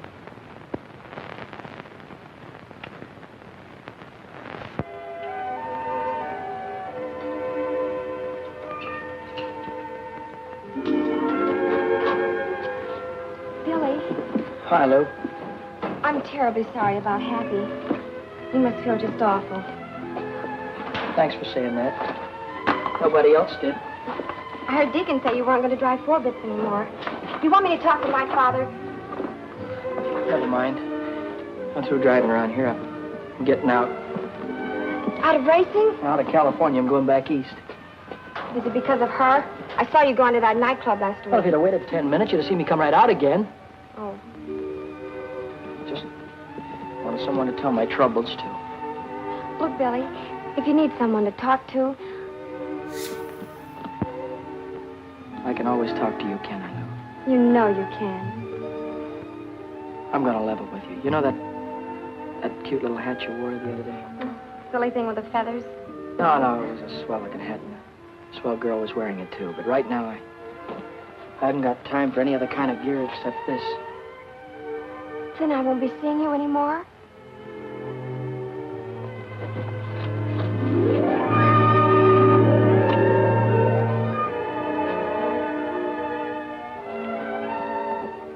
Are you going to be in Indianapolis on Memorial Day? Uh-huh. I'll be there, too. And I'll see you there, won't I? Got a date, Lou.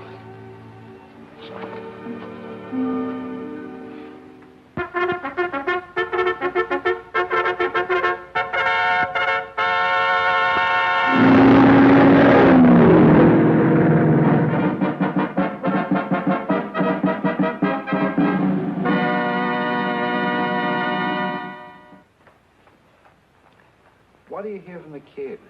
Oh, you know how boys are. He doesn't write much. But he does send me a money order every week with love scrawled across it.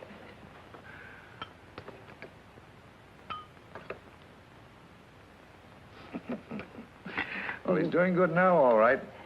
Won 3 straight main events. I wish he'd never win a race. Then perhaps he'd quit. Oh, now, Mary. Oh, I'm upset, Arthur. I had a bad dream last night. He's driving at Salem tomorrow. I saw him driving straight at a concrete wall, smashed right into it, head on. Then I heard a cry, like a little child crying. That was no hunch, Mary. Those were your fears you were dreaming. Oh, I hate racing. I hate everything about it. Oh, no, you don't. You don't hate everything about it. Don't hate me, do you? No, I don't hate you, Red.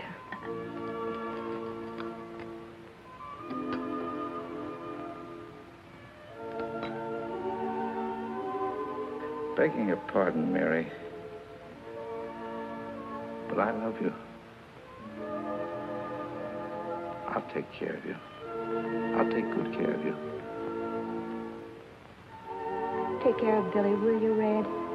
Please take care of him.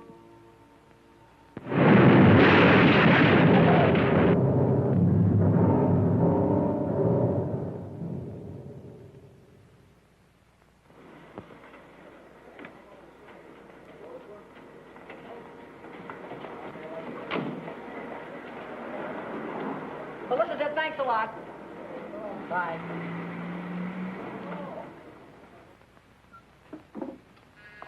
Come in. Hiya, Mommy. Billy! Oh, darling. How are you doing? How are you? Fine. How's your leg? Oh, it's as good as new. You got my letter? Yeah, about you marrying Red? Red? Oh, he's such a fine man. Hello, kid. Hi, Red. Hey, look, I hope it's all right with you, me getting married to your mother.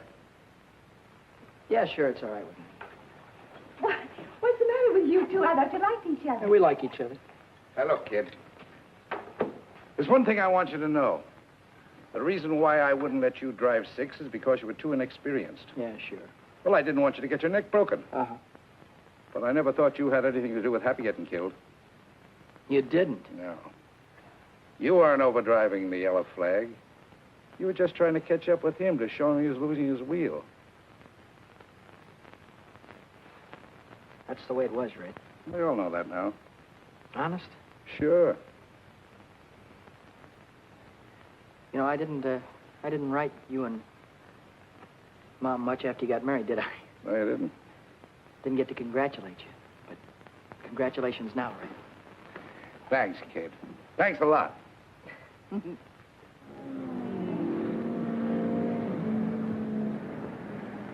Yes, ladies and gentlemen, another day of qualifying here at world-famous Indianapolis Motor Speedway. And let me tell you, newcomers to the automobile racing game, that these time trials out here in Indianapolis are definitely rough, wild, and certainly dangerous. Now, many of you know what I'm talking about. You've seen the days previous to this day of qualification, when the cars have cracked into the retaining wall, and they've turned over and caught on fire as they drove hard into the infield, with the cars completely out of control. Now again, the time trial situation is at hand. And these cars must travel around the huge and certainly very dangerous 2.5 mile oval 4 times. That's a 10-mile qualification run, and all these drivers are throttling down hard, attempting to break every track record. Hiya, buddy. See, I'm glad to see you. All right, break that up, you guys. Huh? You heard me.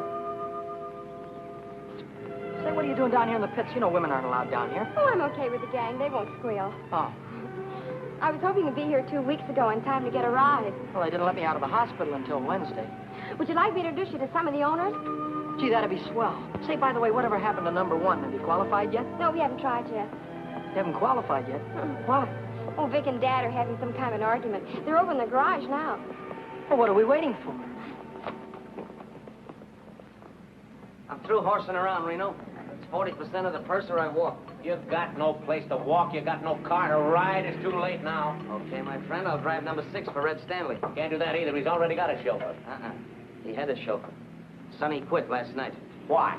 Because number 6 couldn't make 125 miles an hour, and it'll take 125 to qualify. Well, Sonny didn't know how to handle a front-wheel drive. I do. After all, number 6 has the same power plant as this car. And if I can make it with this one, I can make it with number 6. So long, Reno. Wait a minute, Vic. You can't do that. Don't be a dummy now. What are you... Daddy, you remember Billy Coy, don't you? Yeah, hello, Billy. Billy won the 100-mile sweepstakes at Dayton last month. You did? And the 50-lap feature at Richmond. No fooling. He got second in Oswego in the trophy dash at Williams Grove. What was that, midgets? Those are big cars. Well, ever handle a front-wheel drive, son? Oh, I handled a front wheel offie at Dayton. Hey, we might be able to make a deal here. How'd you like to drive number 1 for me in the 500? I'd like it just great.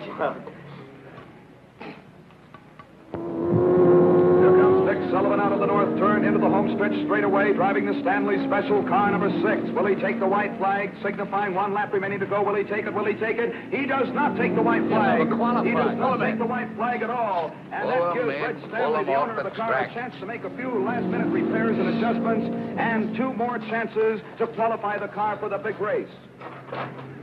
Hi, Reno. Too bad about Red. Well, son, you all ready to blow off those turns this morning? Sure am. I'll keep that throttle right down to the floorboard all the way. No brakes, huh? No brakes. That's what I like about the way you drive, kid. You got initiative. Now, remember what you used to say out in California. You used to say, I'll drive right over them. Did I? Yeah, I was there the day you drove over Happy Lee. Wait a minute, Reno. Boy, did you jump that yellow flag. I'll bet you beat it 20 yards. I didn't beat any yellow flag. I was trying to catch Happy to tell him he was losing his wheel. Oh, sure. Don't give me none of that oh sure business. You talk as if I tried to kill the guy. I didn't say you killed the guy. I said you drove over him. All right, so the boy got killed. This is racing. You gotta take chances. What kind of chances did you ever take, you phony? Looks like I took 1 chance too many when I hired a fresh kid to drive for me. Looks like you gotta try and find another driver, too, because I'm through, Reno. Why, you dirty little grease monkey. Billy! Billy! Billy, you're not mad at me, are you? I'm not mad at you, buddy. Then why don't you go back and talk to Red Stanley? He's looking for a driver. What would he be looking for anybody for when he has Vic? Vic couldn't get her up to qualifying speed, so he quit. Yes, ladies and gentlemen, we're in the midst of another day of qualifications. And right now, the starter is waving all the drivers off of the track so that we can prepare for the next time trial, which will be on the speedway in just a moment. Oh, how was he, Red? Oh, you can see for yourself. 119.8. Oh, I don't know. It doesn't seem to have any soup on the turns. Well, I reset the plugs. I changed the adjustment on the carburetor. I switched the fuel. What's that? What's what? Well, that doesn't look like the same supercharger that Reno had. His was way bigger. Well, Dad had a special job put on. They said it would compensate for the higher temperature. Yeah, I thought of that. I tried to get one. Good luck, boss. Sure. Well, come on, let's get started. Get in the car, Vic. All right, Reno, don't blow your gasket. I told you I'd drive it, and I will. We got 10 minutes to qualify. Come on, start the motor. Contact. Well, come Come on. It won't start. What do you mean it won't start? We'll get under the hood, check the plug. Come on, do something. Here. Come on, get in there. How's he going to start? There's no blower. What do you mean, no blower? I put on myself. Look, Reno, if you're trying to get cute with me, I'm going to bust you wide open. Me get cute with you. You bring back that supercharger or I'll have you barred for life. He can't bring it back What do you mean he can't bring it back? because he doesn't know where it is. Do you know where it is? Sure, it's on number 6. Red took it. I'll have him arrested. Get a cop. Get. Red didn't take it. I gave it to him. You gave it to him? Why? Because there wasn't another one in Indianapolis, and I wanted Billy to have a chance. So you gave him my supercharger. No, I gave him my supercharger. It's my car, isn't it? Oh. Now on the speedway, for the third and final trial, the Stanley Special, car number 6, driven by Billy Coy. That's all. I warned you about having those kind of children. Remember? If I...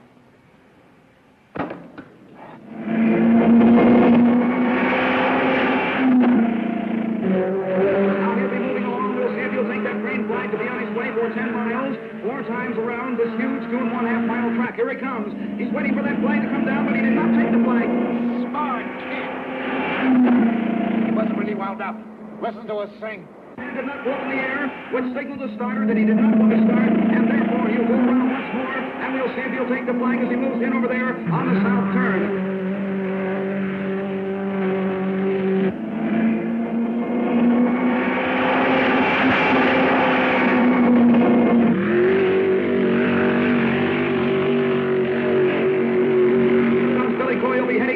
Very dangerous and toward north turn. He goes through the north turn beautifully well. All the time. We'll see if he'll take the flag this time. Everybody stand up and watching. His hand goes up in the air. That means he's going to take the flag. And we'll watch that flag come down. Coy's hand is still in the air. Now he pulls his hand down. Here comes the flag down from the starter. And Billy Coy is looking by, ladies and gentlemen, for 10 miles.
Gonna make it. Keep the fingers crossed.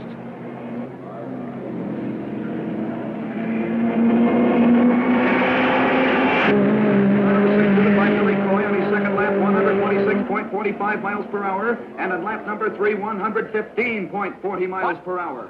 I don't get it. I'll never make it now. What happened? Could it be the carburetors? I don't know what happened. Well, I guess I gotta start all over again. Another year gone. Oh, what a tough break. Think of it, 127.40 miles per hour on the first lap. On the second lap, 126.45. And then on that third lap, 115.40. Ladies and gentlemen, I can't understand what could have happened. Because on the fourth lap, Billy Coy turned at 126.20. It's a tough break indeed. Sorry, Red. Oh, I guess old number 6 just hasn't got it. The time is 6 o'clock. The qualifying for the big race is finished. Oh, that's that.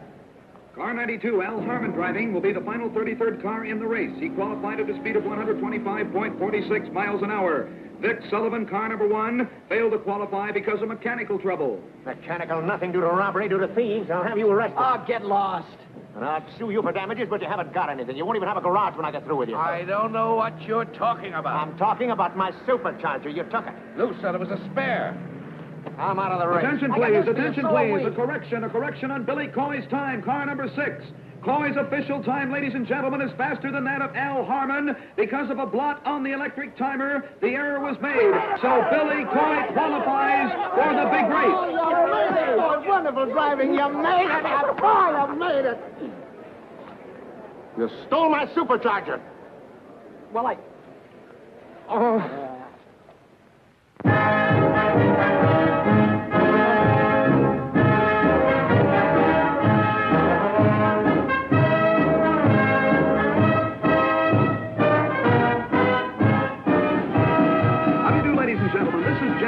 welcoming every one of you to the 33rd running of the 500-mile National Championship Automobile Race here in Indianapolis, Indiana. This is an international event. Yes, people from all over the world have been here for days. The hotels are completely sold out. It certainly is a wonderful sight to see all of these people coming from every state in the Union out here to see the greatest automobile race of all time.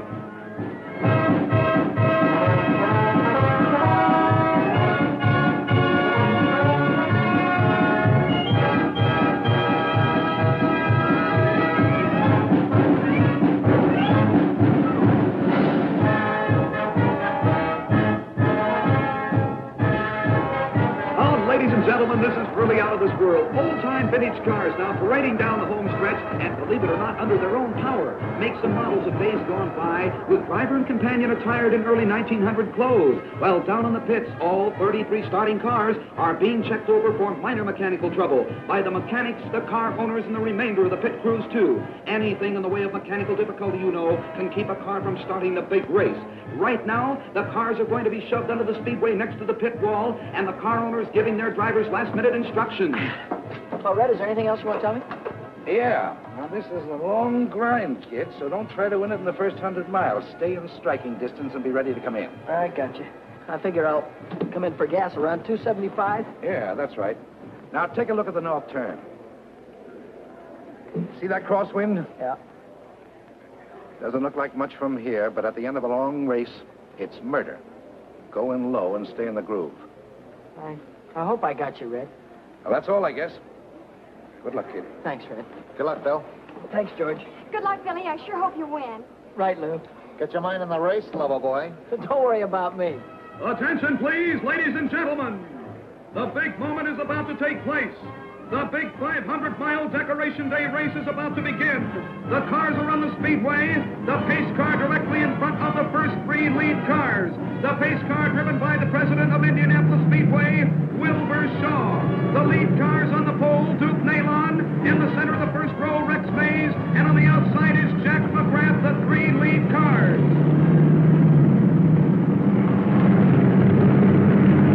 There they go, moving out of the south turn down the backstretch.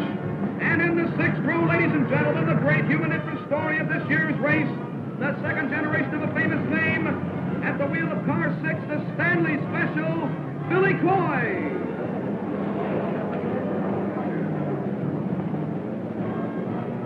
And ladies and gentlemen, I'd like to mention the fact that Billy Coy is the son of Cannonball Coy, the great driver of yesterday who was killed at the north turn of this racetrack.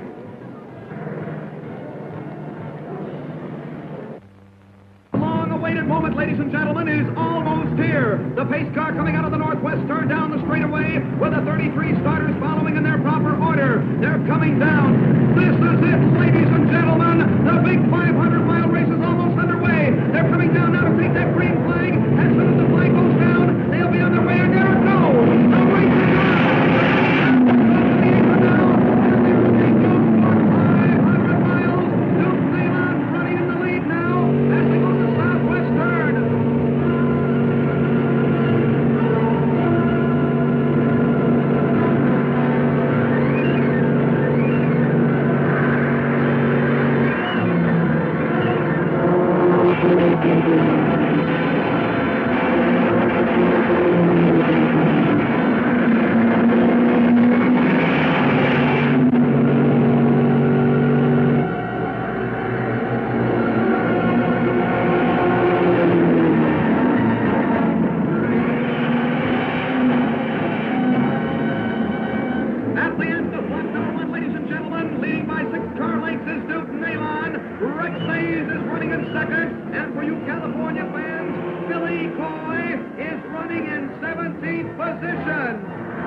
supercharging. That's what I can't understand. Oh, Father, do you have to win all the races all of the time? Yes. Well, you won't win this one. Come on, Billy. They're nearing the halfway mark, ladies and gentlemen. And still in the lead is Bill Holland, but Billy Coy. Billy Coy, the California sharpshooter, is really moving up and certainly has displayed fine sportsmanship. There goes Bill Holland in car number 7 in the lead.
When you pull out of here before the pit. You burn like a kitten. If we have any luck, we're going to take it off.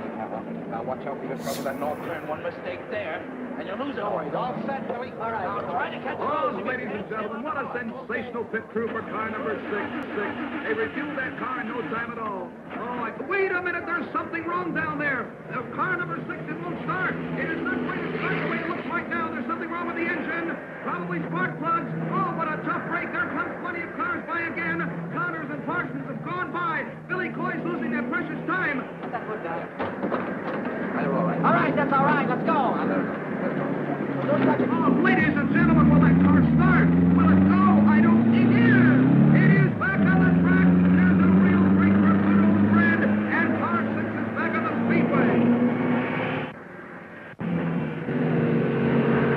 Billy Coy has moved back into the speedway again, ladies and gentlemen. And Billy Coy has a lot of mileage to make up right now, having been in the pits even for that short time.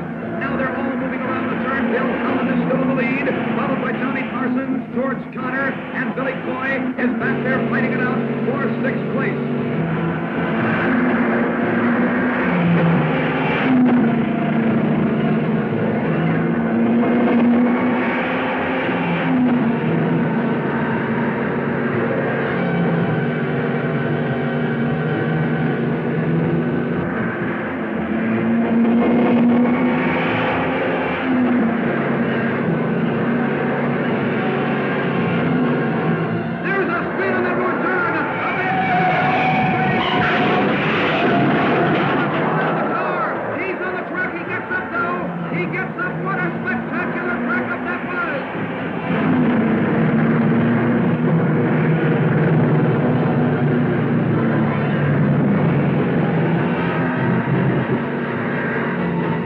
Carbon vapor is being thrown from the exhaust of the various cars right under the driver's goggles, and that's pretty tough when they have to take one hand off that wheel and keep wiping the vapor off of their goggles. Billy Coy, the boy from California, is trying desperately to move back into contention for first place because Bill Holland, driving the Blue Crown, is right smack in the lead, and we think at the present time that he's going to stay in the lead. However, anything can happen in this track because you've seen accidents all afternoon. There's the start of a spin down there. On that far turn, he went high. And then but they're right on the track when the drivers get by them. And they are by them. The yellow flag went out, and the drivers are sliding out of their car. Dale and Spaulding, a very close call indeed. Has been cleared from the speedway. But right now in the back stretch, we're watching Billy Coy as he has moved into fourth position, and he's challenging for the lead. Bill Holland is still in first. Jack McGrath is moving up very fast than Bill Holland. But here comes Billy Coy. Here he comes very fast on the outside now of Ted Frankie in car number 1. And he's on his way now to lap car number 36. The car is one lap behind Billy Coy. Billy Coy's in third. McGrath in second. Come on, McGrath. Come on, McGrath. Come on, McGrath. Now, come on, McGrath. He's a great driver, ain't he? That's my son. You mean you're Jack McGrath's mother? No, the other one, Billy Coy. Coy? Come on, you Coy! Come on, you Coy! This is one of the most sensational races I've ever seen in my life, ladies and gentlemen. There goes Billy Coy. He is moved by the second-place car McGrath, and he is now in second place all by himself, which means he's going after Bill Holland now for first place. What a sensational driver! Cannonball Coy, as great as his father was.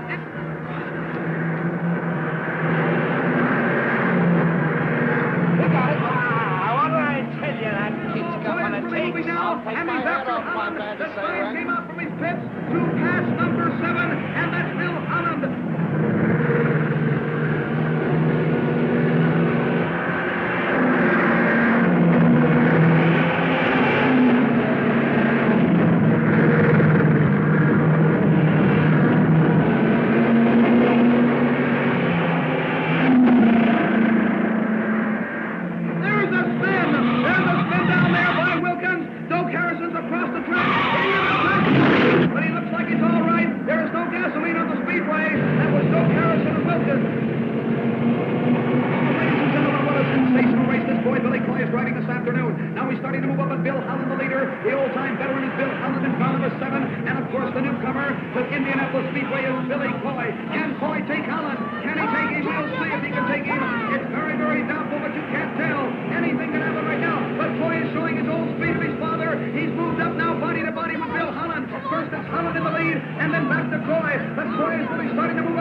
arms are burned. Let's find a doctor. Never mind about my arms. The race right up. We'll rebuild and try again next year. Yeah, with whose dough? Came in third. But those cars that passed me. All but two are in another lap. Third? Yes. That gives us enough to build any car we want. Come on, now, let's get your arms fixed. And now, moving into victory lane, is Bill Holland, car number 7, the Blue Crown, a runner-up for 2 years in a row, and this year, 1949, it's Bill Holland year. Now, don't worry. Ladies and gentlemen, your attention, please. Bill Holland has made one of those wonderful sporting gestures that make automobile racing the sport that it really is. He will not receive the famous Borg Warner Trophy, the cup that has always been presented to the winner of this race, but he insists that the officials award custody of the Borg Warner Trophy to a driver who did not win the race, but who won the hearts of the whole racing world with his skill, his daring, and his great courage. We present the trophy to Billy Cannonball Coy.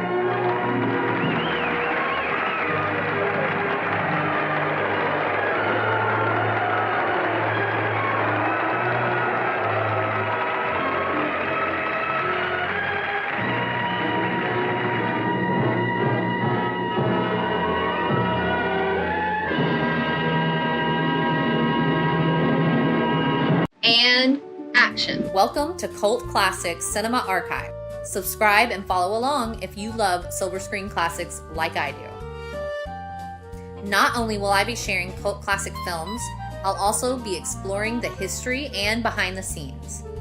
Whether you want to watch with me, learn more about cinematic history, or share your love of the cinema, you can find it all here. Thanks for joining me. Grab some popcorn and let's press play.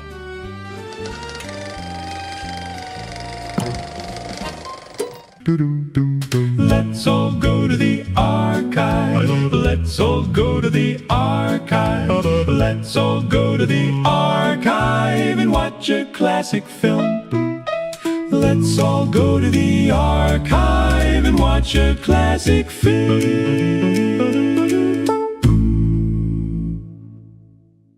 History is usually written by the people who win. But in the film industry, it was written by the guys holding the keys.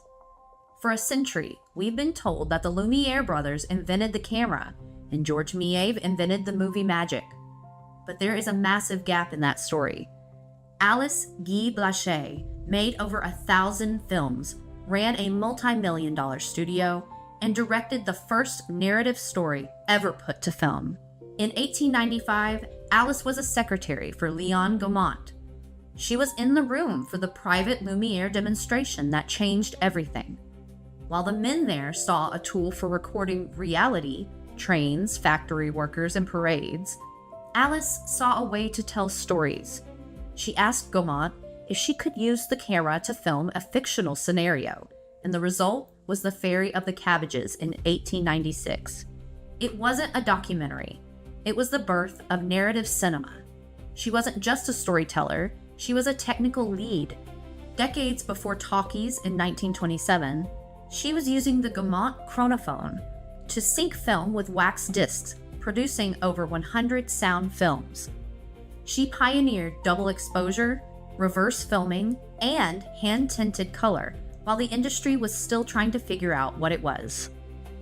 By 1910, she moved to America and founded Solax Studios in New Jersey. It was a powerhouse. She had a sign on the wall for her actors that simply said, "Be natural." But her empire hit a wall in 1919 when a massive nitrate fire destroyed her laboratory. Between the disaster, mounting debt, and the industry's shift to Hollywood, she was forced to auction everything off and return to France in 1922. She never directed again. Then came the erasure. When Gaumont published his official histories in the 1930s, her name was gone. Her films were credited to her male assistants or her husband. Because her master negatives burned, her work became dark data. Her name and her work deserves to be remembered. If you enjoy cinema history, please join us at cultclassiccinema.com. I'll see you on the next one.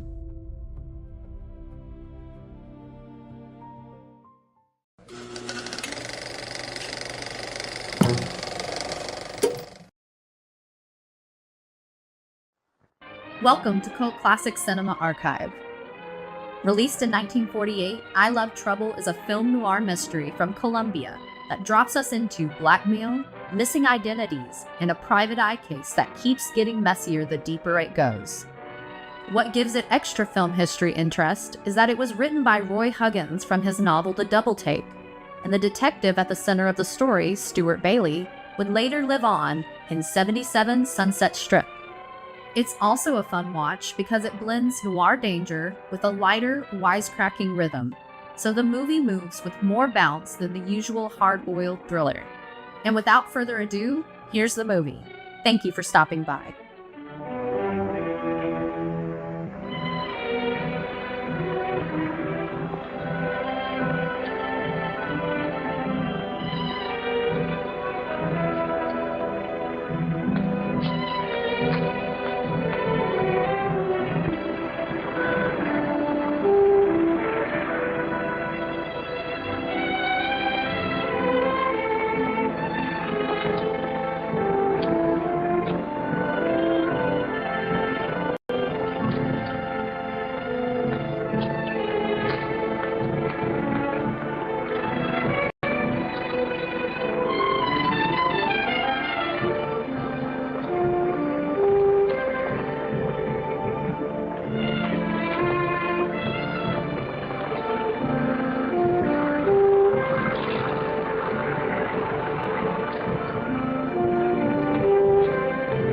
I'd like to know the reason why you're following me. Would I need a reason? You know, I'm beginning to think I might possibly have been mistaken about you. Perhaps it's your leer. It looks so genuine. It is.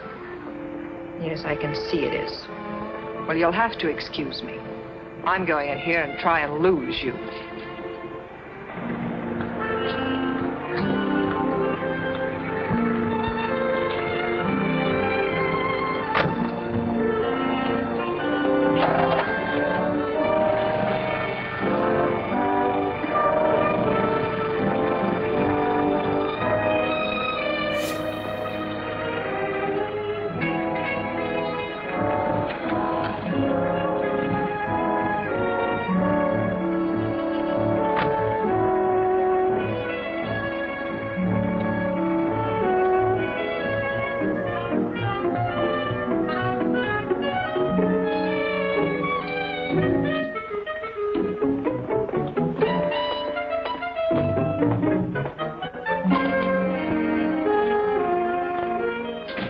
Brace yourself.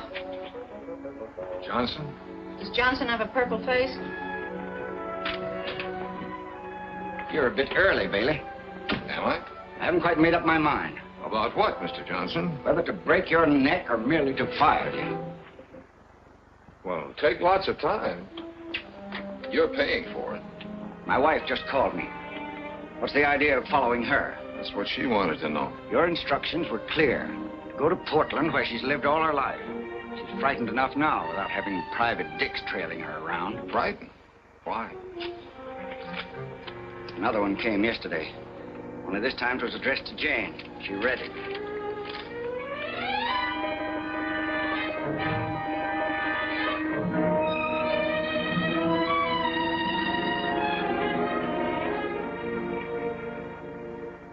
And you figured she was frightened because when she read it, she laughed gaily?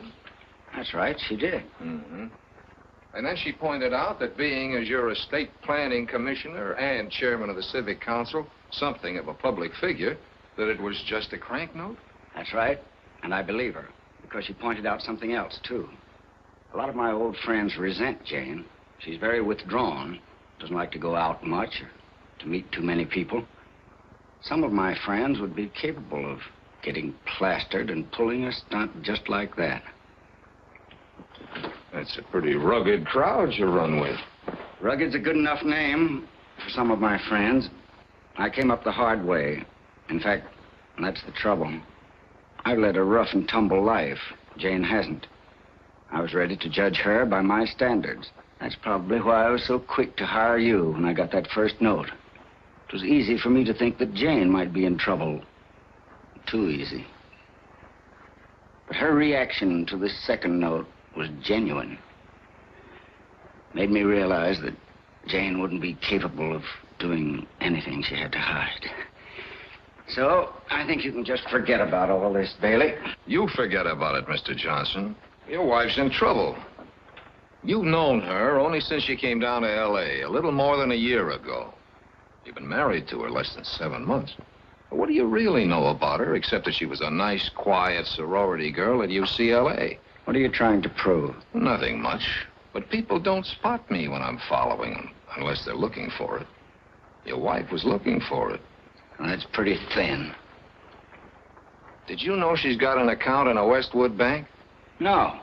She hasn't any money except what I give her. She came out stuffing a roll of bills in her purse that would keep me for a month. Did you check on it?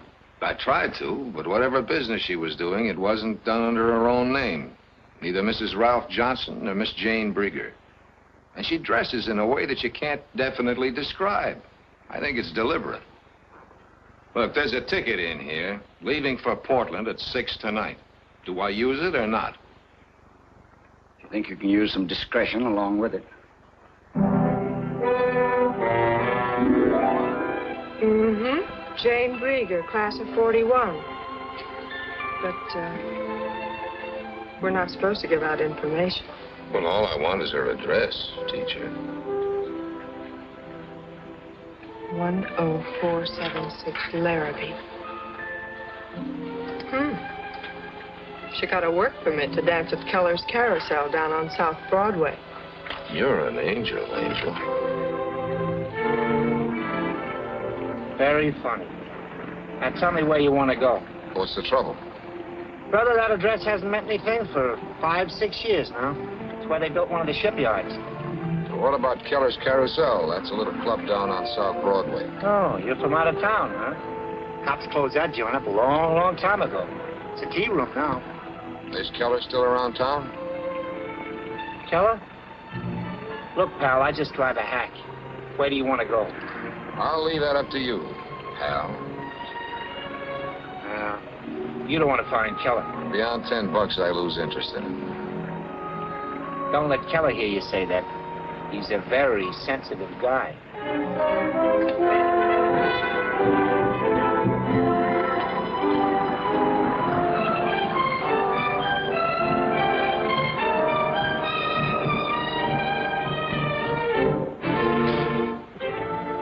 Thanks.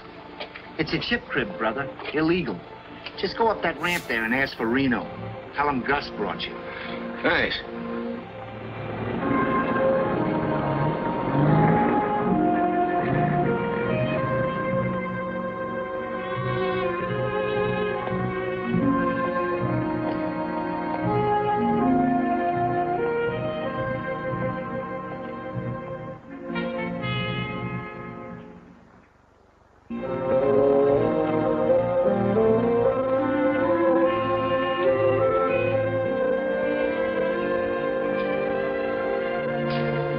What are you gonna do for you?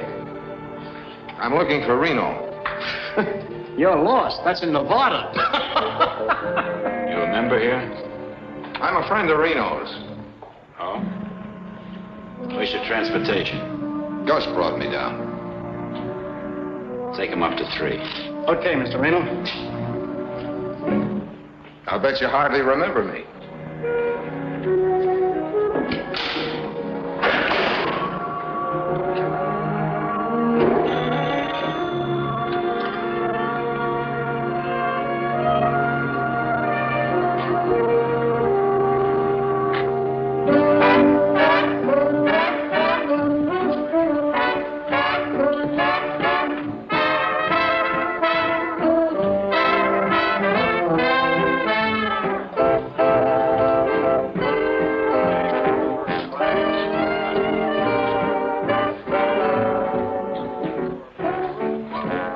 Thanks, Angel. Well, thank you. Hey, if you wanted to find Mr. Keller, how would you go about it? Well, my way wouldn't help you. But he is around.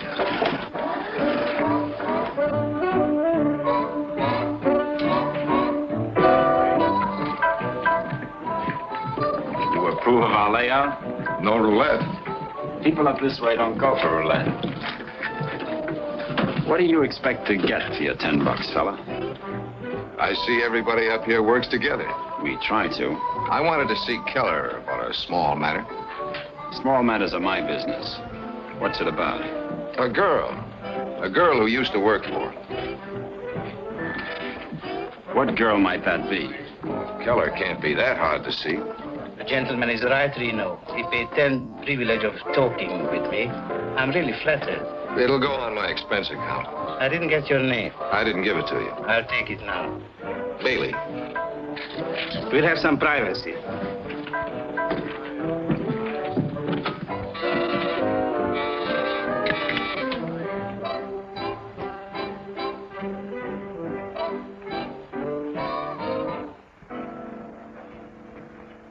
Now, about this girl, Mr. Bailey. She may have taken a cozier name for your nightclub, but she was born Jane Brieger. Well, that was a long time ago. What's she done? Nothing, just missing. I'm afraid I can't help you. Well, whatever you know. She left Portland back in 1941 when I sold the carousel. She went to Los Angeles with a comic named Buffin. In 1941? You mean 1946, don't you? Sorry, I mean 1941. Did you know her? No, I never met her. Do you know anyone here or in Los Angeles who might have kept in touch with her? Sorry, no. She was quite something. I tried to brush some dust off her shoulder once, and she accused me of mauling her. If you find her, give her my regards. Have any pictures around? Maybe. I have a room full of relics from the carousel. Would you like to go through? Yeah. Reno, you know the room? Thanks for letting me take your time, Mr. Keller. I'm sorry I was talking about the wrong girl.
Which one is Buster Buffin? How'd you pick out Jane Brieger? You told the boss you never met her. I did say that, didn't I?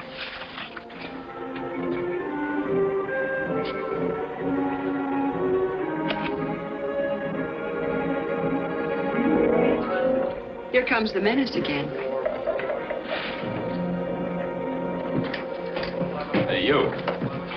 You can walk down. I was thinking of calling a cab from the desk. They cruise around. You can pick one up. I think I better call one. I'm afraid of the dark. We don't like cabs coming to this address. It's a house rule. Well, thank the boss for this for me.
seen him.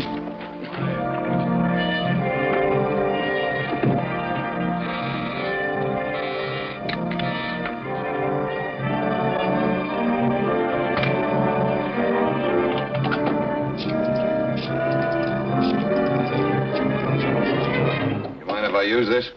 Go right ahead. You seem to be very much at home. Hotel Willamette? This is Bailey at room 517. Get the houseman up to my room quick, will you? Tell him to take it easy, but hold anybody he finds there. I'll wait. What happened? Did you fall down the elevator shaft? I thought maybe you could tell me. Don't you know? It was supposed to look like a heist job. He emptied my wallet and put it carefully under my nose. Real subtle. The boys who work these streets can afford to be casual. Your man Reno told me I'd find a cab. He often can. I don't think Reno likes you, but he doesn't go in for petty theft. Yeah? The room isn't mussed up? All right. Tell him to watch it a while. I thought you might be looking for something. The hard way. If I wanted anything from you, I'd get it. And I like the hard way. Oh, sorry, boss. I thought he'd gone. He's just leaving.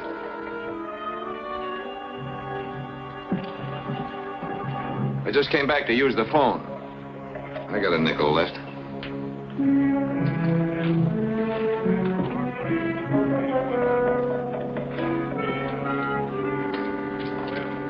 You know the way out. Take the stairs. Rain spots these jackets, doesn't it? Hey, something holding you up? Not a thing. Nothing holding him up either. All right. That puts her here in Los Angeles 6 years ago instead of a year and a half, as I thought. Or rather, since this morning, you picked me up at my apartment. And I'm probably being followed, too. Can you find out who it is? Well, I'm pretty sure this is from the Portland end. I'll let him catch up with me the next time, and we'll have a little talk. And if he doesn't want to catch up? There are ways of arranging it. By the way, if this isn't a gag, it ought to be. The Tethro agency says Buffin quit show business and bought himself a meat market or something down at the beach. Thanks, Bix. I'll follow it up. I want you to fill in the gap. If she did come down here 6 years ago, I want to know what went on in the 5 years before I met her. Well, that shouldn't be too tough.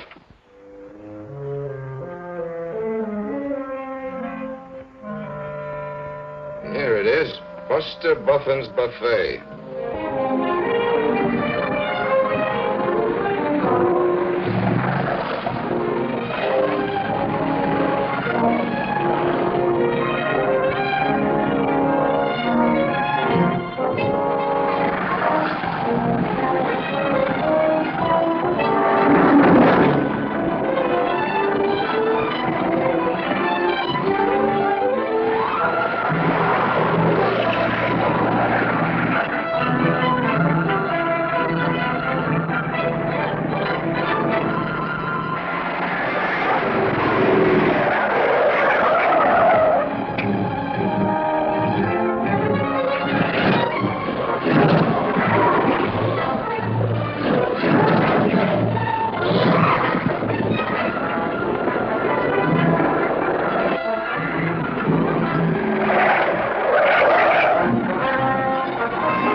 Plenty of seats down front. Always room for one more. You killed me, Buster. See you later. Okay, drop in again. Well, what'll it be? Clam chowder or clam chowder? You got any clam chowder? Oh, that's special. Cost you extra. Any coffee? Natch. You wouldn't be a food inspector, would you? Put it down. I might be hungry. You'll find it warmer than an old maid's feet, but not half as clammy. Buster, this routine's better than the one you had in Portland. Do I know you? I hope not. That crack about Portland was supposed to mean something. What? A man in Portland died and left a small estate. What's that to me? Keller says she came down here with you. Oh. So you're trying to find Jane. Yeah. That was all of 6 years ago, chum. What's your angle on it? Just legwork. And the expense account is lean and hungry. What's the information worth? What's the information?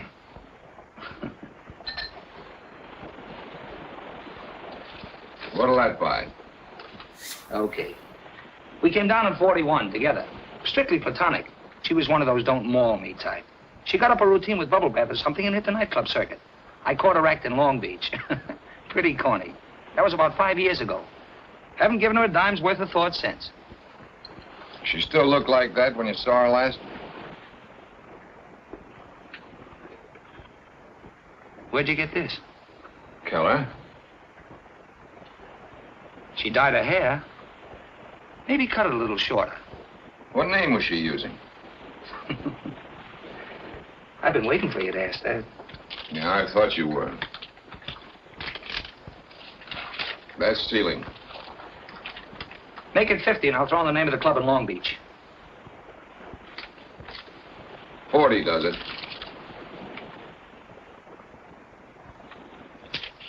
Club Zorro, Long Beach Boulevard. She was calling herself Janie Joy. Club Zorro, Janie Joy. Thank you. Hey, you owe me 2 bits for the chowder.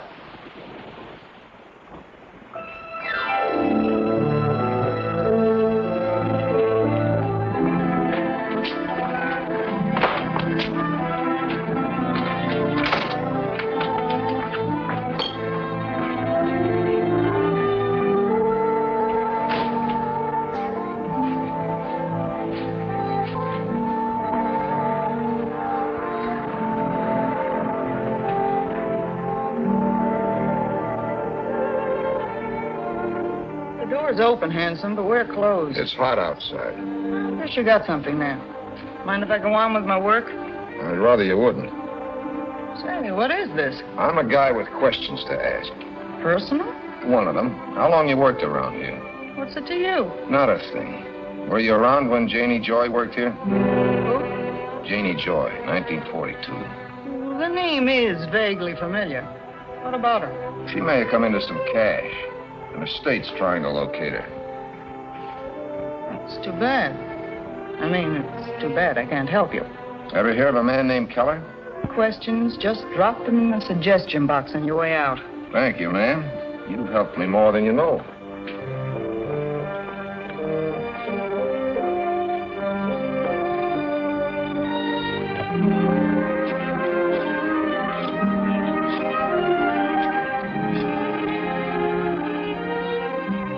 Sorry to call you, but I thought you ought to know that a detective named Bailey is looking for your friend, Janie Joy.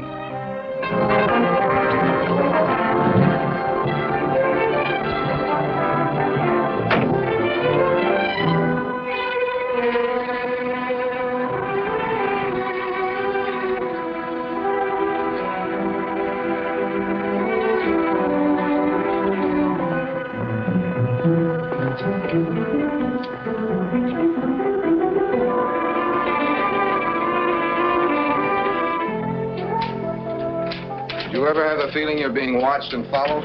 Not nearly enough. Why, who's playing you for a mouse? Mrs. Johnson.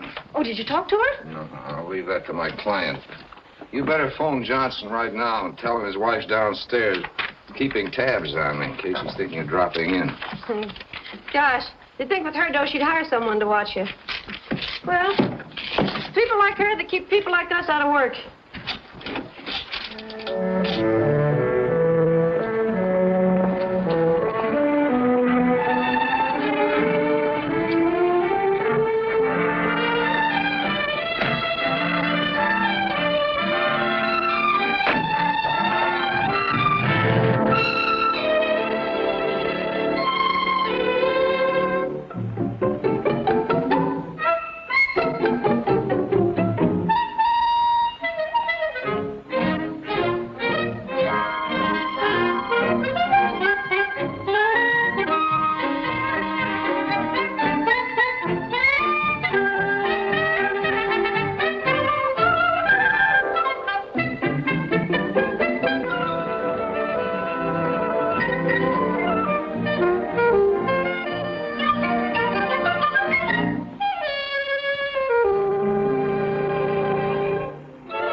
Yeah, Martha.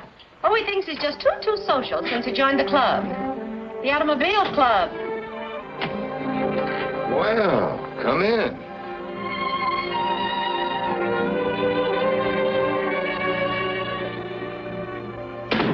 Is this love, or were you looking for a detective? Isn't there any other alternative? Yes, but I haven't got time for it. I understand you're looking for someone I know. Janie Joy. Sit down. Tell me more.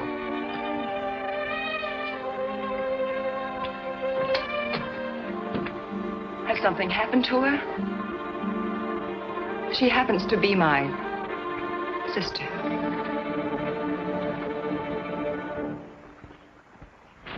You didn't tell me your name. My name is Gretchen Brieger. My sister's real name was Jane Brieger. When did you see her last? When she first left Portland in 1941. When did you come down here? 42. Why didn't you look for her then? How do you know I didn't? Because I covered every agency in this town. I asked them all if anybody else had ever been around looking for Janie Joy. The answer was always the same. No. I see. No, I didn't look for her, Mr. Bailey, because, you see, I happen to know she wasn't in Los Angeles. The last letter I received from Jane was from Acapulco, Mexico. I never heard from her again. When was that? Just before I left Portland. Where did you live in Portland, Gretchen? 10476 Larrabee Avenue. That's quite a memory you've got. I'm just looking for a cigarette, Miss Shannon. Norma Shannon. 1205 Roxbury. Who sent you up here, Miss Brieger? Acute cynicism. I suppose it's an occupational disease. Yeah, it's the people I meet. Who sent you up here? I'm a model. I just didn't care for the name Gretchen Brieger. I changed it. I didn't know models changed their names. The ones named Gretchen Brieger do. You're a highly improbable character, Mr. Bailey. Did someone just dream you up? You know, you're good. You're very good. I'm surprised they didn't have you plant her in Acapulco. May I go, please? How did you know I was looking for her? I went by my agency this afternoon and saw your card with Janie Joy written across it. Now may I go, please?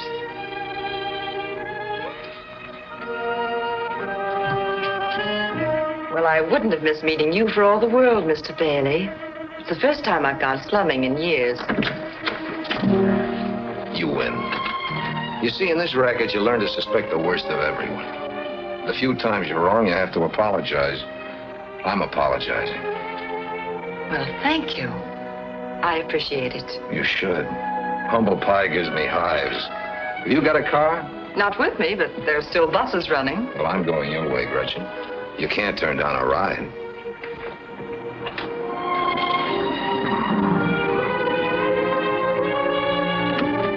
Don't tell me who lives here. Let me guess.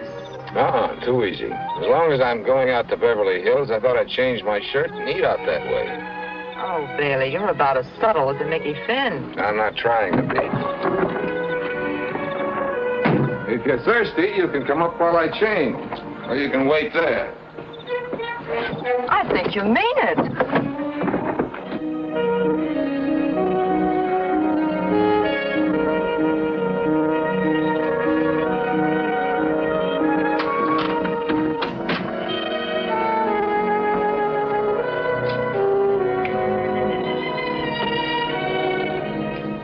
Well, I thought detectives all lived in hall bedroom apartments. I did, for 10 years.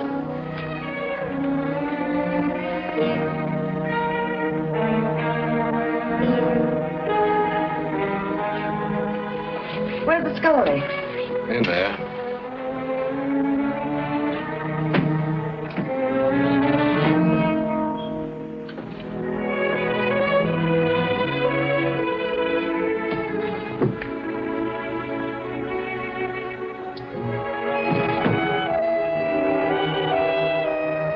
Do you have any bitters? Never touched the stuff.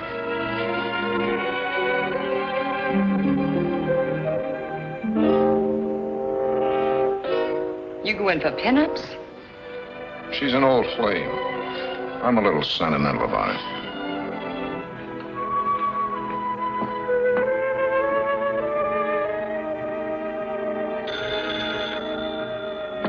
Your phone's ringing.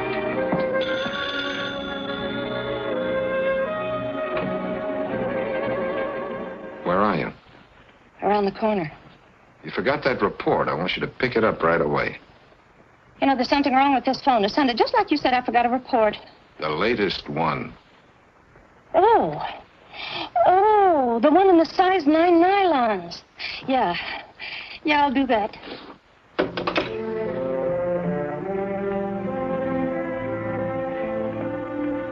You like my girl? She's very pretty if you like the type. You think she's as pretty as your sister? It's a matter of taste. You know, you still haven't told me what I've been waiting to hear. Come on, let's get out of here. But what's happened to Janie? Why are you looking for her? I just represent a client, Angel. I couldn't tell you that until I had permission.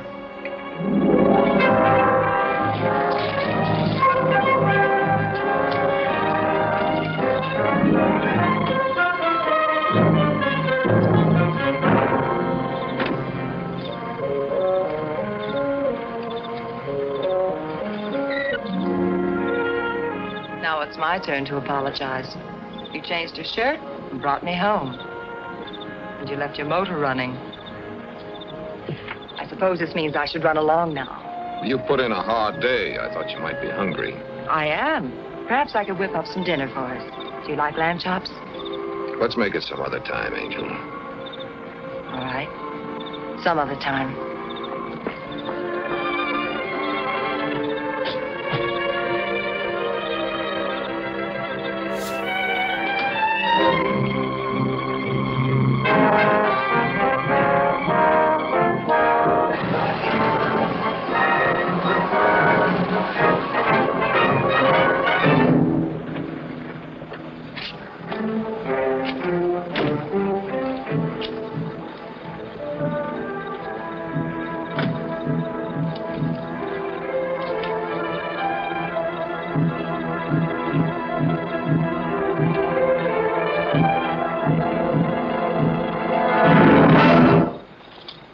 This is a gun in my hand. Yeah, I've seen one before. Lay off, Janie Joy. There ain't nothing in it for you but a Chicago overcoat. Really? Maybe you better count me out. We'll do that. Now hold out your hand. I've got something for you. Pick it up.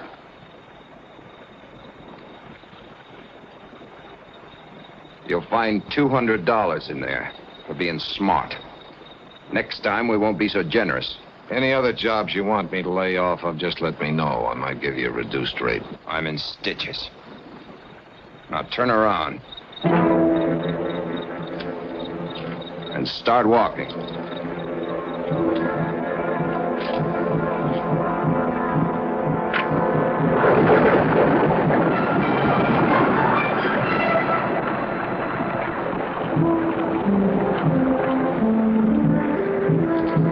This is a gun in my hand. Well, why didn't you use it? Would that be nice? He's a cash client. I didn't get his license number. No, I was afraid you wouldn't. Thanks, Bix. 8M2222.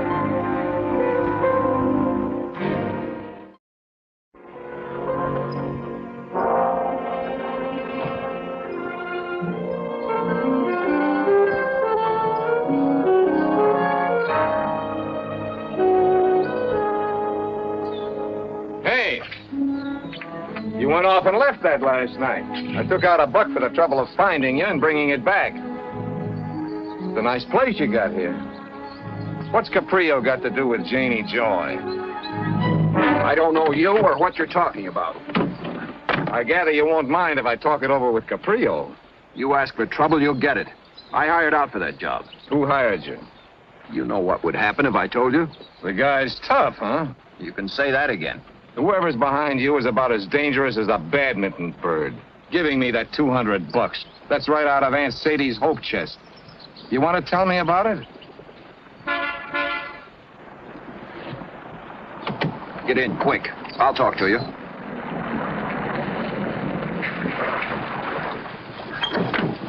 Is something the matter? Yes, I'd like to talk with you. Police business. Police? I see.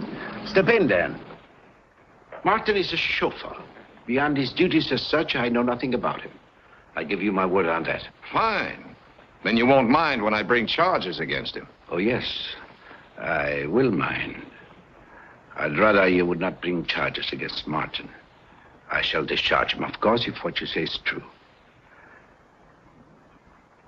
I shall make it worth your while.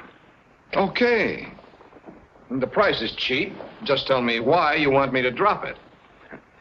If I told you, Mr. Bailey, I'm quite certain you wouldn't believe me. Go ahead and try me. You see, it's very simple.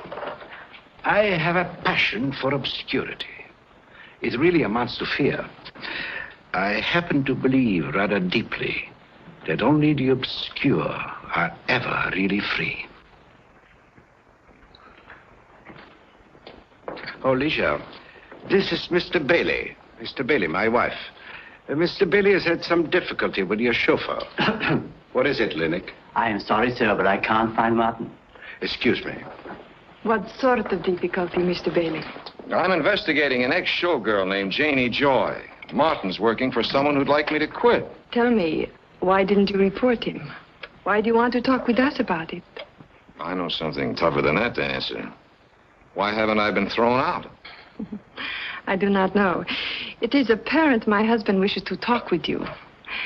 Latin American women respect their husbands' wishes. I've known one or two that didn't. Really? That is an interesting observation, Mr. Bailey. Perhaps we should explore it further. Some other time. Fine. My name's in the book, Stuart G. But now let's talk about Martin. Did he work for you in 1942? I was in a convent in Rio in 1942, Mr. Bailey. Perhaps this girl, Janie Joy, is the sweetheart of Martine. That is harmless enough. Oh, what do you know about her? Enough to know she isn't. Why don't you sit down? Thank you.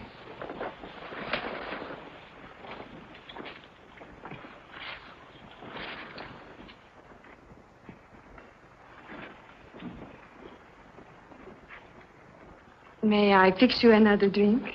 No, thanks. I'm used to neutral spirits. These have a tendency to take sides. May I ask you a personal question?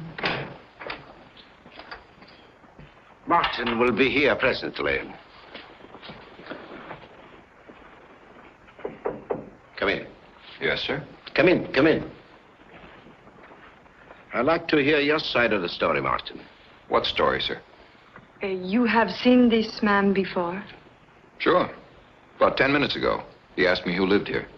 You have never seen him before this? Not that I know of. Of course, he has the sort of face you might not remember. Okay, let him tell it to the law. Doesn't make any difference to me. Mr. Bailey, when did this happen? Last night. Last night, you are sure? Then I know you are mistaken. Martine was here, on duty last night. Are you willing to tell that story to a police magistrate? Of course. It happens to be true.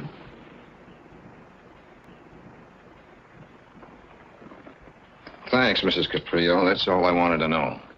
Mr. Bailey, what about Martin? Forget it, Mr. Caprio. I know when I'm late. You may go, Martin. Leisha, I thought last night was Martin's night off. No, I changed it a few weeks ago.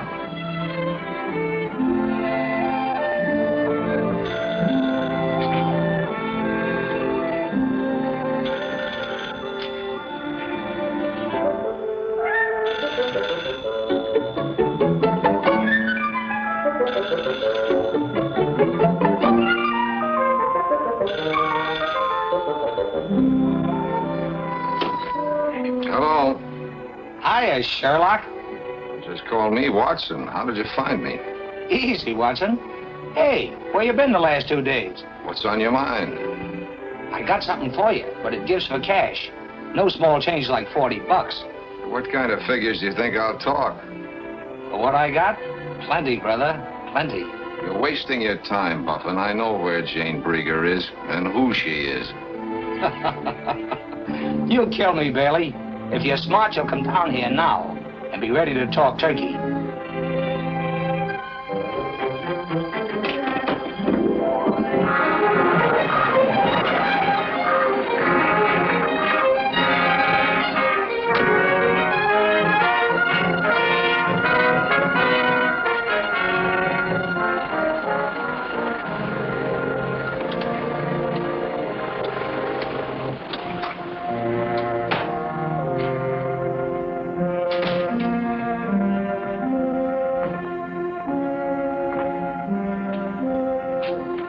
Well, sir. You see?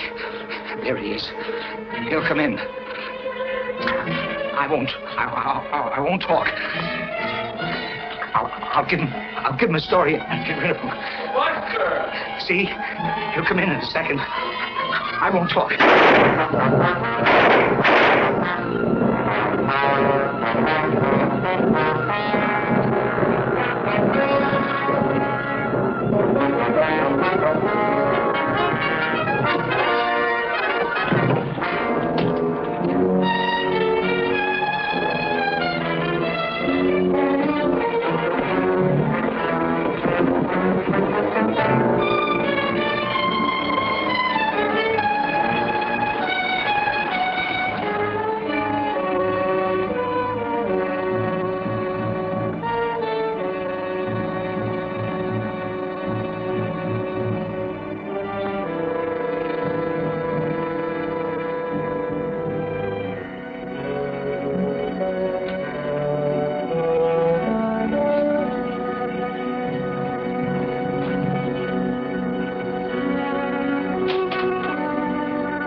I want to report a murder. Buster Buffin's Buffet in Venice.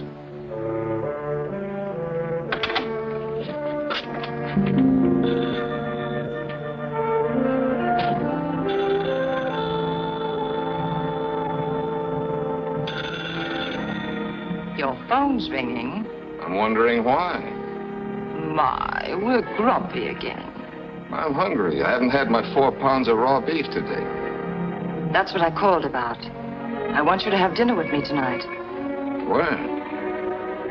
Here, my apartment. Think you can find it again? That car you hear coming to a screeching stop is me. Open the door. How do you feel? Fine. Also curious. Yes. We've talked about everything except why you brought me up here. Now we're going to talk about that. I'd like to know why you're having me followed. It takes a very special kind of girl to spot the fact she's being followed when it's done right. And what kind of a girl would that be? One who peers over her shoulder while she walks.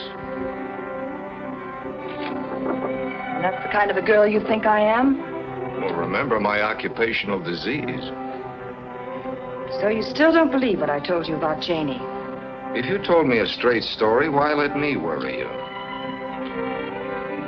For one thing, you had me followed. You can't expect me to ignore that. And for another thing, there was last night. You took me to your apartment. We had our drinks. You took me home. No tired line. No phony preliminaries. I like that kind of guy. I was going to wait for the report on you, but we'll have it out right now instead. You remember that picture you saw on my desk? Yes. That was your long-lost sister, Jeannie. Well, they coached you well. Whatever information I had, you had. But they forgot to show you what she looked like. But you're wrong. Janie had dark red hair. She must have been wearing a wig in that picture. What of it? It wouldn't change her that much. Yes, you're right. It couldn't have changed her that much.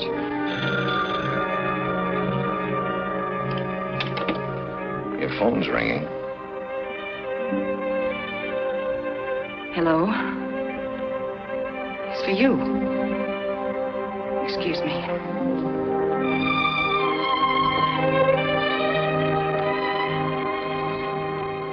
Don't say anything, Hazel. Well, nothing to say. I just thought I'd go out and get a bite to eat as long as you were with her. Nothing at all? Nothing, except that she's being tailed. Guy in the car they haven't taken out of the crate yet. What? The one with the wooden sides. Oh, that's good news. I was afraid you were slipping. Look, after dinner, go see Jenkins of the News and get all the dope you can on John Vega Caprio and his wife. John Vega Caprio. Right. You know, I didn't study the picture. All I saw was a mass of curls and a rather bare back. The face just didn't seem to register. Didn't it? You know, it just hit me. Why you took me to your apartment last night. Just to see the photograph. That was all. Something like that. And I thought you wanted to see what kind of a girl I was. I know what kind of a girl you are. No, you don't. If that was Janie's picture, I don't blame you, really. But you're all wrong about me. Maybe. But you're luck to be sure. Why don't you just look at me? You might find your answer. Not a chance. The longer I look at you, the farther I get from the right answer. As I said once before, you're good. I suppose you meant that to be nasty. I found it rather nice. Come on, let's go. You mind telling me where? To your apartment, of course. Thanks just the same. Wrong again, Mr. Bailey. We're going to have another look at that picture.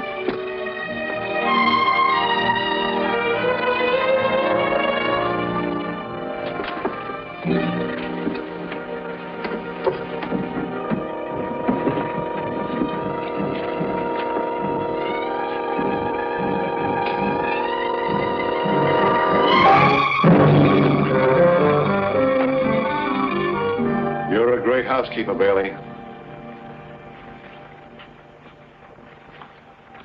You find what you were looking for, Lieutenant? This is just as we found it. Kind of messy, huh? I'm sorry, Angel. Someone beat us to it. The picture's gone. I'll take you home. I don't like to spoil your fun, Bailey, but this won't keep. Sergeant Muller will take you home, miss. You mind? No, not at all. Besides, I've always wanted to ride in a police car. Give Muller a cup of coffee to go with the cake. You must be working on something hot. No, Lieutenant Quint, nothing very hot. What did you have against Buffin? His clam chowder, it was too cold. You're all through, Bailey. Buffin made several calls to you, toll calls, so there's a record. An hour after the last call, he shot, and someone who looked just like you was seen leaving his place. Now, if you expect the breaks, forget about being cagey. What are you working on, and what did Buffin have to do with it? I wish I knew. Somebody else got to him first. Who are you working for? Give me time to see my client, will you? This is murder, Bailey. Your client doesn't count. Well, I'm afraid he does. He's not the kind of a client you can get over a barrel and stay in business. The DA knows it. If the DA says talk, I'll talk. You talk to me, you're a grand jury. I don't get my orders from the DA's office. You leaving? I'm going to check my office. I don't think the boys found what they were after. You want to come along? What were they after? Let's go find out. Were you ever mixed up in a murder before? I'll let you in on something. To the Bunko Squad or the Vice Squad, that license of yours may mean something. To the Homicide Bureau, it's just a scrap of paper. A pretty expensive scrap of paper. Well, I'll take that back. the license does carry certain obligations. Why didn't you report the body? How did you find it? Well, you know that call with no report. Anything else on your mind? If there was, you wouldn't be walking out that door.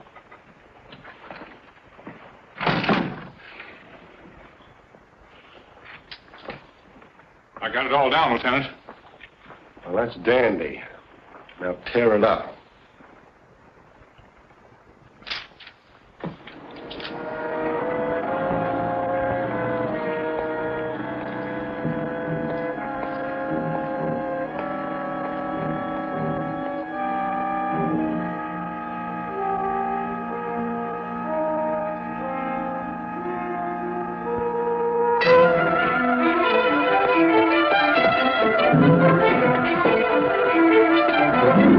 Let's talk. Who are you? I'm a guy who wants to talk. I'm lonely. I gotta get out of here. I wouldn't do that. Your friend upstairs might see it. Let's go up and join him. Maybe he's lonely, too.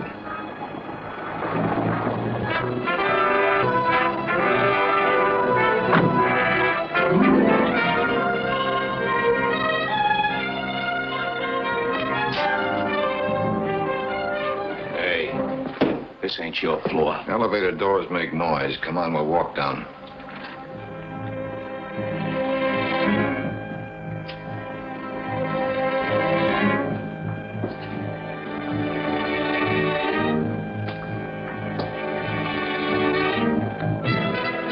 I'm going in behind you, Jughead. Do whatever you think is smart.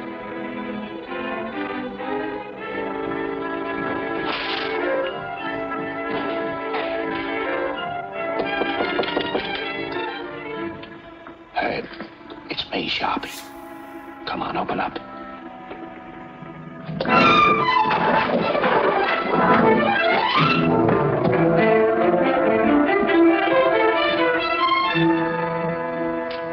I'm all ears. What's the paper chase about? Get started. We got a long night. After we talk, we clean the place up. Maybe you'd rather tell it to the cops. What is it about me you guys aren't afraid of? When you get to know me, I'm a very odious character. Me too, Bailey. Girl once told me I was the most odious guy she ever met. Can you imagine that? Better just drop the canister on the floor. You shoot Herbie, I shoot you. Where'll that get us? Better just drop it. Car lights were on such a short time, we didn't think it meant anything. What are we gonna do with him, Reno? We'll take him where we can talk. Won't we, Herb? He won't be any trouble. Pretty smart trick getting off the wrong floor.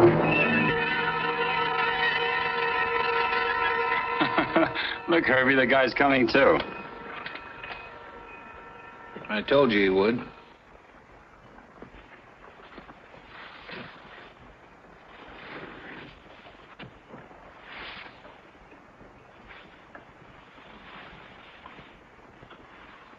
Thanks for putting me to bed. I've been sick. Lock the door, Sharpie. He wants to put in some overtime. You awake? You okay now? Where is she? I wouldn't know. She's a missing person. That's why the guy hired me. You're a bad liar, Toots. This picture's got no name on it, but you picked it out of 10 others. Where is she? I saw a picture before I went up to Portland. Fair enough. We'll settle for the name of your client. Don't be a hero, Bailey. You're going to tell us now or later. Why don't you tell us now and save yourself some teeth? I'll talk to my client tomorrow. Maybe he'll see it your way. Quit stalling, sweetheart. Let's have it. I've been waiting for you to try that. What took you so long?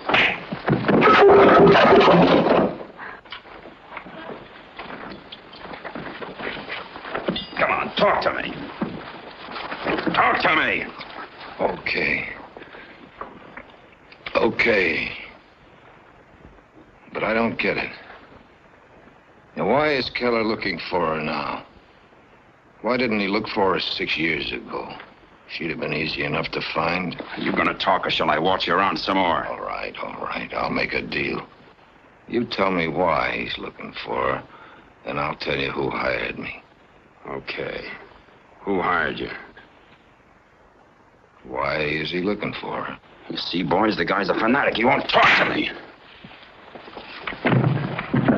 Take it easy, Reno. You're trying to kill him? He's got to be in condition to talk. Guy's a fanatic. You can't do nothing with fanatics. Fanatics won't talk. Put him on the bed. Why don't we tie him up? What do you suggest we tie him with? We got any rope? Guys get out of ropes. Get Gracie up here. She'll give him a bromide. Tell her the guy thinks he's tough.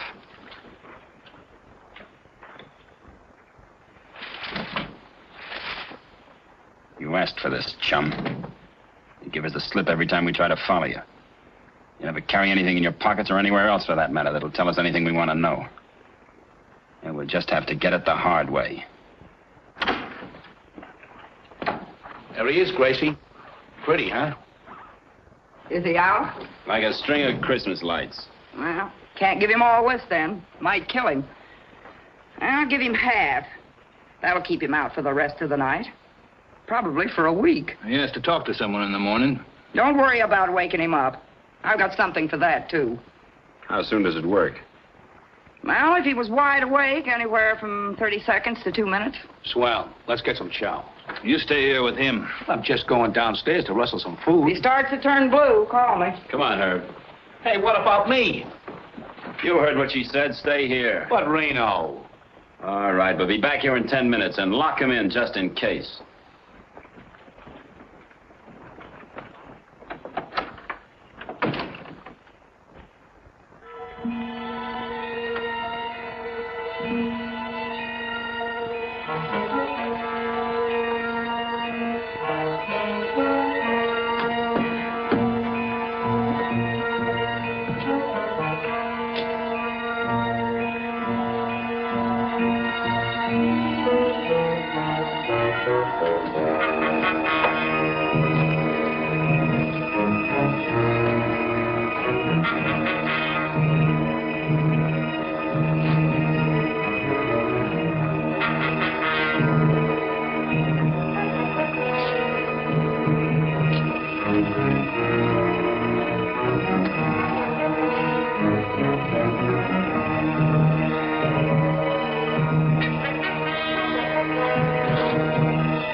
Say, what's happened to you?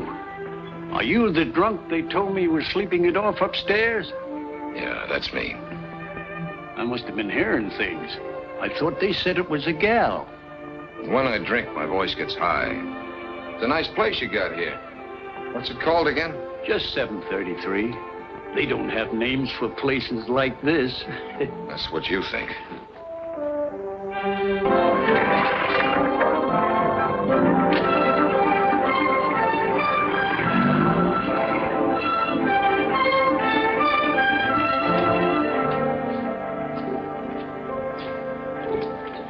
Just coffee, Millie. My name ain't Millie.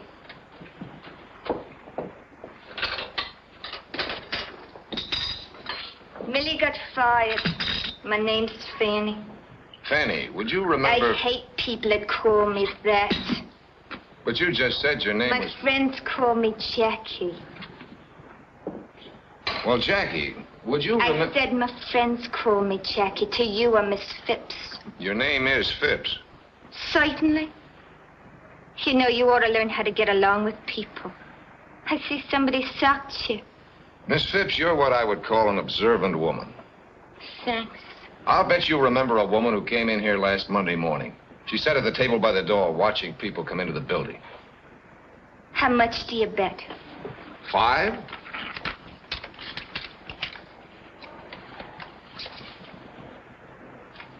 You lose. I don't remember. Hello, Mr. B.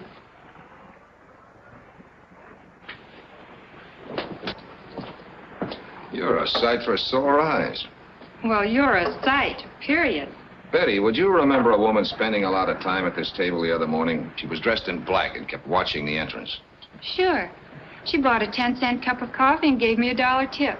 She should come in more often. Was she here long? She must have been here for 2 hours, till a funny little man came in and they went away together. A funny-looking little bald man? Yes. What's this for? You wouldn't understand. Where have you been? They searched the whole office. What happened? And after all the money you spent on those jiu-jitsu lessons, Get Johnson on the phone, will you? how'd you like to have him in person? Now, call this number. Ask for Keller. If that doesn't work, tell him you want Reno. And tell him it's important. Where in the... What's the matter with your face? You're just the man I wanted to see, Mr. Johnson. You've got to get your wife up here. My wife? Why? Because I'm dancing on a hot griddle, and she's going to get me off. What's Jane got to do with it? Everything. I think I know the answers now. I'll find out when I see Keller. One of the answers is that your wife killed Buster Buffin. You're crazy. What right have you got to... What have you found out about her? Practically nothing. Jane Brieger came down here in 1941 and sets herself up as Janie Joy, bubble dancer. But she's scared stiff.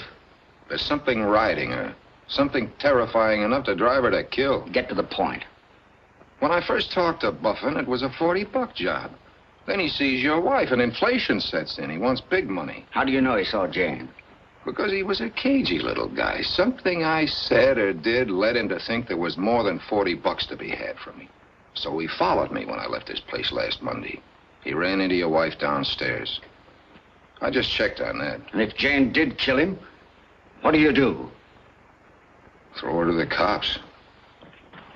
I can't dummy up on murder, even with you for a client. Bailey, listen. You can't sell her out. If she did do it, you've got to give me time to get her a lawyer, to get a defense. You mean an alibi? My neck's in that noose now, and I wasn't paid to stand in for murder. If you want to help her, get her down here. You haven't proved a thing, Bailey. But Jane's gone. I drove home to take her to lunch. Her car was missing. A couple of bags and some clothes. Well, that does it. It's out of my hands from now on. It's a police show from here on in. Homicide. Is Lieutenant Quint around? I'll tell him I've got some information for him. Bailey. Yeah.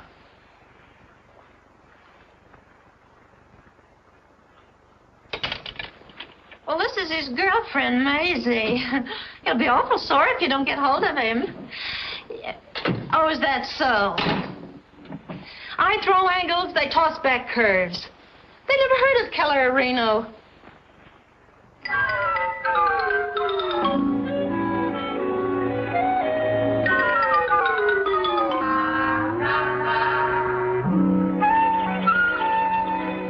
Did he say anything? He just gave me that chip and said he wanted to see you. He looked mean. All right, Eunice. Bring him out.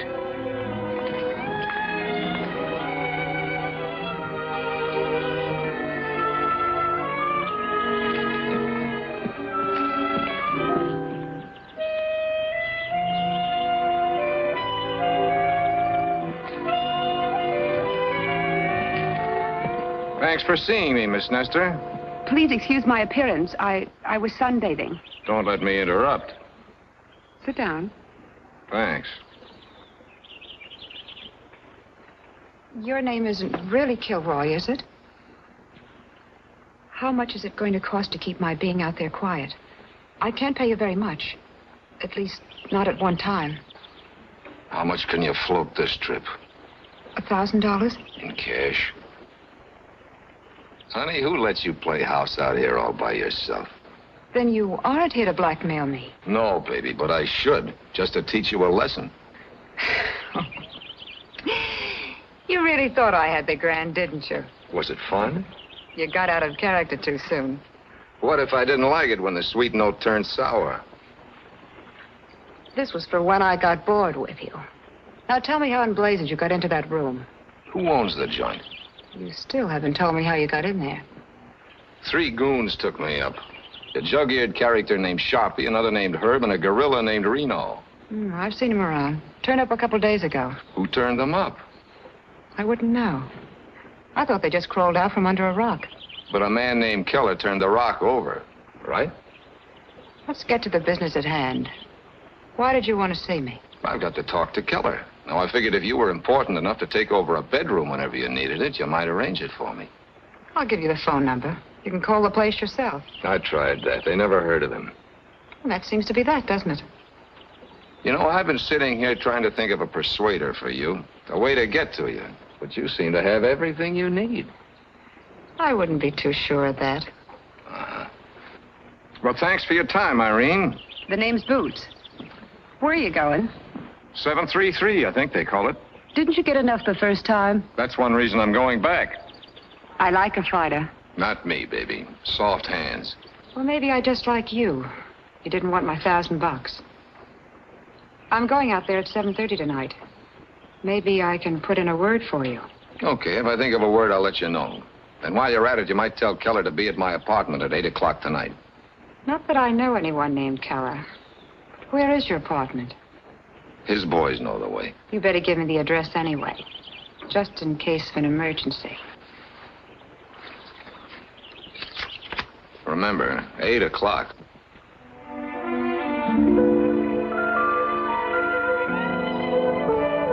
Your lock is sprung. Yeah, I just noticed. Who cleaned the place up? You? Uh-huh. I tried to get you to her office today. Bailey, what happened? Was she married? No, but she wanted to be. What's on your mind? Several things. Last night, I somehow got the feeling that you had decided to trust me. Silly, wasn't it? I don't know. But you're still having me followed. Why? He's not my man, Angel. And don't worry about him. It's me they're interested in. You are in trouble, aren't you? Well, right now, it doesn't seem very important. What were the other things? My sister, of course. I'd still like to know what's happened to her. All my instincts tell me there's something phony about you. All except one. Let's talk about that one. You did a nice job. Very thorough. Don't change the subject.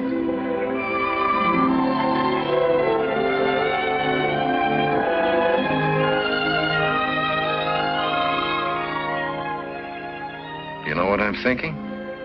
What? That it wasn't a coincidence. What wasn't a coincidence?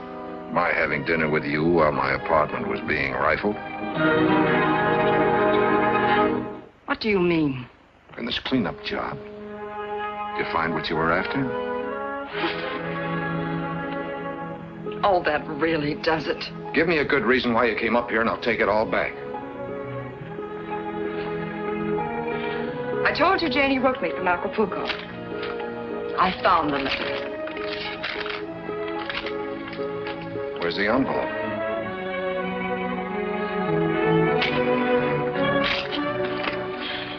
Let me go. Listen, I've been burned before. I've been given a high-class hotfoot with a gold-plated lighter. Either you're phony or most of my facts are. I'm still trying to find out which.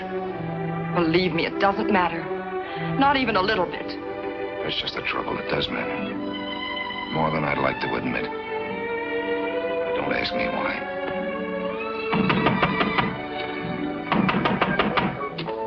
If you want me to go away, say so. My hands have tender knuckles.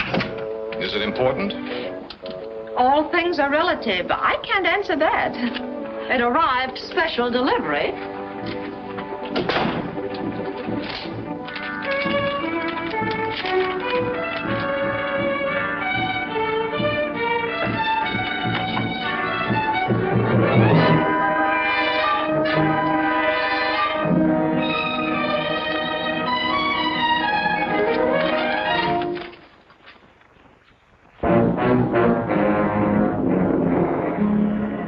What's the matter?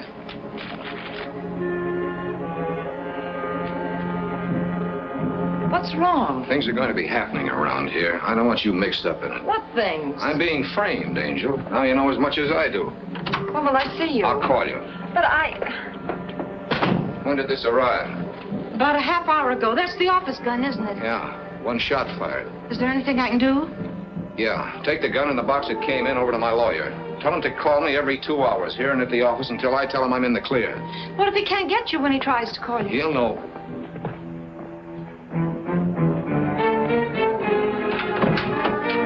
Someone downtown was having a joke, said you had some information for me. Let's try that entrance again. You knock and I'll open the door.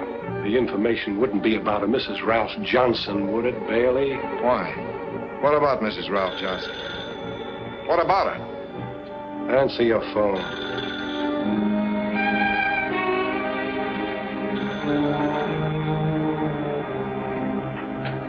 Hello? Is this my pigeon? Trace it, Muller, next door.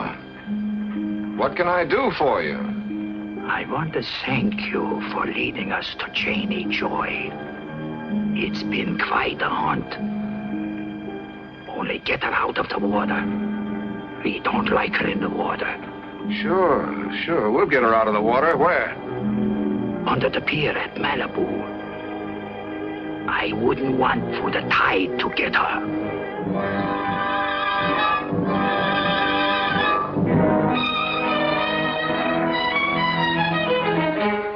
Mrs. Johnson is my client's wife, Quint. What about her? You can't trace a call if you let them hang up. She's dead, Bailey. Body found on the beach about a half hour ago. You're going down with us. Mind if I take my own car? Not if you don't mind my riding with you. Bailey, been hunting rabbits lately? Let's see that. Let's go.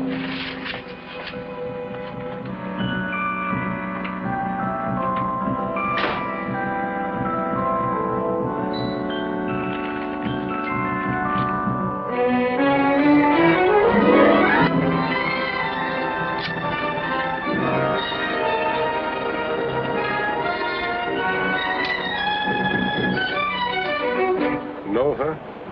It's the right party, Mrs. Ralph Johnson. But I can't say I know her. How long's she been dead, Doc? You tell me, Lieutenant. Something for you, Chief. Found it up here, just about the spot she was tossed from.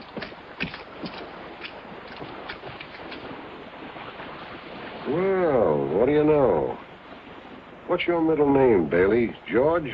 It begins with G, Quint. I'll save you some trouble. It's my pen. Have you any idea what caliber gun she was killed with? That one I can't answer. 32. I can save you some trouble there, too, Quinn. She was probably killed with that gun. It was sent back to me this afternoon by parcel post. It's too bad you didn't send yourself the pen, too. You any idea why I killed her? Give me time. She had a bank book in her purse, Lieutenant.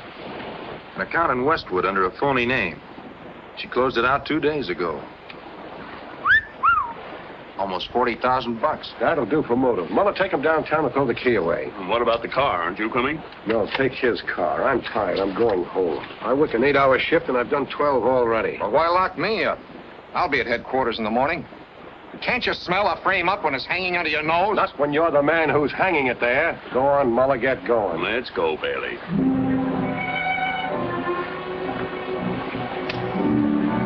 You drive, and don't get cute.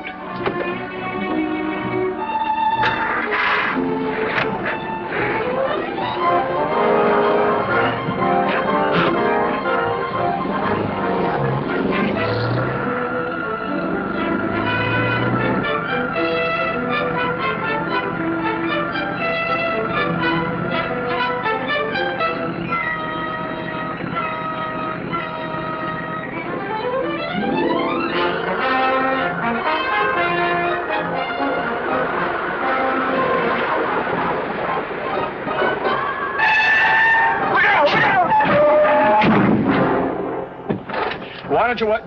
Need any help? Hey. What gives? Where's Liverlip taking you? I think it's a case of kidnapping. Claims he's a cop, but I don't believe it. In California, that's a very serious offense. Yeah. You two ought to keep that in mind. I think he's right, Hazel. We ought to be sure. You take him down to headquarters. If he's a cop, okay. If he isn't, you can prefer charges. I can identify... So you got my wallet, too, huh? Oh, please. No, not that one. Come on out. Come on, like a good boy. I think it ought to take you about an hour to get him down there, don't you? The car's in very bad shape. I'll see what I can do.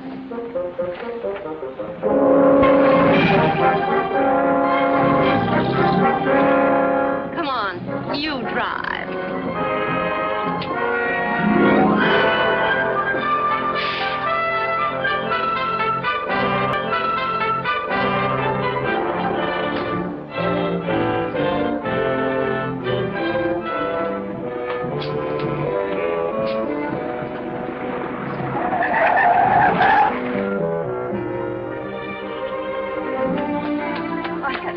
I want to help if I can. Thanks, Angel. All I can use now is luck. But can I call the police or get you a lawyer? Okay, Angel, you got a pin? Uh-huh. Park across the street. If the cops start pouring in that door, stick the pin in your horn and let it blast.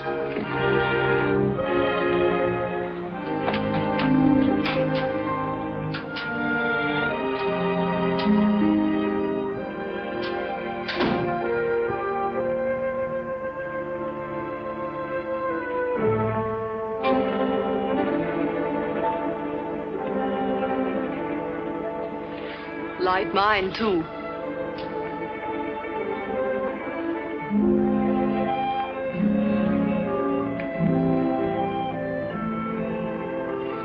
You got an aspirin on you?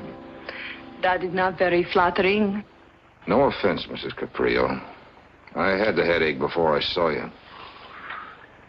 Sit down.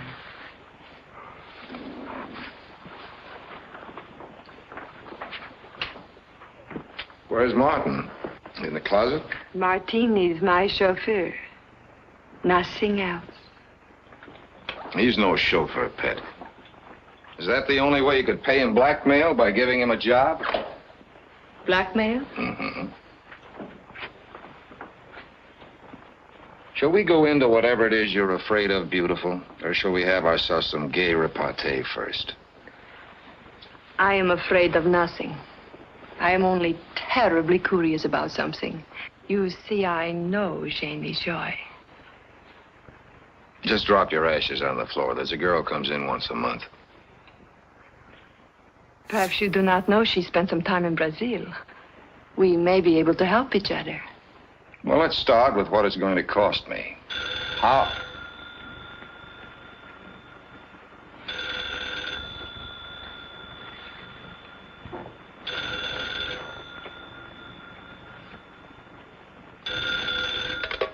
Yeah?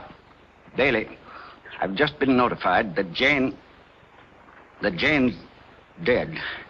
Murdered. Yeah, I'm holding you accountable, Bailey. You've bungled, disobeyed orders. You've stirred up. Now, let's take it easy. You'll never work again, Bailey. Not in this town. All right, have it your way. I'm glad you called. I got a letter from your wife today. I wanted to check with you before I opened it. A letter? From Jane? Yeah. It's public property now, Bailey. The police will open it, not you or I. Have you got that straight? Yeah. I'm glad you see it that way. Be patient, Angel. We can start needling each other again in a second.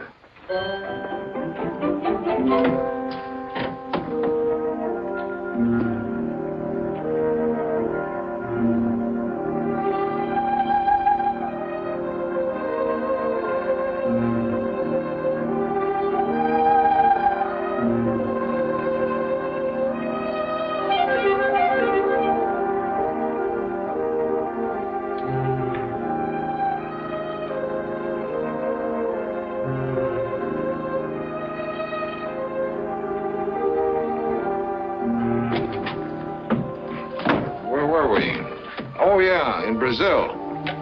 What was she doing down there? She was an entertainer. What's she hiding from? I do not know. Why are you looking for her? I'm not sure I know. You know, it is really asking very little, and I think I could make it worth your while.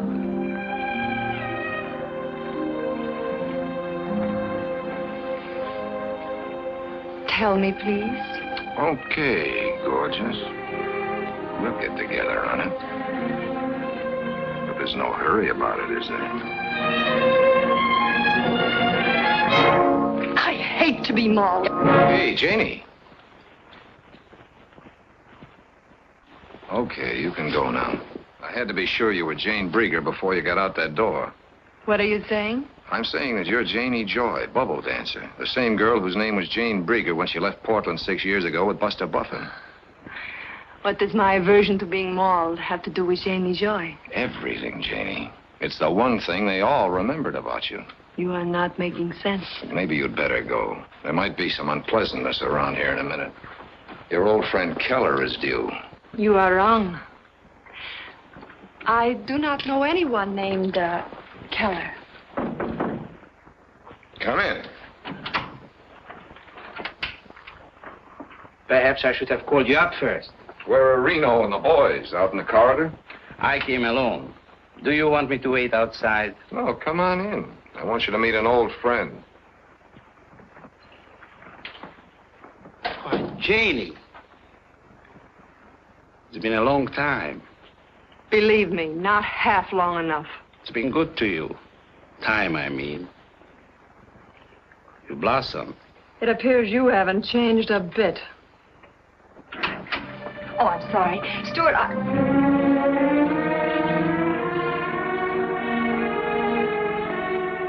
Janie. So it was you who hired him. If I'd wanted to be found, if I'd wanted to see you, I'd have... wrong. I had nothing to do with it. Well, I am sorry, ladies. You'll have to excuse me. I haven't all night. I thought you had some business to transact. What was it, cops? No, it was a man in a chauffeur's uniform. He started to come into the apartment, and when he saw this man, he hid. Then I saw him sneaking in the back way. Martin's getting nervous. What are his plans? I don't know. He's been gone all day. He's nearly crazy because of the way he handled this.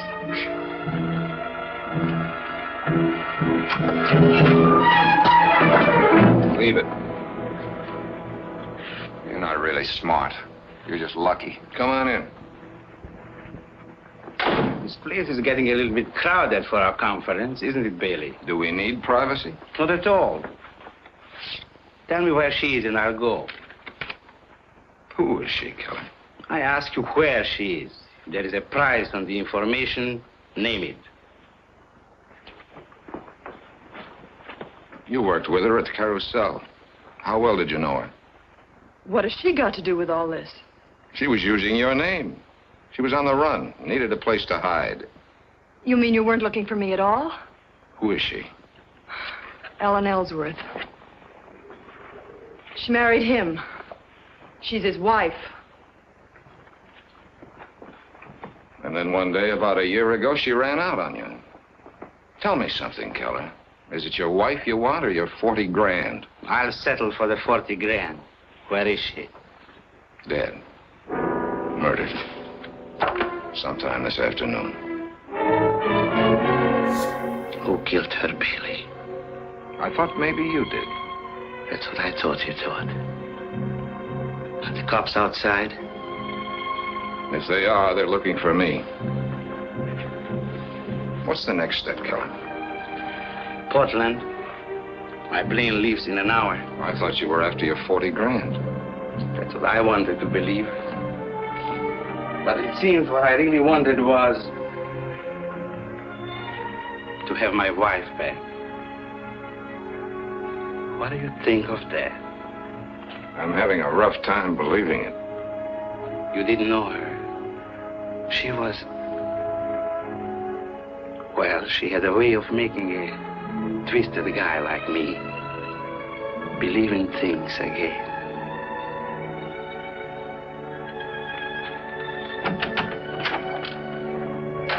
Very touching little scene, but I'm going home now. Come, Martin. I've got a couple of nasty questions to ask first. Does your husband know about you? No. And he mustn't ever. That's why I didn't keep in touch with my sister. That's why I sent Martin to pay you off the way I've been paying off that girl at the Club Zorro. So my husband wouldn't find out. Maybe he knows more than you think. There's nothing you and your husband would like better than to have Janie Joy dead and buried. On the Los Angeles police records, this woman was born Jane Brieger, alias Janie Joy. And now she's dead. I didn't know she was using my name. It's a little far-fetched. Murder's far-fetched, too, Janie. But the killer went out of his way to call and tell me Janie Joy was dead. Now, why do you suppose he did that, when the dead woman wasn't Janie Joy? Find yourself a fall guy somewhere else, chum. We're leaving. Just a minute.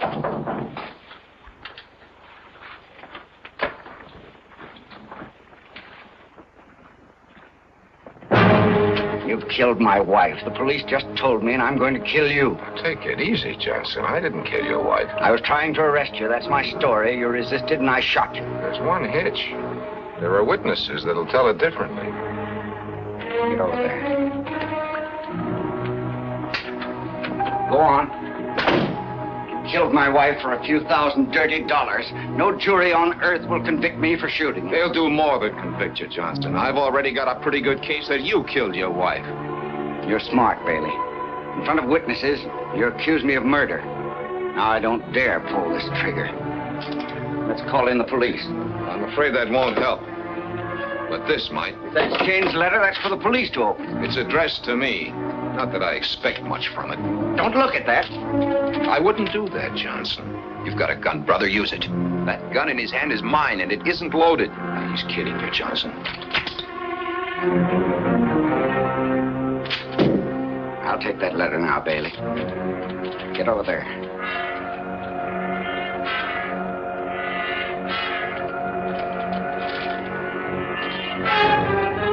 I just used it as bait to bring you up here, Johnson. I knew a letter from your wife would get you on the prowl for sure. You see, you outsmarted yourself when you made that phone call. Get Janie Joy out from under the pier. The police were here when you made it. And that was the killer talking, Johnson. That was you trying to establish your wife had been killed by somebody out of her dusty past. It was a good idea, except for one thing. It wasn't Janie Joy under the pier. You get that, Johnson? Your wife wasn't Janie Joy. And everyone in this rat race knew that, except you and me. What are you talking about? I told you it took a real name to get into a university, but it doesn't have to be your own. Your wife took a real name, the name of her friend, Jane Brieger. And that's your case? Only part of it. The gun in your hand's another part, and that box my gun came back in. The printing's the same as on those phony blackmail notes. See, why did you write those notes, Johnson? To scare her into admitting something? Well, you forced her into the open where she had to kill. Only because of you. All right, Bailey. I wrote the notes. Well, that's better. But we're coming near the truth now, aren't we? But I didn't kill her. I was crazy about her. Maybe you were crazy about her 40,000. Yeah, and you got her money, Johnson. But that isn't really why you killed her. You killed her because you were crazy about her. She had a way of making a twisted guy like you believe in things again. Isn't that right, Johnson? And she loved you. You thought, until the truth came out. Until you found she was dirtier than any of the dirty characters you fought your way up with. You found out she was a liar and a thief. And now you know she was a bigamist. But worse than that, she hadn't ever really loved you. You were a hideout. That's all you ever meant to her. She was playing you for a sucker. And you let her crawl right into your heart. And then she cut the heart right out of you. Stop it! Turn around, all of you. No, use your head, Johnson. You're licked. But your wife was a killer, too. No jury will be too hard on you to stop there. Go on, you can die talking if you want to. She did. Still talking, still lying. Turn around! Turn around!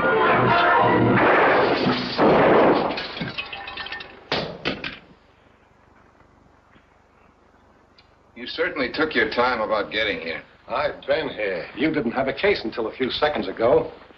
Thanks. Let's go, Johnson. We're paying a visit to an old friend of yours, the district attorney. You know, I'm the kind of a guy who can admit he's been a dope. And I'm the kind of a gal that can go for a dope like you. Hey, I just saw Quint with your client on a short leash. What gives? Murder. Him? You mean we lose money on this case? Well, just so it won't be a total loss. Well. I didn't think there'd be a line.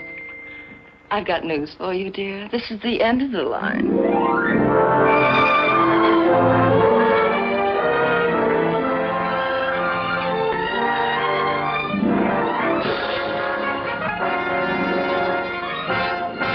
And action. Welcome to Cult Classics Cinema Archive. Subscribe and follow along if you love silver screen classics like I do. Not only will I be sharing cult classic films, I'll also be exploring the history and behind the scenes. Whether you want to watch with me, learn more about cinematic history, or share your love of the cinema, you can find it all here. Thanks for joining me. Grab some popcorn and let's press play.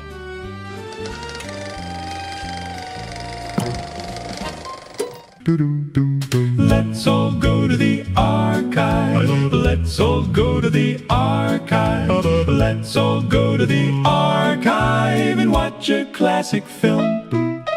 Let's all go to the archive and watch a classic film.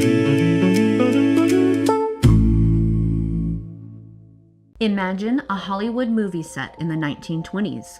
It's loud, chaotic, and completely dominated by men barking orders while hauling massive, heavy wooden camera equipment to cross the lot. In this era, the studio system enforced a rigid hierarchy. If you are a woman on a film set, you had exactly two options: stand in front of the camera to act, or sit behind a desk to type the scripts. Dorothy Arzner was the exception from 1927 to 1943. She was the only woman consistently directing feature films within the Hollywood studio machine. She lived openly with her female partner and dressed in tailored men's suits. When the cameras rolled, she was the one giving the orders to the industry's most powerful men. She didn't wait around for the studio executives to suddenly become progressive, and she didn't ask permission to enter their world. She infiltrated the studio system by mastering the physical machinery of filmmaking, eventually making herself too technically valuable to fire. Her infiltration started in 1919. Arzner took a $15 a week job at Paramount as a script typist. She used that entry-level role to reverse engineer exactly how screenplays were structured. Within months, she moved to the editing room.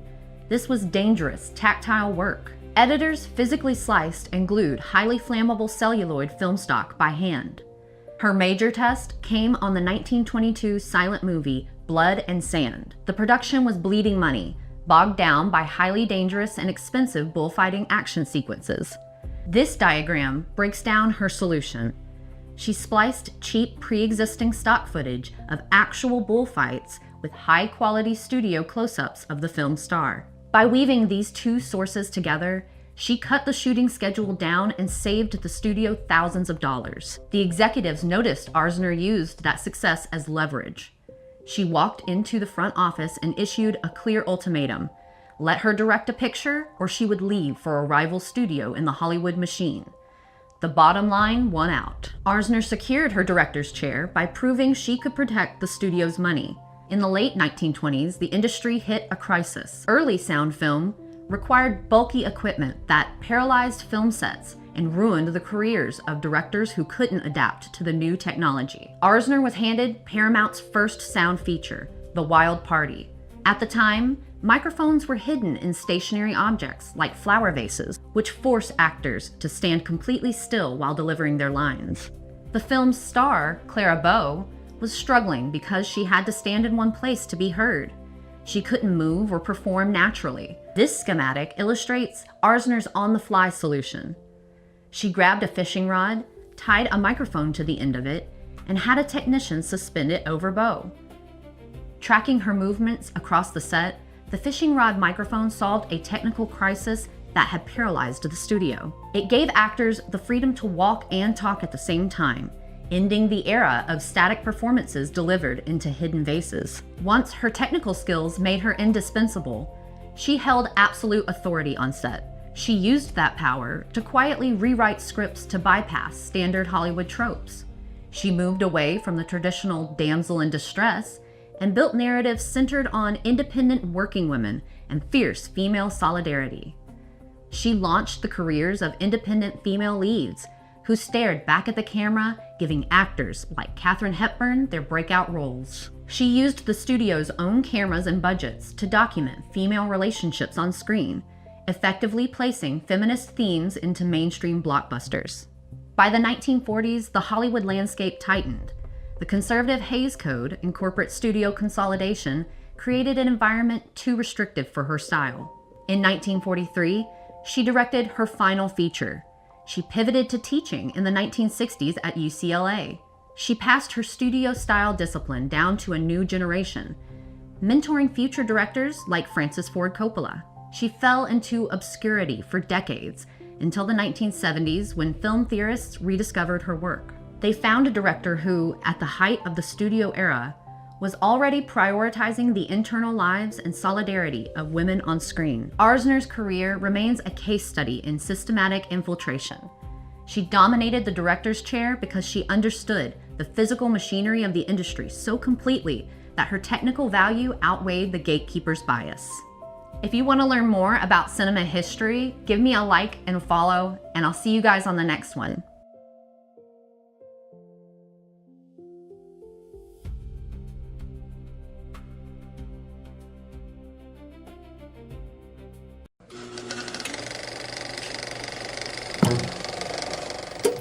Welcome to Cult Classic Cinema Archive.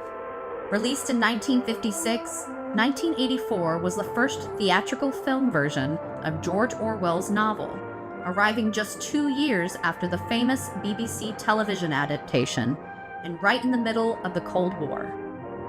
It feels important for that reason alone, because this is Orwell's warning about surveillance, propaganda, and rewritten truth reaching movie audiences at a moment when those fears already felt very real. The film also has an unusual bit of history behind it. An alternate ending was shot, which says a lot about how uneasy filmmakers were with the story's bleak power. For viewers today, that is part of what makes it so compelling. You are watching a classic dystopian nightmare, while also seeing the anxieties of the 1950s on full display. And without further ado, here's the movie. Thank you for stopping by.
devastation wrought by the atomic raids of 1965, three great police states rose to divide the world: Oceania, Eurasia, and East Asia. Atomic weapons were abolished, but not war itself. For only by maintaining the strain and tension of continual conflict could the ruling parties enforce absolute power. London, with its bomb-proof ministries, became capital of Airstrip 1, a province of Oceania.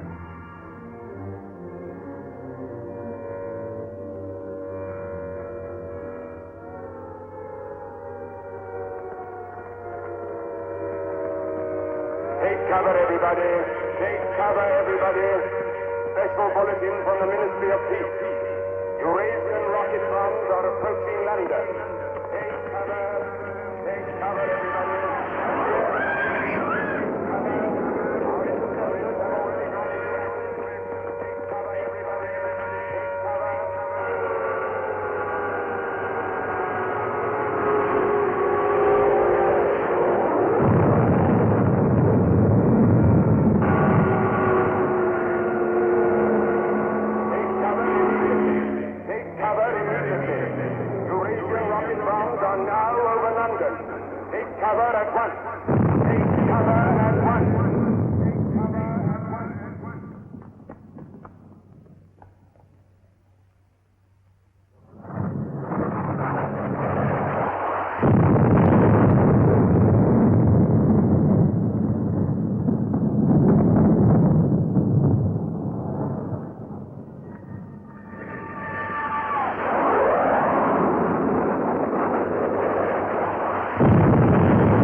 Stand by for an important announcement. The Ministry of Peace is happy to report that thanks to the vigilance of our gallant interceptors, no Eurasian rocket bomb was able to reach targets of any importance. We continue now with our regular broadcast.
April 18th, 1984.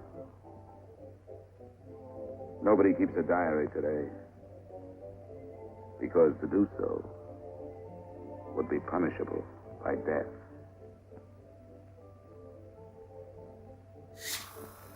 I don't care anymore. I found this old book by chance.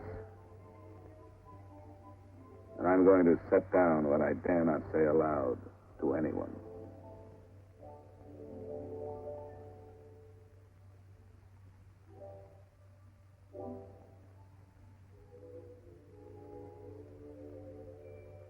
I've seen that girl again. I'm sure she was following me. Perhaps they suspect me already. We interrupt this program for an important bulletin. The saboteurs, Lewis and Siegel, were caught a few minutes ago in the neighborhood of Victory Square and have already confessed their guilt. As he was arrested, Lewis was heard to shout in a loud voice, "Long live Big Brother!"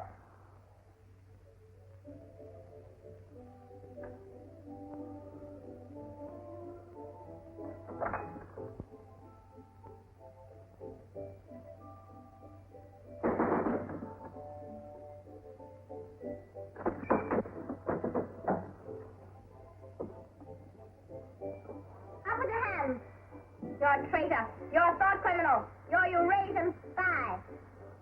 I'll shoot you. I'll vaporize you. I'll send you to the uranium mine. Quiet now, Sabina, quiet. You can't blame us for being excited enough. This is her evening with the spies. Traitor. Thought criminal. I thought we could take her there and then go and have a drink. Why have you got this desk so far away from the telescreen? It ought to be over there. There's something in what she says, you know. She doesn't miss a thing. I'll have to report you. Nonsense, Selina, nonsense. Winston has nothing to hide. Have you, Winston? Oh, ready then? Yes, I'm ready. 6748 Smith W. Regulation 6040. Outer party members will always wear identification badges when going in public places.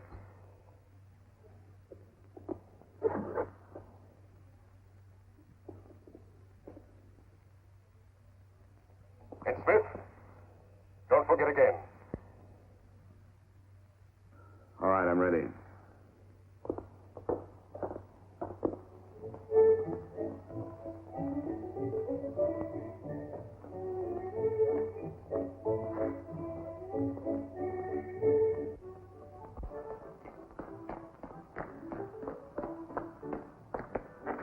I'll order some gin. Right.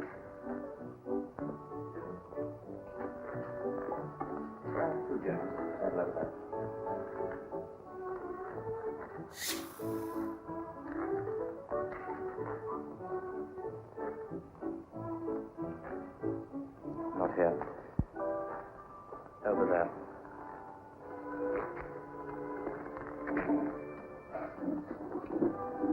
Didn't you recognize them? No. Jones and Rutherford. I thought they'd been liquidated. They ought to have been. The traitors. I remember their trial. They confessed to being in Eurasia during Hate Week last year, didn't they? That's why the war went badly for a few months afterwards. They were able to disclose a lot of secret information. What are they doing at Liberty? BB granted them a pardon. Do you remember? He freed 25 prisoners in honor of the Mediterranean victory. Only BB could make a gesture like that. I imagine they've spent some time at the Ministry of Love. Oh, yes. That's why they're here. They're cured. Better not show so much interest. 2 gins. Oh. Thanks. Maybe we shouldn't have stopped here. I get pretty uneasy when I'm near people who aren't healthy, if you know what I mean. Oh, well. Long live BB. Long live BB.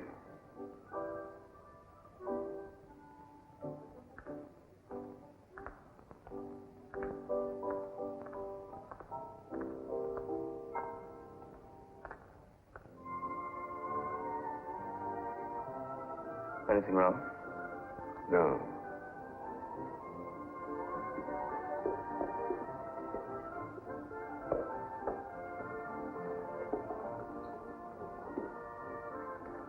Coffee, please.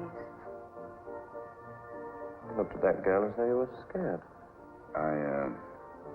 I dislike her. And you know her? Yes, she works in the Ministry of Truth in the fiction department. They turn out books for the people. But you've never spoken to her. No, she watches me. That needn't bother you.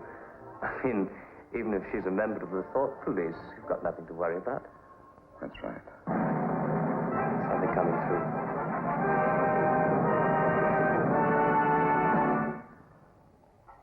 important bulletin from the Ministry of Love. Tonight, Big Brother ordered the re-arrest of the arch-traitors Jones and Rutherford.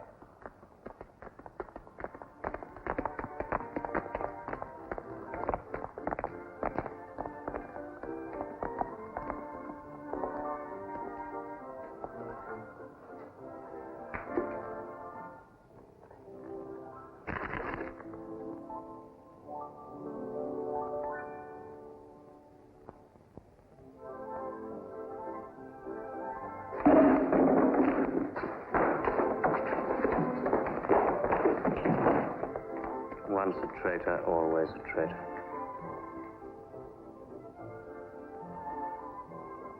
Would you like another gin? No, thank you. What's the matter? Don't you feel well? I have a headache. I think I'll skip the community center tonight.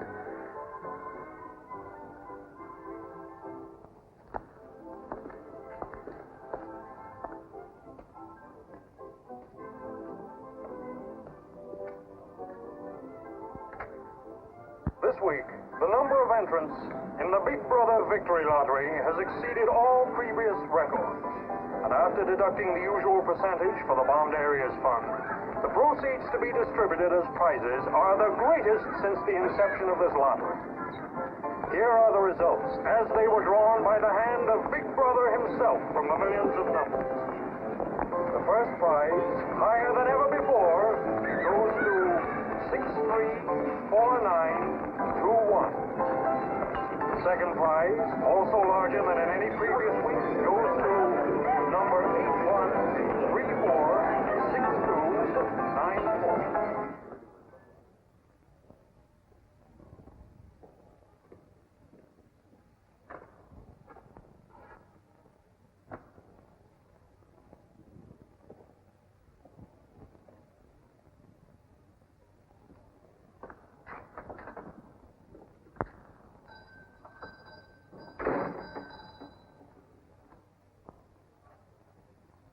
Good evening.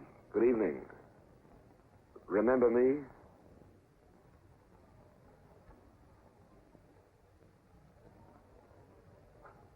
You're the gentleman that bought that old diary. Yes. I was just passing by. I looked in. I was wondering if you might have anything else in which I'd be interested. Do you mind if I look around? Not at all.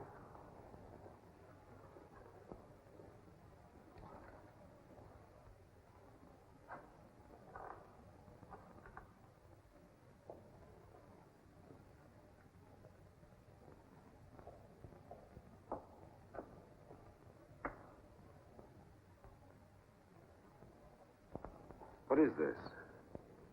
Oh, that's coral, that is. That probably came from the Indian Ocean. Look. They used to embed it in glass like that. Oh, it must be 100 years old, or more. It's a beautiful thing. Yes, it is a beautiful thing. Not beauty as we understand it today, of course. It serves no useful purpose. But then, I'm an old man. How much is it? I could let you have it for 15 shillings. Have you change? Yes. Thank you. Oh, there's another room upstairs. There's not much in it, just a few pieces. Perhaps you would care to see it. Yes, I'd like to. I'll lead the way.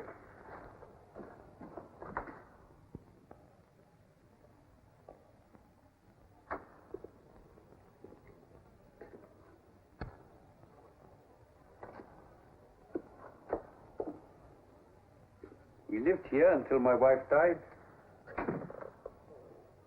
I'm selling off the furniture little by little. There's no telescreen here. Of course not. It's a people's area. I know, but it seems strange.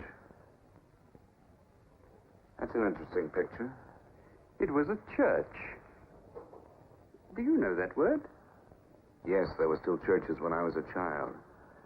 You must have been a grown man before I was born. You can remember what it was like in the days before the revolution. Yes?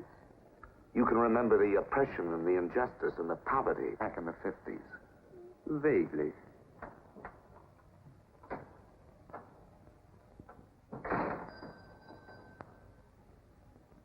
I'm keeping you from your other customers.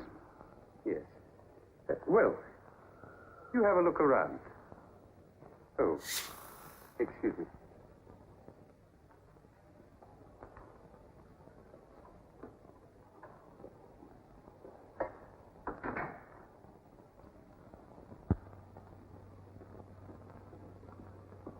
Good evening. Good evening. I saw some things in the window and wanted to have a closer look. Anything in particular? No. You seem to have some interesting things. I doubt if I have anything of interest to a young lady like yourself. I see. Do you have many customers? Alas, no. The antique business is just about finished. Do many outer-party members come here? Why should they?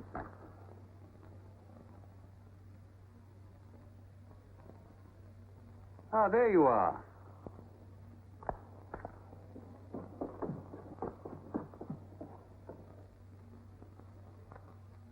Your change. Thank you. Your paperweight.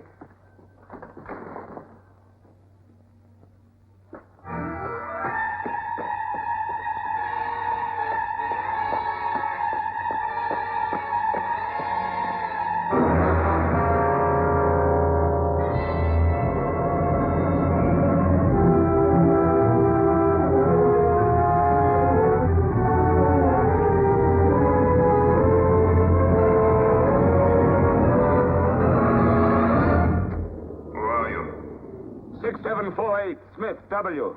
Where do you work? In the Ministry of Truth. Which department? The Records Department. What is your business in the people's area? I had a headache. I thought if I got a little air. When did you leave work? 1800 hours. It's now 2200. Report tomorrow morning at 800 hours to Fort Administration.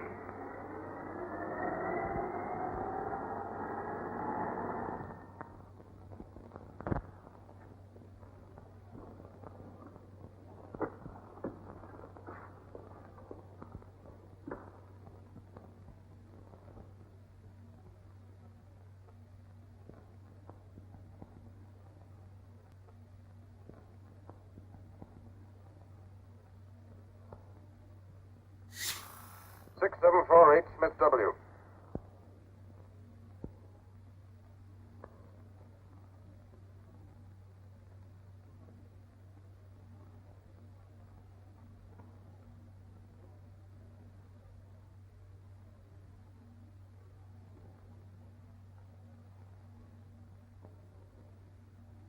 You took a rather long walk last night.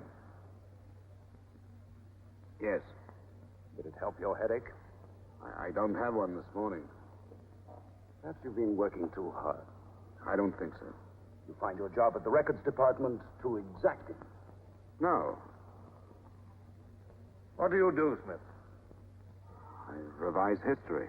That's an unfortunate way of putting it. What you actually do is to rectify speeches and wrongly reported incidents, isn't it? Yes. Shows how great the need is for establishing newspeak as the official language as soon as possible. When the new dictionary is issued, there'll be less danger of calling things by their wrong names. Did you visit any of the shops in the people's area last night? No. Did you speak to anyone? No. Did you see any other member of the outer party on your walk? No. You know the party disapproves of its members mixing with the people? Yes. You consider that unreasonable? No. 6748, you're a member of a privileged class, expected to accept restrictions as well as privileges. I had hoped we might be able to deal with this matter here in your own ministry. But your explanations are inadequate. This report will be forwarded to the Ministry of Love for further action. I think we can deal with it here.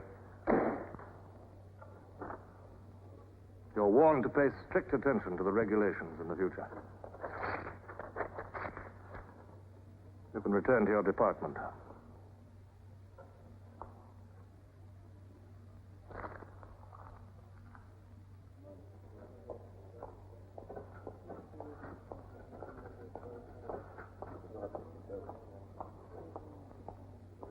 number 424B issued a $1,000 red. 6748 Smith W. Reference Big Brother's Order Gazette, November 12, 1983. Since the Eurasian offensive has opened in South India, it is impossible that Big Brother predicted this front would remain quiet. Rewrite entire speech. Show that through our magnificent espionage system, Big Brother had prior knowledge of all the enemy's plans. Fact Numbers Gazette, November 12th, 1983. Signed 6127S. The following men have been found guilty of treason and no longer exist. Conrad Zarlinger, Gordon Prentice, Harold Shelve. Delete all reference to them from the gazettes of January 2nd, 8th, and 26th. Fact Numbers Gazette, January the 2nd, 8th, 26th.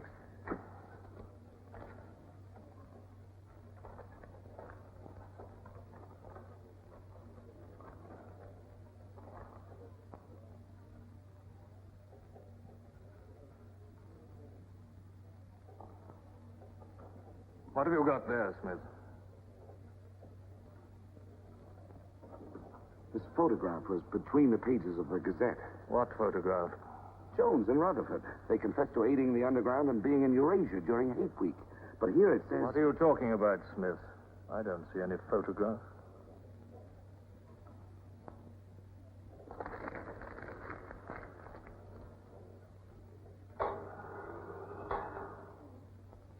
No photograph of the traitors Jones and Rutherford exists, does it? No. The system is not perfect. Sometimes there are errors. Attention, comrades. Take your places for the 2-minute hate.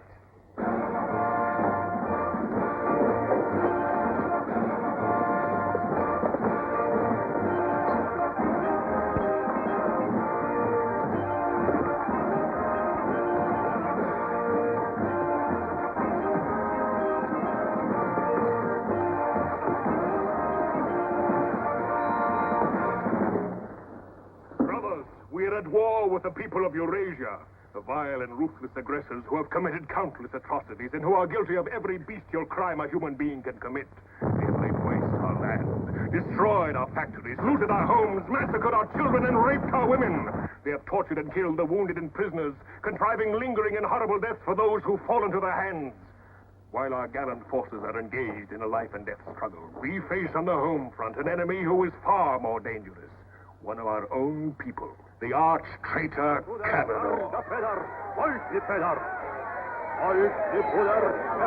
This is the man, the leader of the underground, who betrayed our glorious revolution and would betray Big Brother.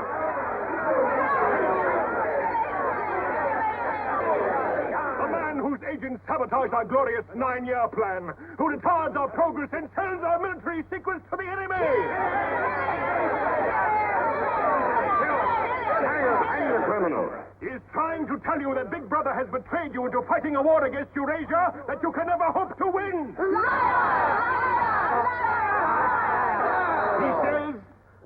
He says the Eurasians are good, kind people.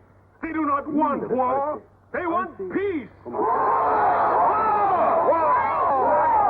He actually begs you to make peace with your brothers of Eurasia. Hate! Hate! Hate! Hate! Hate! Hate! Hate! Hate! Hate! Hate!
The marriage committee gave its permission this morning.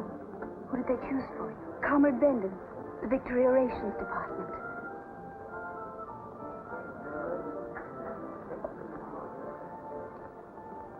Oh.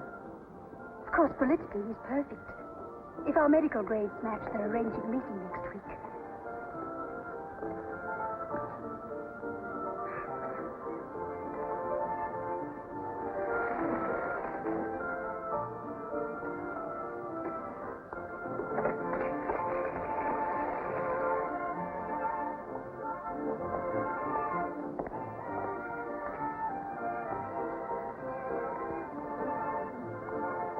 Oh, Smith, there's a seat here.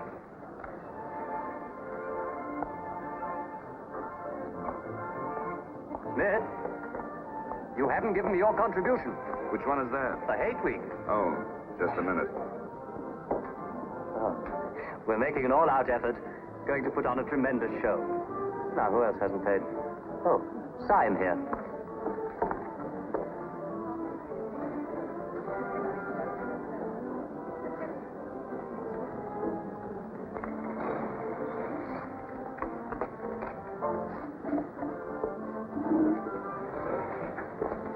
Already we've broken down the family as a unit and made it an extension of the thought police. Spies have trained children to put loyalty to the party first, without any consideration for their parents. What time do you finish work? 18:30. Our next step is the complete abolition of the old-fashioned conception of love between man and woman.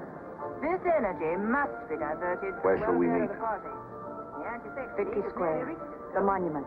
Men and women will be conditioned What time? so that physical contact 1900 is hours. by a feeling of repulsion. Within 100 years from now, the sexual impulse will exist only as a symbol of duty towards the party.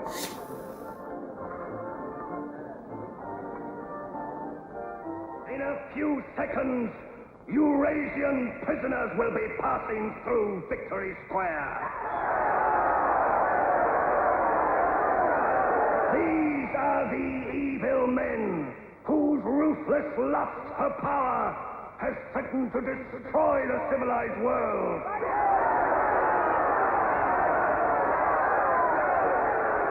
Evil men who preferred war, but already they are beginning to learn the mistake they have made as they encounter the might of Oceania.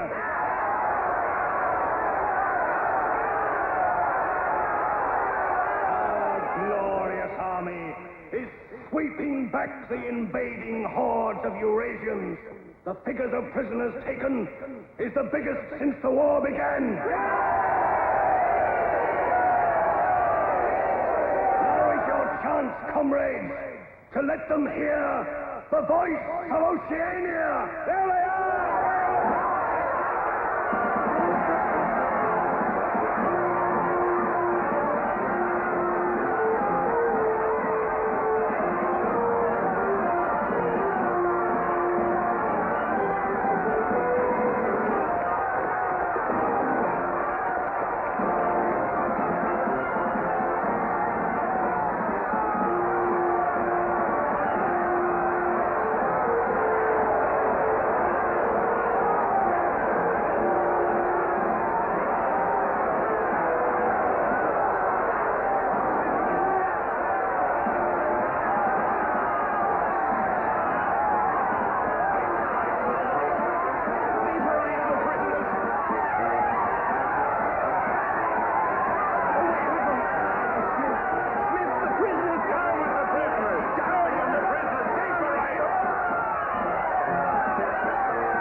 Cross the bridge and follow the river for a half a mile until you come to a fallen tree.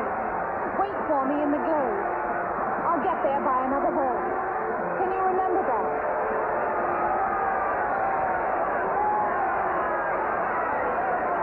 Move away from me. Kill the Eurasians!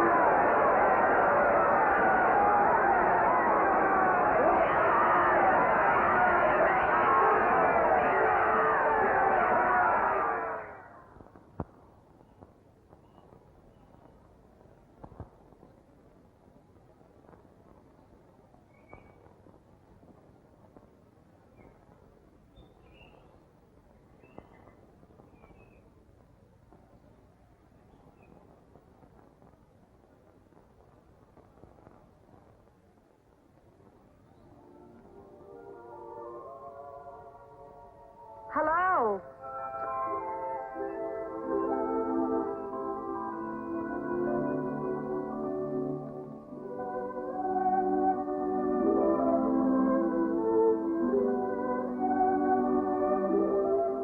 We're all right.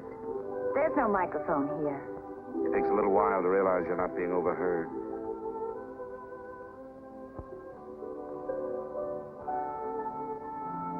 Or watched. We can look at each other now and not be afraid. We can say whatever we like to each other.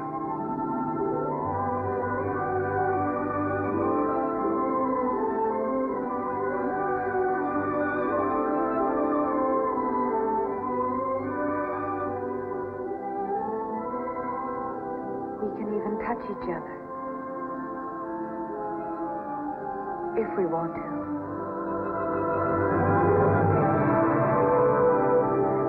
You know, I don't even know your name. It's Julia. And yours is Winston. How'd you know that? But I want to find something out. I have ways.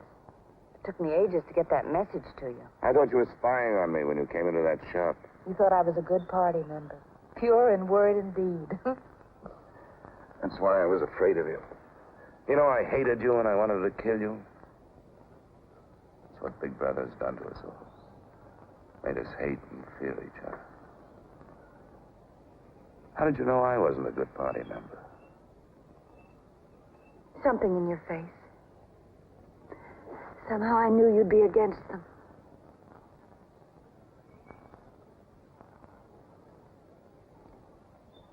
It'll be safe here once or twice again, and then we'll have to go somewhere else. Eventually they'll find us out. I won't let you take that risk for me. I'm not doing it for you. I'm doing it for myself. If you keep the big rules, it's safe to break the little ones. You've been here before, haven't you? Yes? Does that shock you? No. They're afraid of love. Because love makes a world they can't control. And it's a world worth taking risks for, isn't it? Yes. Yes.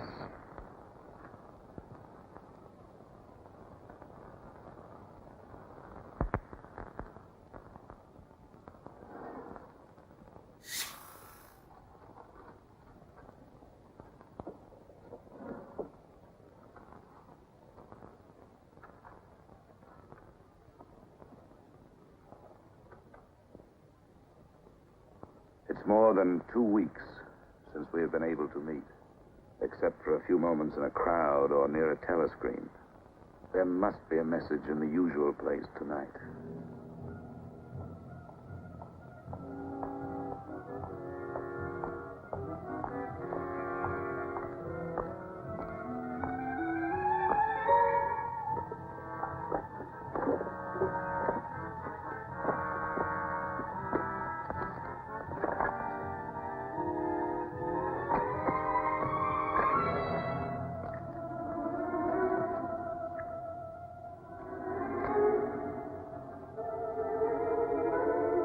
Don't, criminal.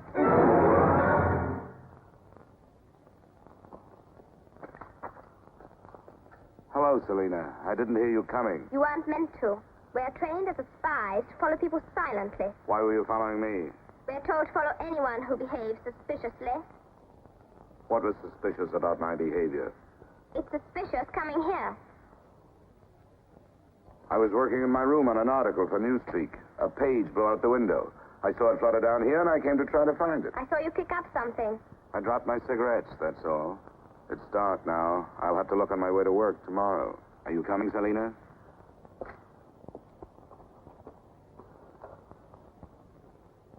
Are you coming, Selena? Yes, I'm coming.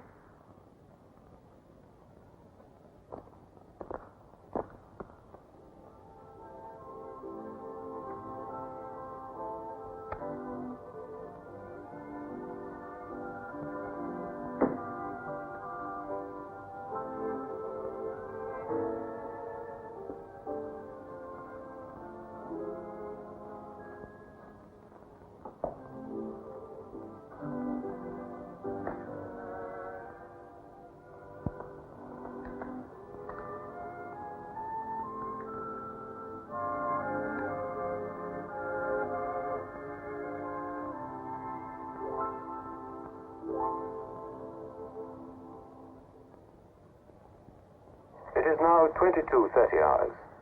Power must be conserved for our victory effort.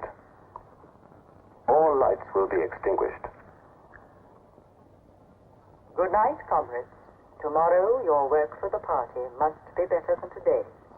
Remember, even in your sleep, Big Brother is watching you.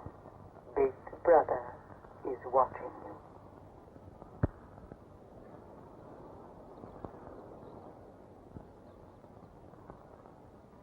How long did I sleep? I don't know. I was dozing myself. We'll have to be leaving soon. I wonder if we dare come here again. I think we're safe for another Sunday. Then what do we do? Go on seeing each other every day without being able to speak? Passing on the streets and pretending not to recognize each other? I know. If only there was somewhere where we needn't be afraid all the time. Afraid all the time. Where we could be together longer.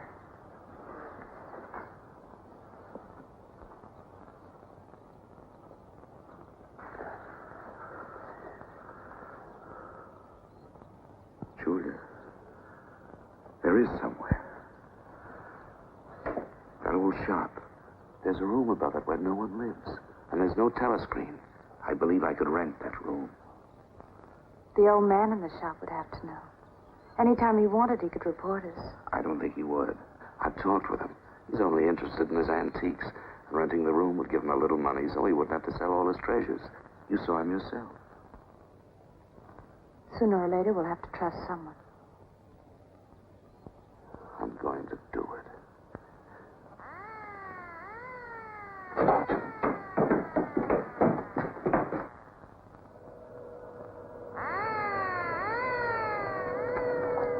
Somehow they must have found out. We shouldn't have stayed so long.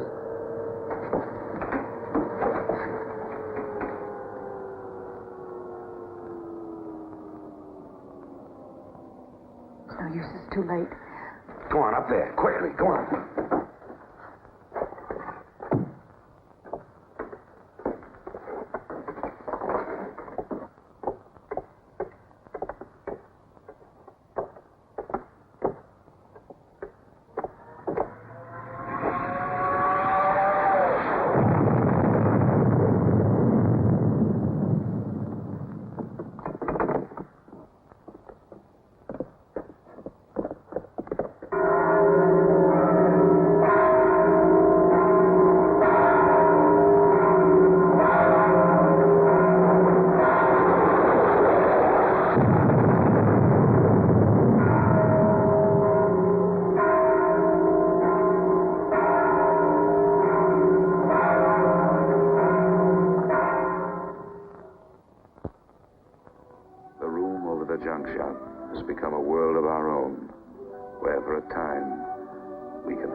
Sunday tomorrow. She said she would be there.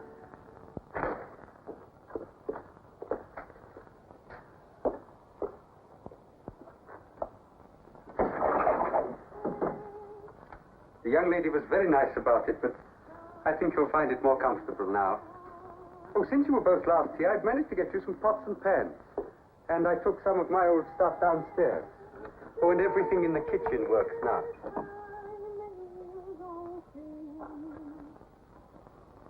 I'm afraid it's not as peaceful as you might like. I like it. I don't hear much singing where I live. Oh, we do in this district. Popular songs, of course. The party keeps us well supplied with those. Oh, this is perhaps the young lady now. Yes. Good afternoon. Hello. Oh, well, I'll be leaving you now. Should you require anything, I'm just below. Thank you.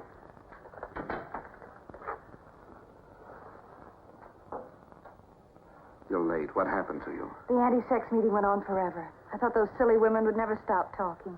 Then I had to pick up some things. I was afraid something might keep you from getting here. You worry too much. Look what I had. What's that? Coffee. Real coffee. Real sugar. How did you manage it? all inner party stuff. They have everything. Yes, but where did you get it? A friend. A friend? A girlfriend. What else do you have in there? You'll see. I'll make some coffee.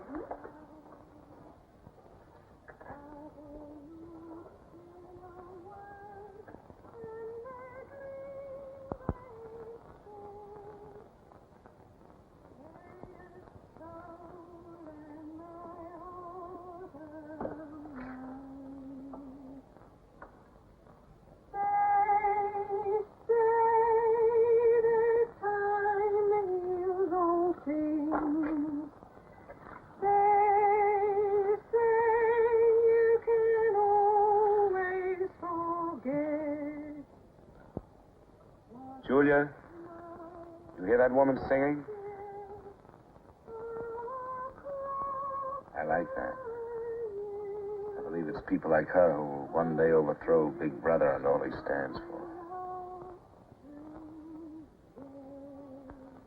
Julia? Just a minute.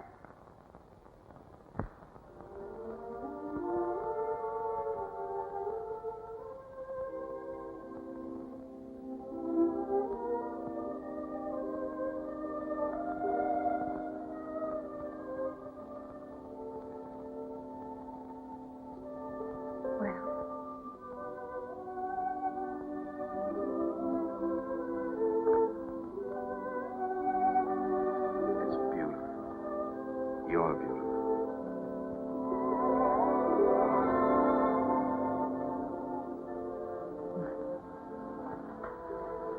Look at you. Look at you. If only some of those bloodless females could see you now. See what a woman can really look like.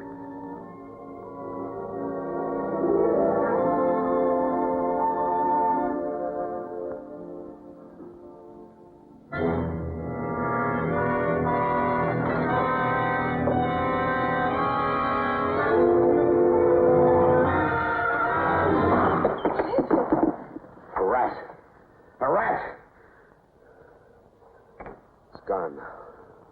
Never seen you like this. It's the one thing I really hate. The one thing I'm really afraid of. Why? When I was a child, where I lived, there were swarms of them. One day, my sister. Forgive me.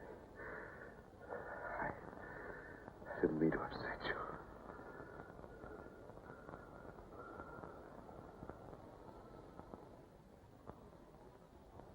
I'll make some coffee. Yes.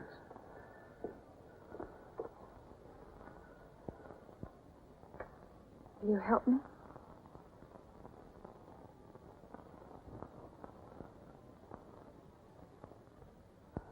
Yes.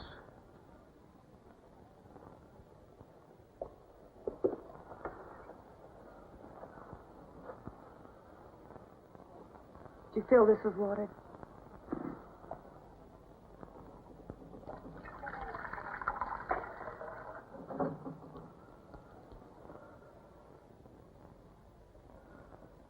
I'm sorry. Put the sugar in the bowl.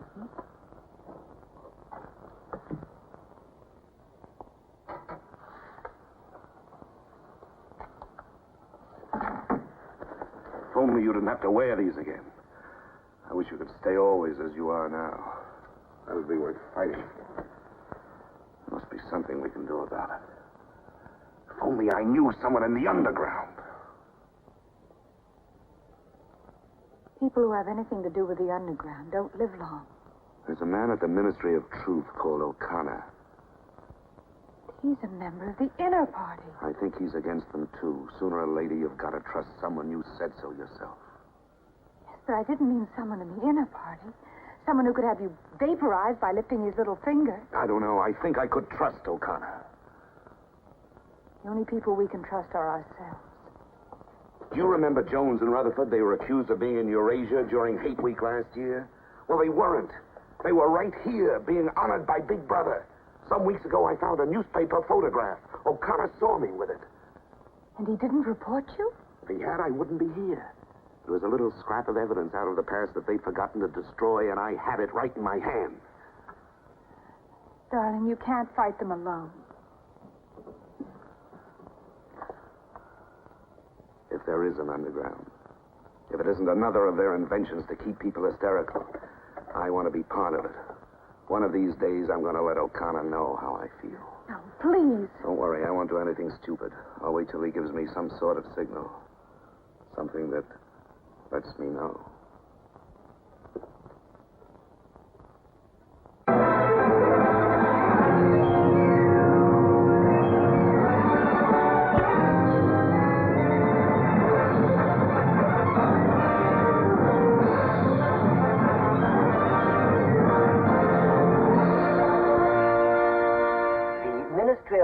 Issues details today of the full list of crimes confessed by the traitors Jones and Rutherford.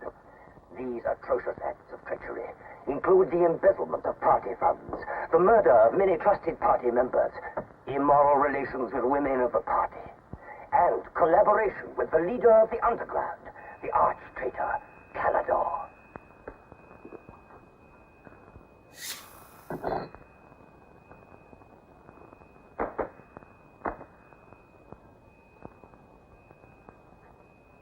$6748 Fifth W. Yes? What's in the briefcase? I brought some work home with me.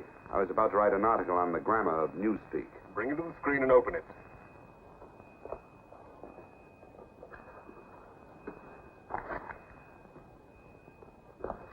These are notes for the article. All members of the records department have to report for late duty in an hour's time. Meanwhile, carry on with your work. All organizations taking part in the Hate Week demonstration are preparing their programs with unprecedented enthusiasm. Never before in the history of Oceania have we been given so much cause for a show of concentrated hatred against the enemy. We continue now with our regular broadcast.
The exclusive employment of words sanctioned by the party will reduce the possibility of confusion and doublethink.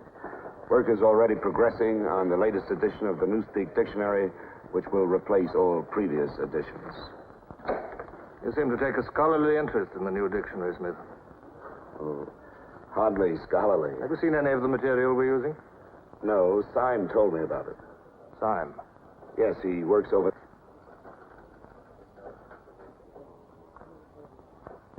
Syme no longer exists. The work has to be carried on, of course. It seems to me you're more equipped to do it than anyone else. I'd like you to look at that new material. Perhaps you can pick it up at my apartment. I'll give you the address. I'm usually in after 1900 hours. Come along as soon as you can. I've reason to believe that you can be of great value to us.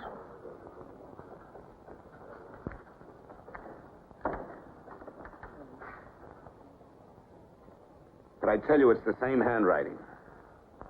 You mean he just gave you his address and said he wanted to talk to you at his home? Things like that don't happen. It would be too dangerous. He made some sort of excuse about the new dictionary. You know, if you're wrong, it would be the end of all this. Once they get hold of us, there's nothing, absolutely nothing that either one of us can do for the other. They can make us confess anything. But they can't make us believe it. They can't get inside of us. Who knows what they can do? Julia, I'm convinced O'Connor's a member of the underground. He's our one hope. I'm going through with this. I have to. But there's no need for you. Whatever you're going to do, I'm coming with you. He has announced tonight that production figures for this year already exceed those of the corresponding date in 1983 by over 12%. All right, Martin, you can bring them in now. In certain categories, this increase is even greater. For example, hardware goods such as kitchen utensils are 17.5% higher than last year. Shoes show a staggering increase of 21%. Shoelaces, however, show only an increase of 5%. It is confidently predicted that this increased production will continue throughout this year. The Ministry of Plenty is confident that 1984 will demonstrate the complete success of Big Brother's 9-year plan.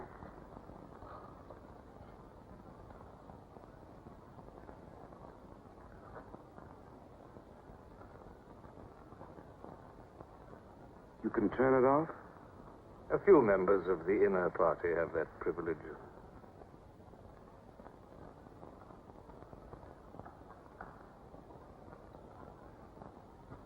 Well? Is that really off? We've come here because you both believe there's a conspiracy, some kind of organization working against Big Brother. Yes, we believe that you're involved in it. We want to join it and work for it.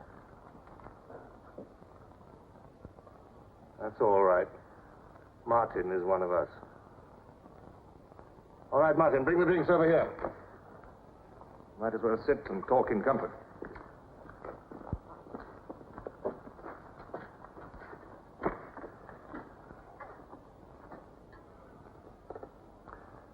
I think it's fitting we should begin by drinking a toast. It's wine. I'm afraid not much of it reaches the outer party. What shall we drink to? The triumph of Calidor? The confusion of the thought police? Down with Big Brother. Down with Big Brother.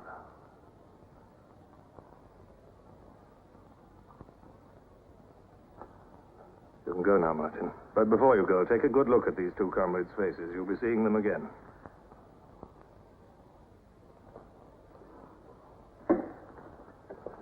In general terms, what are you prepared to do? You are, of course, prepared to give your lives. Yes. You're prepared to commit murder? Yes. Betray your country to a foreign power? Yes. Are you prepared to separate and never see one another anymore? No.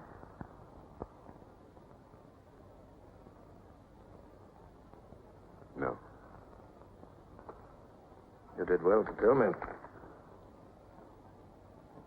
Of course, you realize that you'll be fighting in the dark. You'll have nothing to sustain you except the idea. When you're caught, you will get no help. Later, I will send you a book which will teach you the nature of the society we live in and the strategy we shall use to destroy it. But you get no information about your own organization. When you receive orders, they will have come from me. I assume that you have some kind of hiding place. Yes, a room over a junk shop. We go there Sundays when we can. That briefcase, do you always carry it? As a rule, yes. Every day during hate week, carry it empty.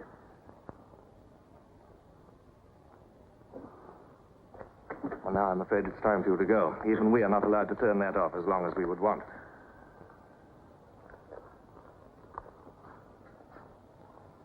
I used to be afraid there was no underground. Perhaps the party invented us.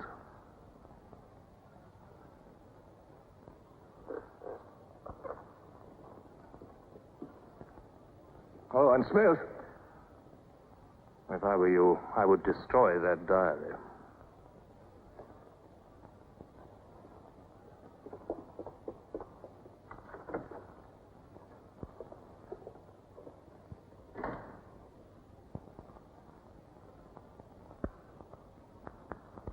Comrades, Big Brother is always merciful. He stands ever ready to welcome back to his loving protection those who have seen the error of their ways. Only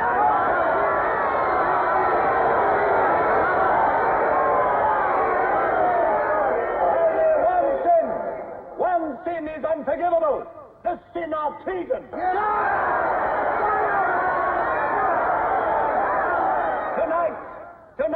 traitors Rutherford and Jones will speak to you themselves before they're taken away to the death they so richly deserve.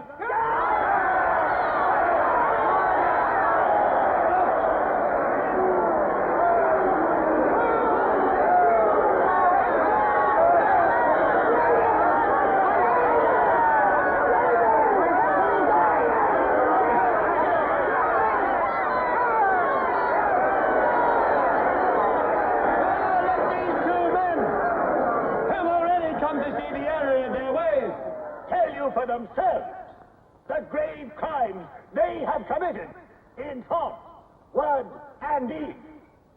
Hear them for yourselves.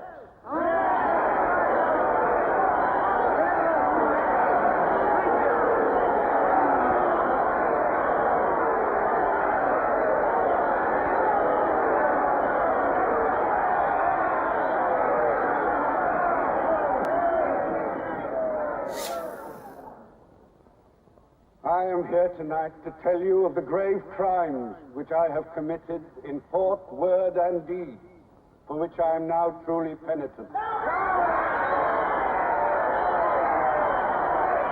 betrayed my country to our enemy, the Eurasians. I conspired with the arch-traitor Calidore. Excuse me, comrade. I think you've taken the wrong briefcase.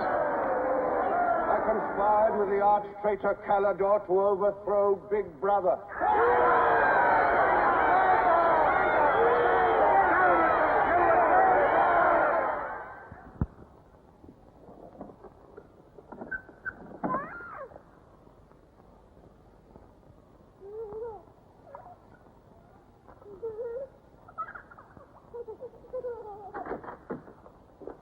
Darling. I've got it. Calidore's book. Somebody stopped me in the square last night and gave me this briefcase. Look how like my own it is. Shows you how well organized the underground is. Now, listen. Not just now, darling. Well, there may not be another chance for weeks. There's going to be a rush at the records office. You know how it is during hate week. The speeches are full of mistakes, and we've got to put them right. Now, listen. Calidore says the aim of the ruling class is to stay where it is. The aim of the middle class is to overthrow the ruling class. And the aim of the lower class is to create a society in which all classes are equal. Big Brother has so organized the inner party that there is no danger of the ruling class being deposed. Darling, aren't you listening? I'd like to have had a child.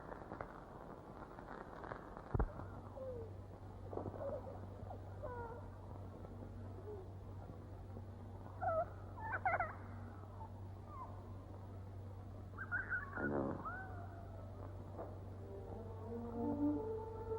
And that's why this is so important, Julie. It's just words.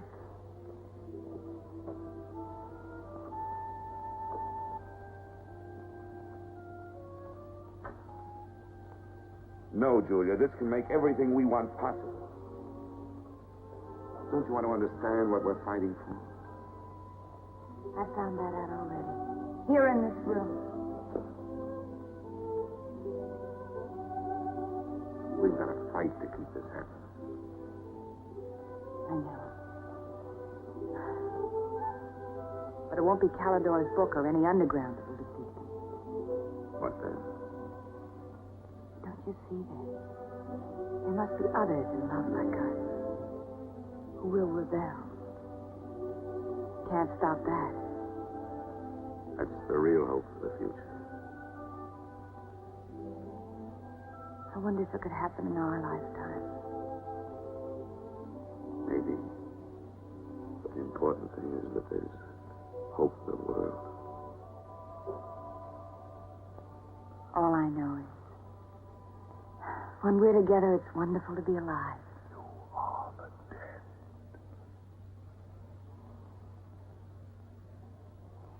You are the dead. The mirror. It must be a telescreen. Can't be.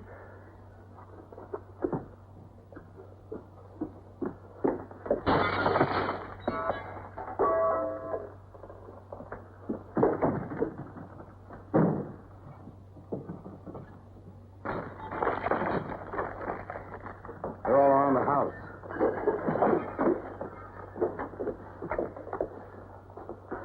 Don't resist. Stand in the middle of the room. Stand back to back.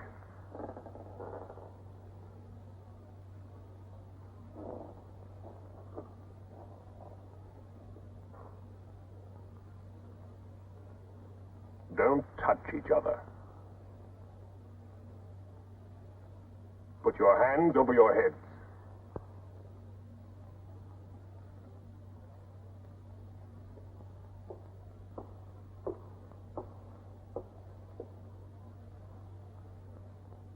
I think I warned you it wouldn't be as peaceful here as you could like.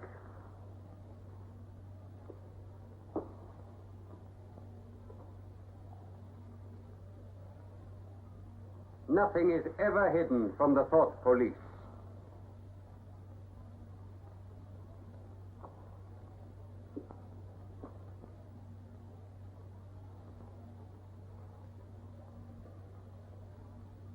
Take them away.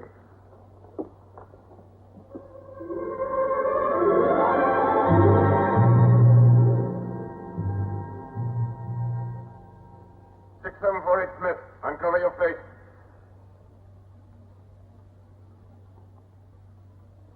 You're prepared to commit murder? Yes. Betray your country to a foreign power? Yes.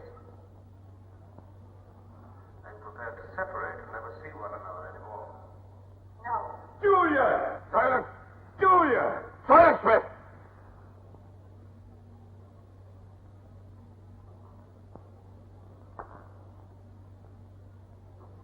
When a woman's arrested, what happens to her?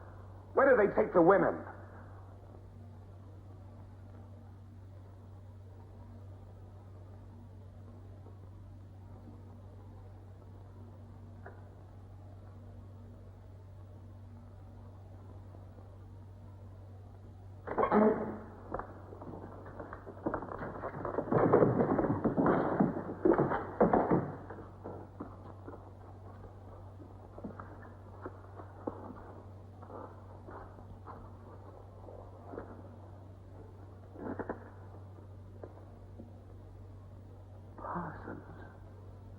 They won't hang me, will they? They'll know my record. Why have they arrested you?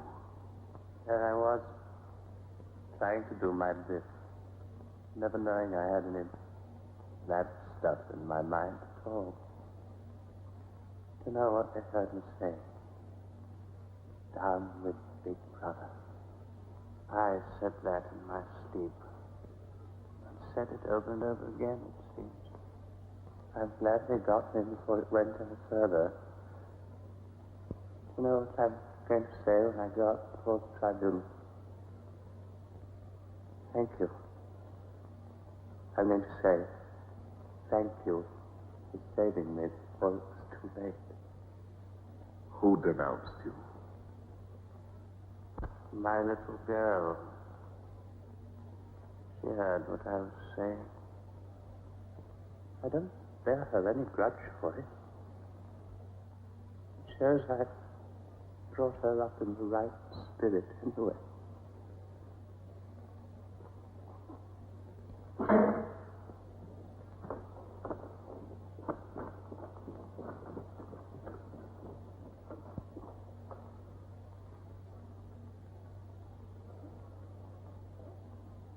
Room 101.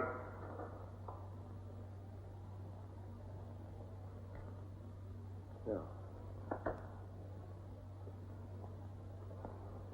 I've told you everything. What else do you want to know? There's nothing I won't confess to. Nothing. Nothing! Right.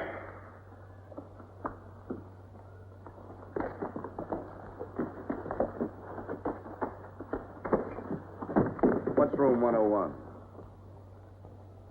They wouldn't hang me, would they? For going off the track just once. What's room 101?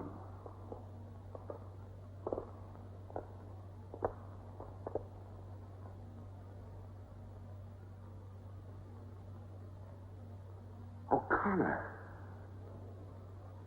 Take his bed. Don't be in too much of a hurry to find out about room 101. You'll find out in good time. What have you done with Julia? She betrayed you, Winston. You tortured her. I've watched over you for a long time. Now I'm going to help you. First, there are some preliminaries to be gone through, but after that, you will be brought to me and we will talk.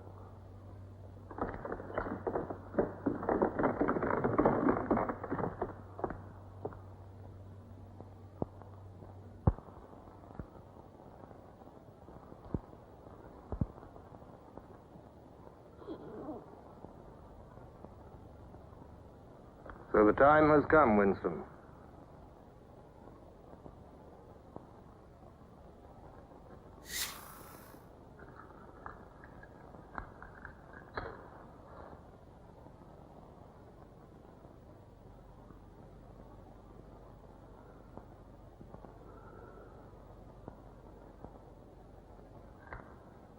Do you know where you are, Winston? The Ministry of Love. Fine. Do you know how long you've been here? Days. Weeks. Months. It must be months. Do you know why we bring people to this place? Yes. Make them confess. You don't really believe that? No, I suppose I don't. To punish them. No. We bring them here to cure them, to make them sane. Nobody that we bring here ever leaves our hands uncured. Why don't you kill me? The first thing you must understand about this place, Winston, is that there are no martyrdoms. We've read of the religious persecutions of the past. They were failures. They set out to eradicate heresies, and they ended by perpetuating them. We do not make that mistake. We make them tell the truth. Why bother with me? You are a flaw in the pattern, Winston. You are a stain which has to be wiped out. When finally you confess to us, it must be of your own free will. We do not destroy the heretic, we convert him. We capture his inner mind. We reshape him. We burn all evil out of him. We bring him over to our side, not merely in appearance, but genuinely. Heart and soul. We make him one of ourselves. No one whom we bring to this place ever stands out against us. We will lead you, step by step, to the point from which there is no return. Never again will you be capable of love or friendship, or joy of life, or laughter, or courage, or curiosity, or integrity. You will be hollow. We will squeeze you empty, and then we will fill you with ourselves, with love of Big Brother. Now, before we begin your cure, are there any questions you would like to ask? Where is Julia? She's alive. Next question. Does Calidor exist? Does the underground exist? That, Winston, you will never know. But that question, Winston, proves that you are mentally deranged. You have a defective memory. You are unable to remember real events, and you persuade yourself that you remember events which never happened. For example, do you remember receiving a book supposedly written by Calidor? Yes. Somebody gave it to me in Victory Square. You're quite sure that that book ever existed? I want the truth, Winston. Tell me what you think you remember.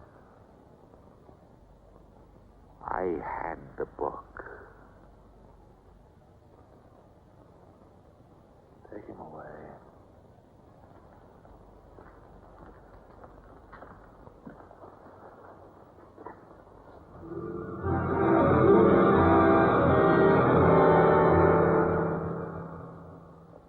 Let us take another delusion of yours. You believe you had in your hands a photograph of the traitors, Jones and Rutherford. I did have it. You believe it was some sort of documentary evidence proving their confessions were false. I remember telling you that the photograph did not exist. It did exist. It does exist. It exists in my memory. I remember it. You remember it. I do not remember it. There is a party directive dealing with the control of the past. Repeat it to me.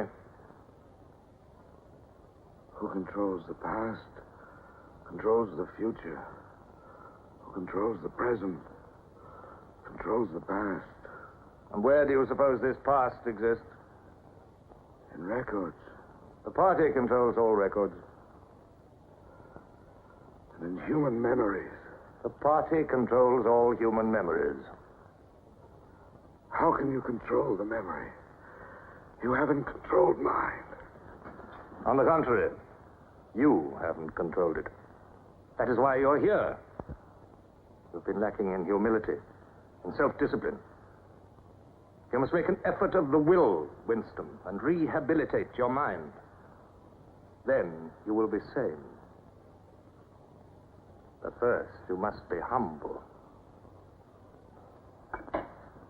Do you remember writing in that diary of yours that freedom is the freedom to say that 2 plus 2 make 4? How many fingers am I holding out? 4. And if the state says not 4, but 5, how many? 4. Take him.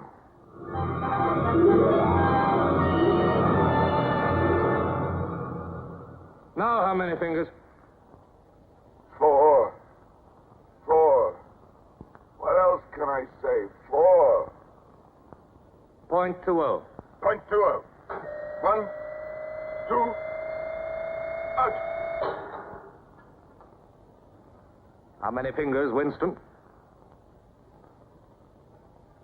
4. 4. .30. .30. 1, 2, 3, 4, 5. Anything you like. Call me starboard. Sideways. Starboard. Out.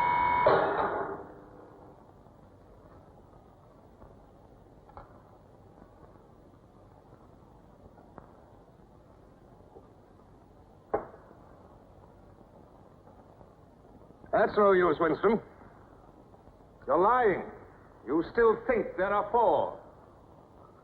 How can I help seeing what's in front of my eyes? 2 and 2 are 4. Sometimes. We've had all that out before. Sometimes they are 4, sometimes, if the state says so, they are 5. How many fingers? I'm trying to see 5. Which do you want? To persuade me that you see 5 or really to see them?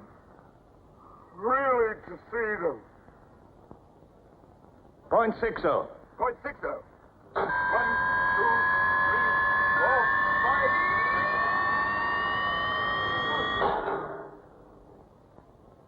5. Again, how many fingers?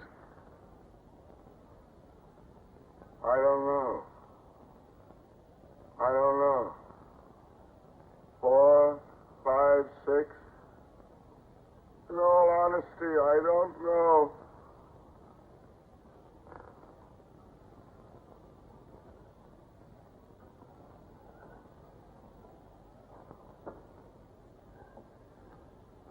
Better.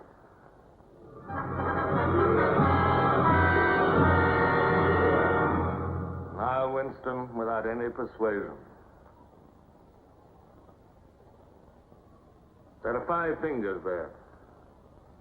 Do you see 5 fingers? Yes. Look at me. Did you ever read a book by Calidore? No. No such book ever existed, did it? No. You see how the mind can be controlled and washed clean. Even the traitors, Jones and Rutherford, in whose innocence you once believed, in the end we broke them down. When we had finished with them, there was nothing left in them except sorrow for what they had done and love of Big Brother. Stand up.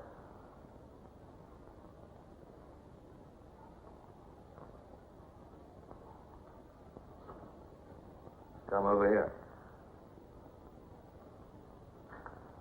That's enough. It's a long time since you've seen yourself, Winston. Look.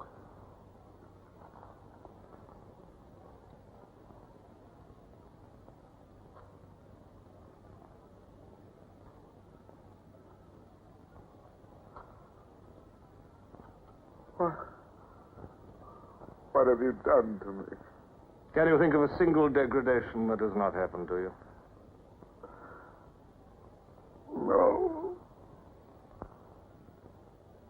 Are you prepared to separate and never see one another anymore? No.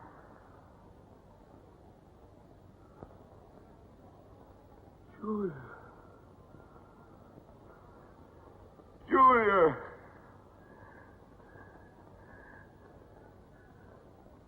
I have not betrayed Julia. I have not betrayed Julia. No. No, that is perfectly true. You have not betrayed Julia. Come with me, Winston.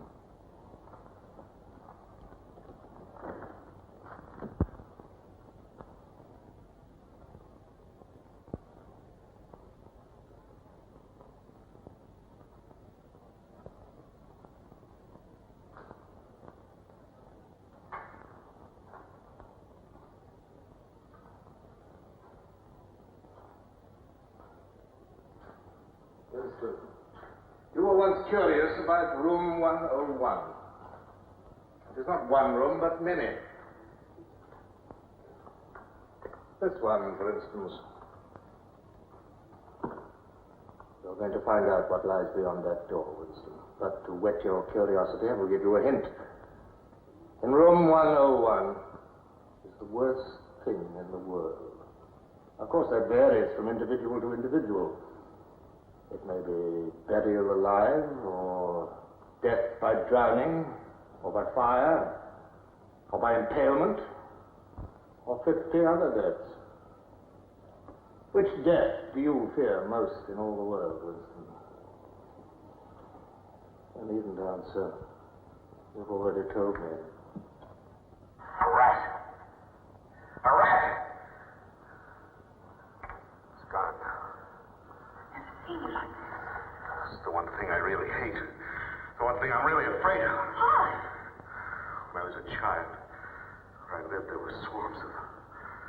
One day, my sister. Will you lead the way, Winston?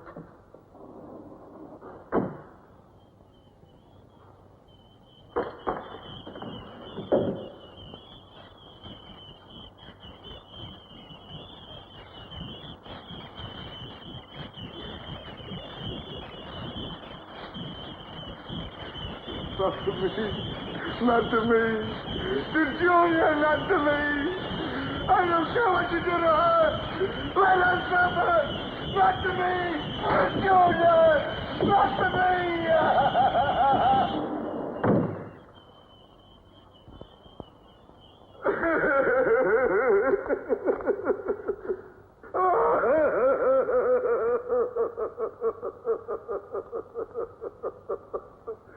Now, Winston, you are wholly ours.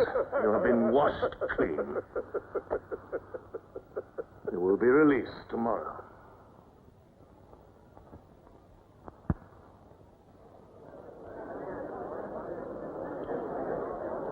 Attention.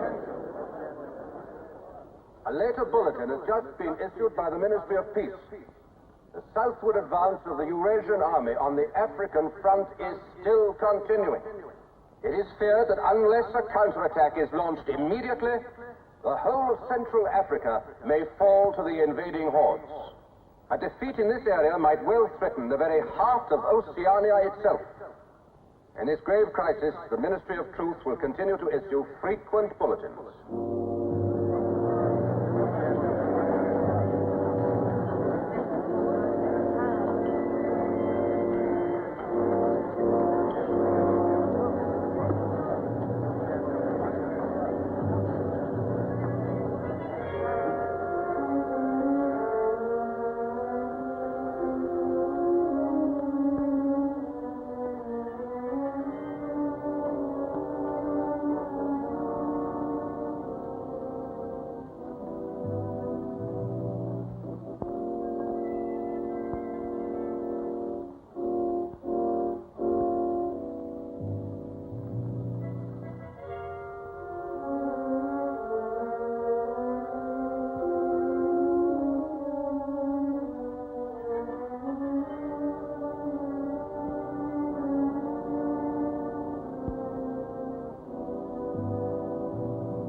I betrayed you.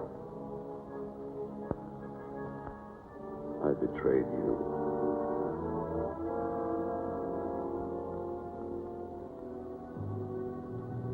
They threatened you with something. Something you can't bear to think about. You find yourself saying, don't do it to me.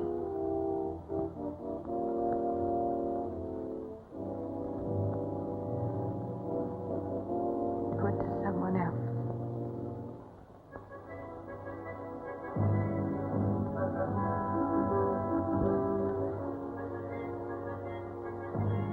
Later, you tell yourself, you just said it to make them stop. That's not true. The time when it happens, you mean it.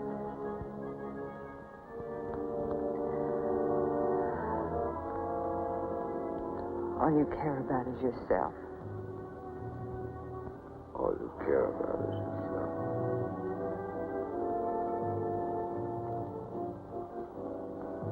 And then you don't feel the same way about the other person any longer. No. You don't feel the same any longer.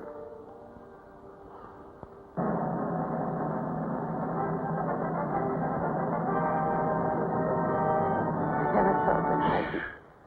Attention, everybody. Attention. Here is the latest bulletin that's just been received from the front in Africa. News has just been received that a vast maneuver planned by Big Brother and involving perfect coordination between the land and sea forces of Oceania has resulted in the utter rout of the Eurasian army in Africa.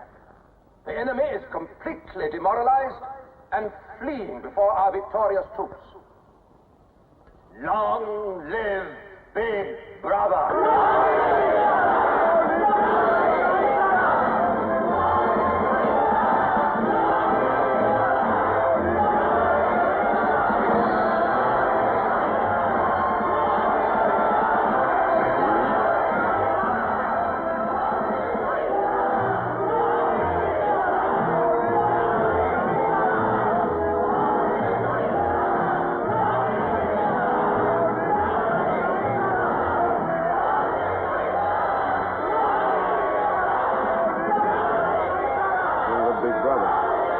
Big Brother. Long live Big Brother. Long live Big Brother. Long live Big Brother. Long live Big Brother. Long live Big Brother. Long live Big Brother. Long live Big Brother. Long live Big Brother. Long live Big Brother. Long live Big Brother. Long live Big Brother. Long live Big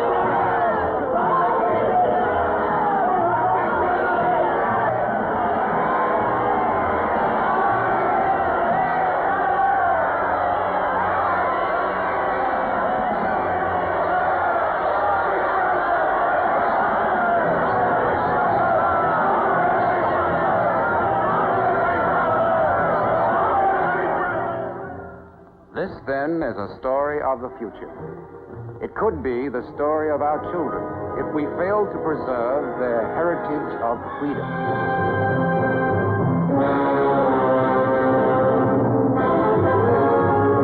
And action. Welcome to Cult Classics Cinema Archive. Subscribe and follow along if you love silver screen classics like I do. Not only will I be sharing cult classic films, I'll also be exploring the history and behind the scenes. Whether you want to watch with me, learn more about cinematic history, or share your love of the cinema, you can find it all here. Thanks for joining me. Grab some popcorn and let's press play.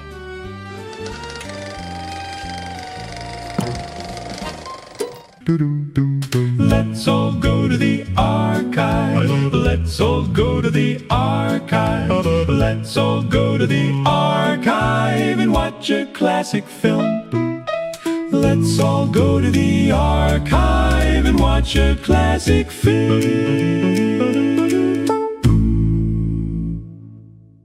Tucked away inside vast repositories around the world are thousands of metal canisters holding the earliest days of Hollywood history. This diagram illustrates a grim reality. An estimated 75% of all American silent era films are permanently gone, destroyed by fire, neglect, or chemical decay. However, thousands of these supposedly missing movies escaped destruction. They're sitting right on a shelf, completely stripped of their identifying information. Archivists call these unidentified films. Over the decades, they have been separated from their original titles, their cast lists, and their production studios. These vaults function as active cold case files, stacked floor to ceiling, with unidentified subjects waiting to be named. A film loses its identity in a few predictable ways. The most common is physical damage, where the original title cards at the beginning of the reel tear off or rot away. This strip of 35mm motion picture film shows severe nitrate deterioration. The highly volatile chemicals in the film base break down over a century, melting the emulsion and bubbling over the visual data. Archivists traditionally spent decades searching for recognizable architecture or uncredited faces across thousands of individual frames. Doing this by eye creates a severe bottleneck. It takes thousands of hours of expert labor to piece together the origins of even a single fragmented clip, with thousands of deteriorating unidentified films left to process. Human effort alone cannot keep pace before the celluloid turns to dust. If you enjoy learning about cinema and film history, like and subscribe for more. I'll see you on the next one. Thanks for stopping by.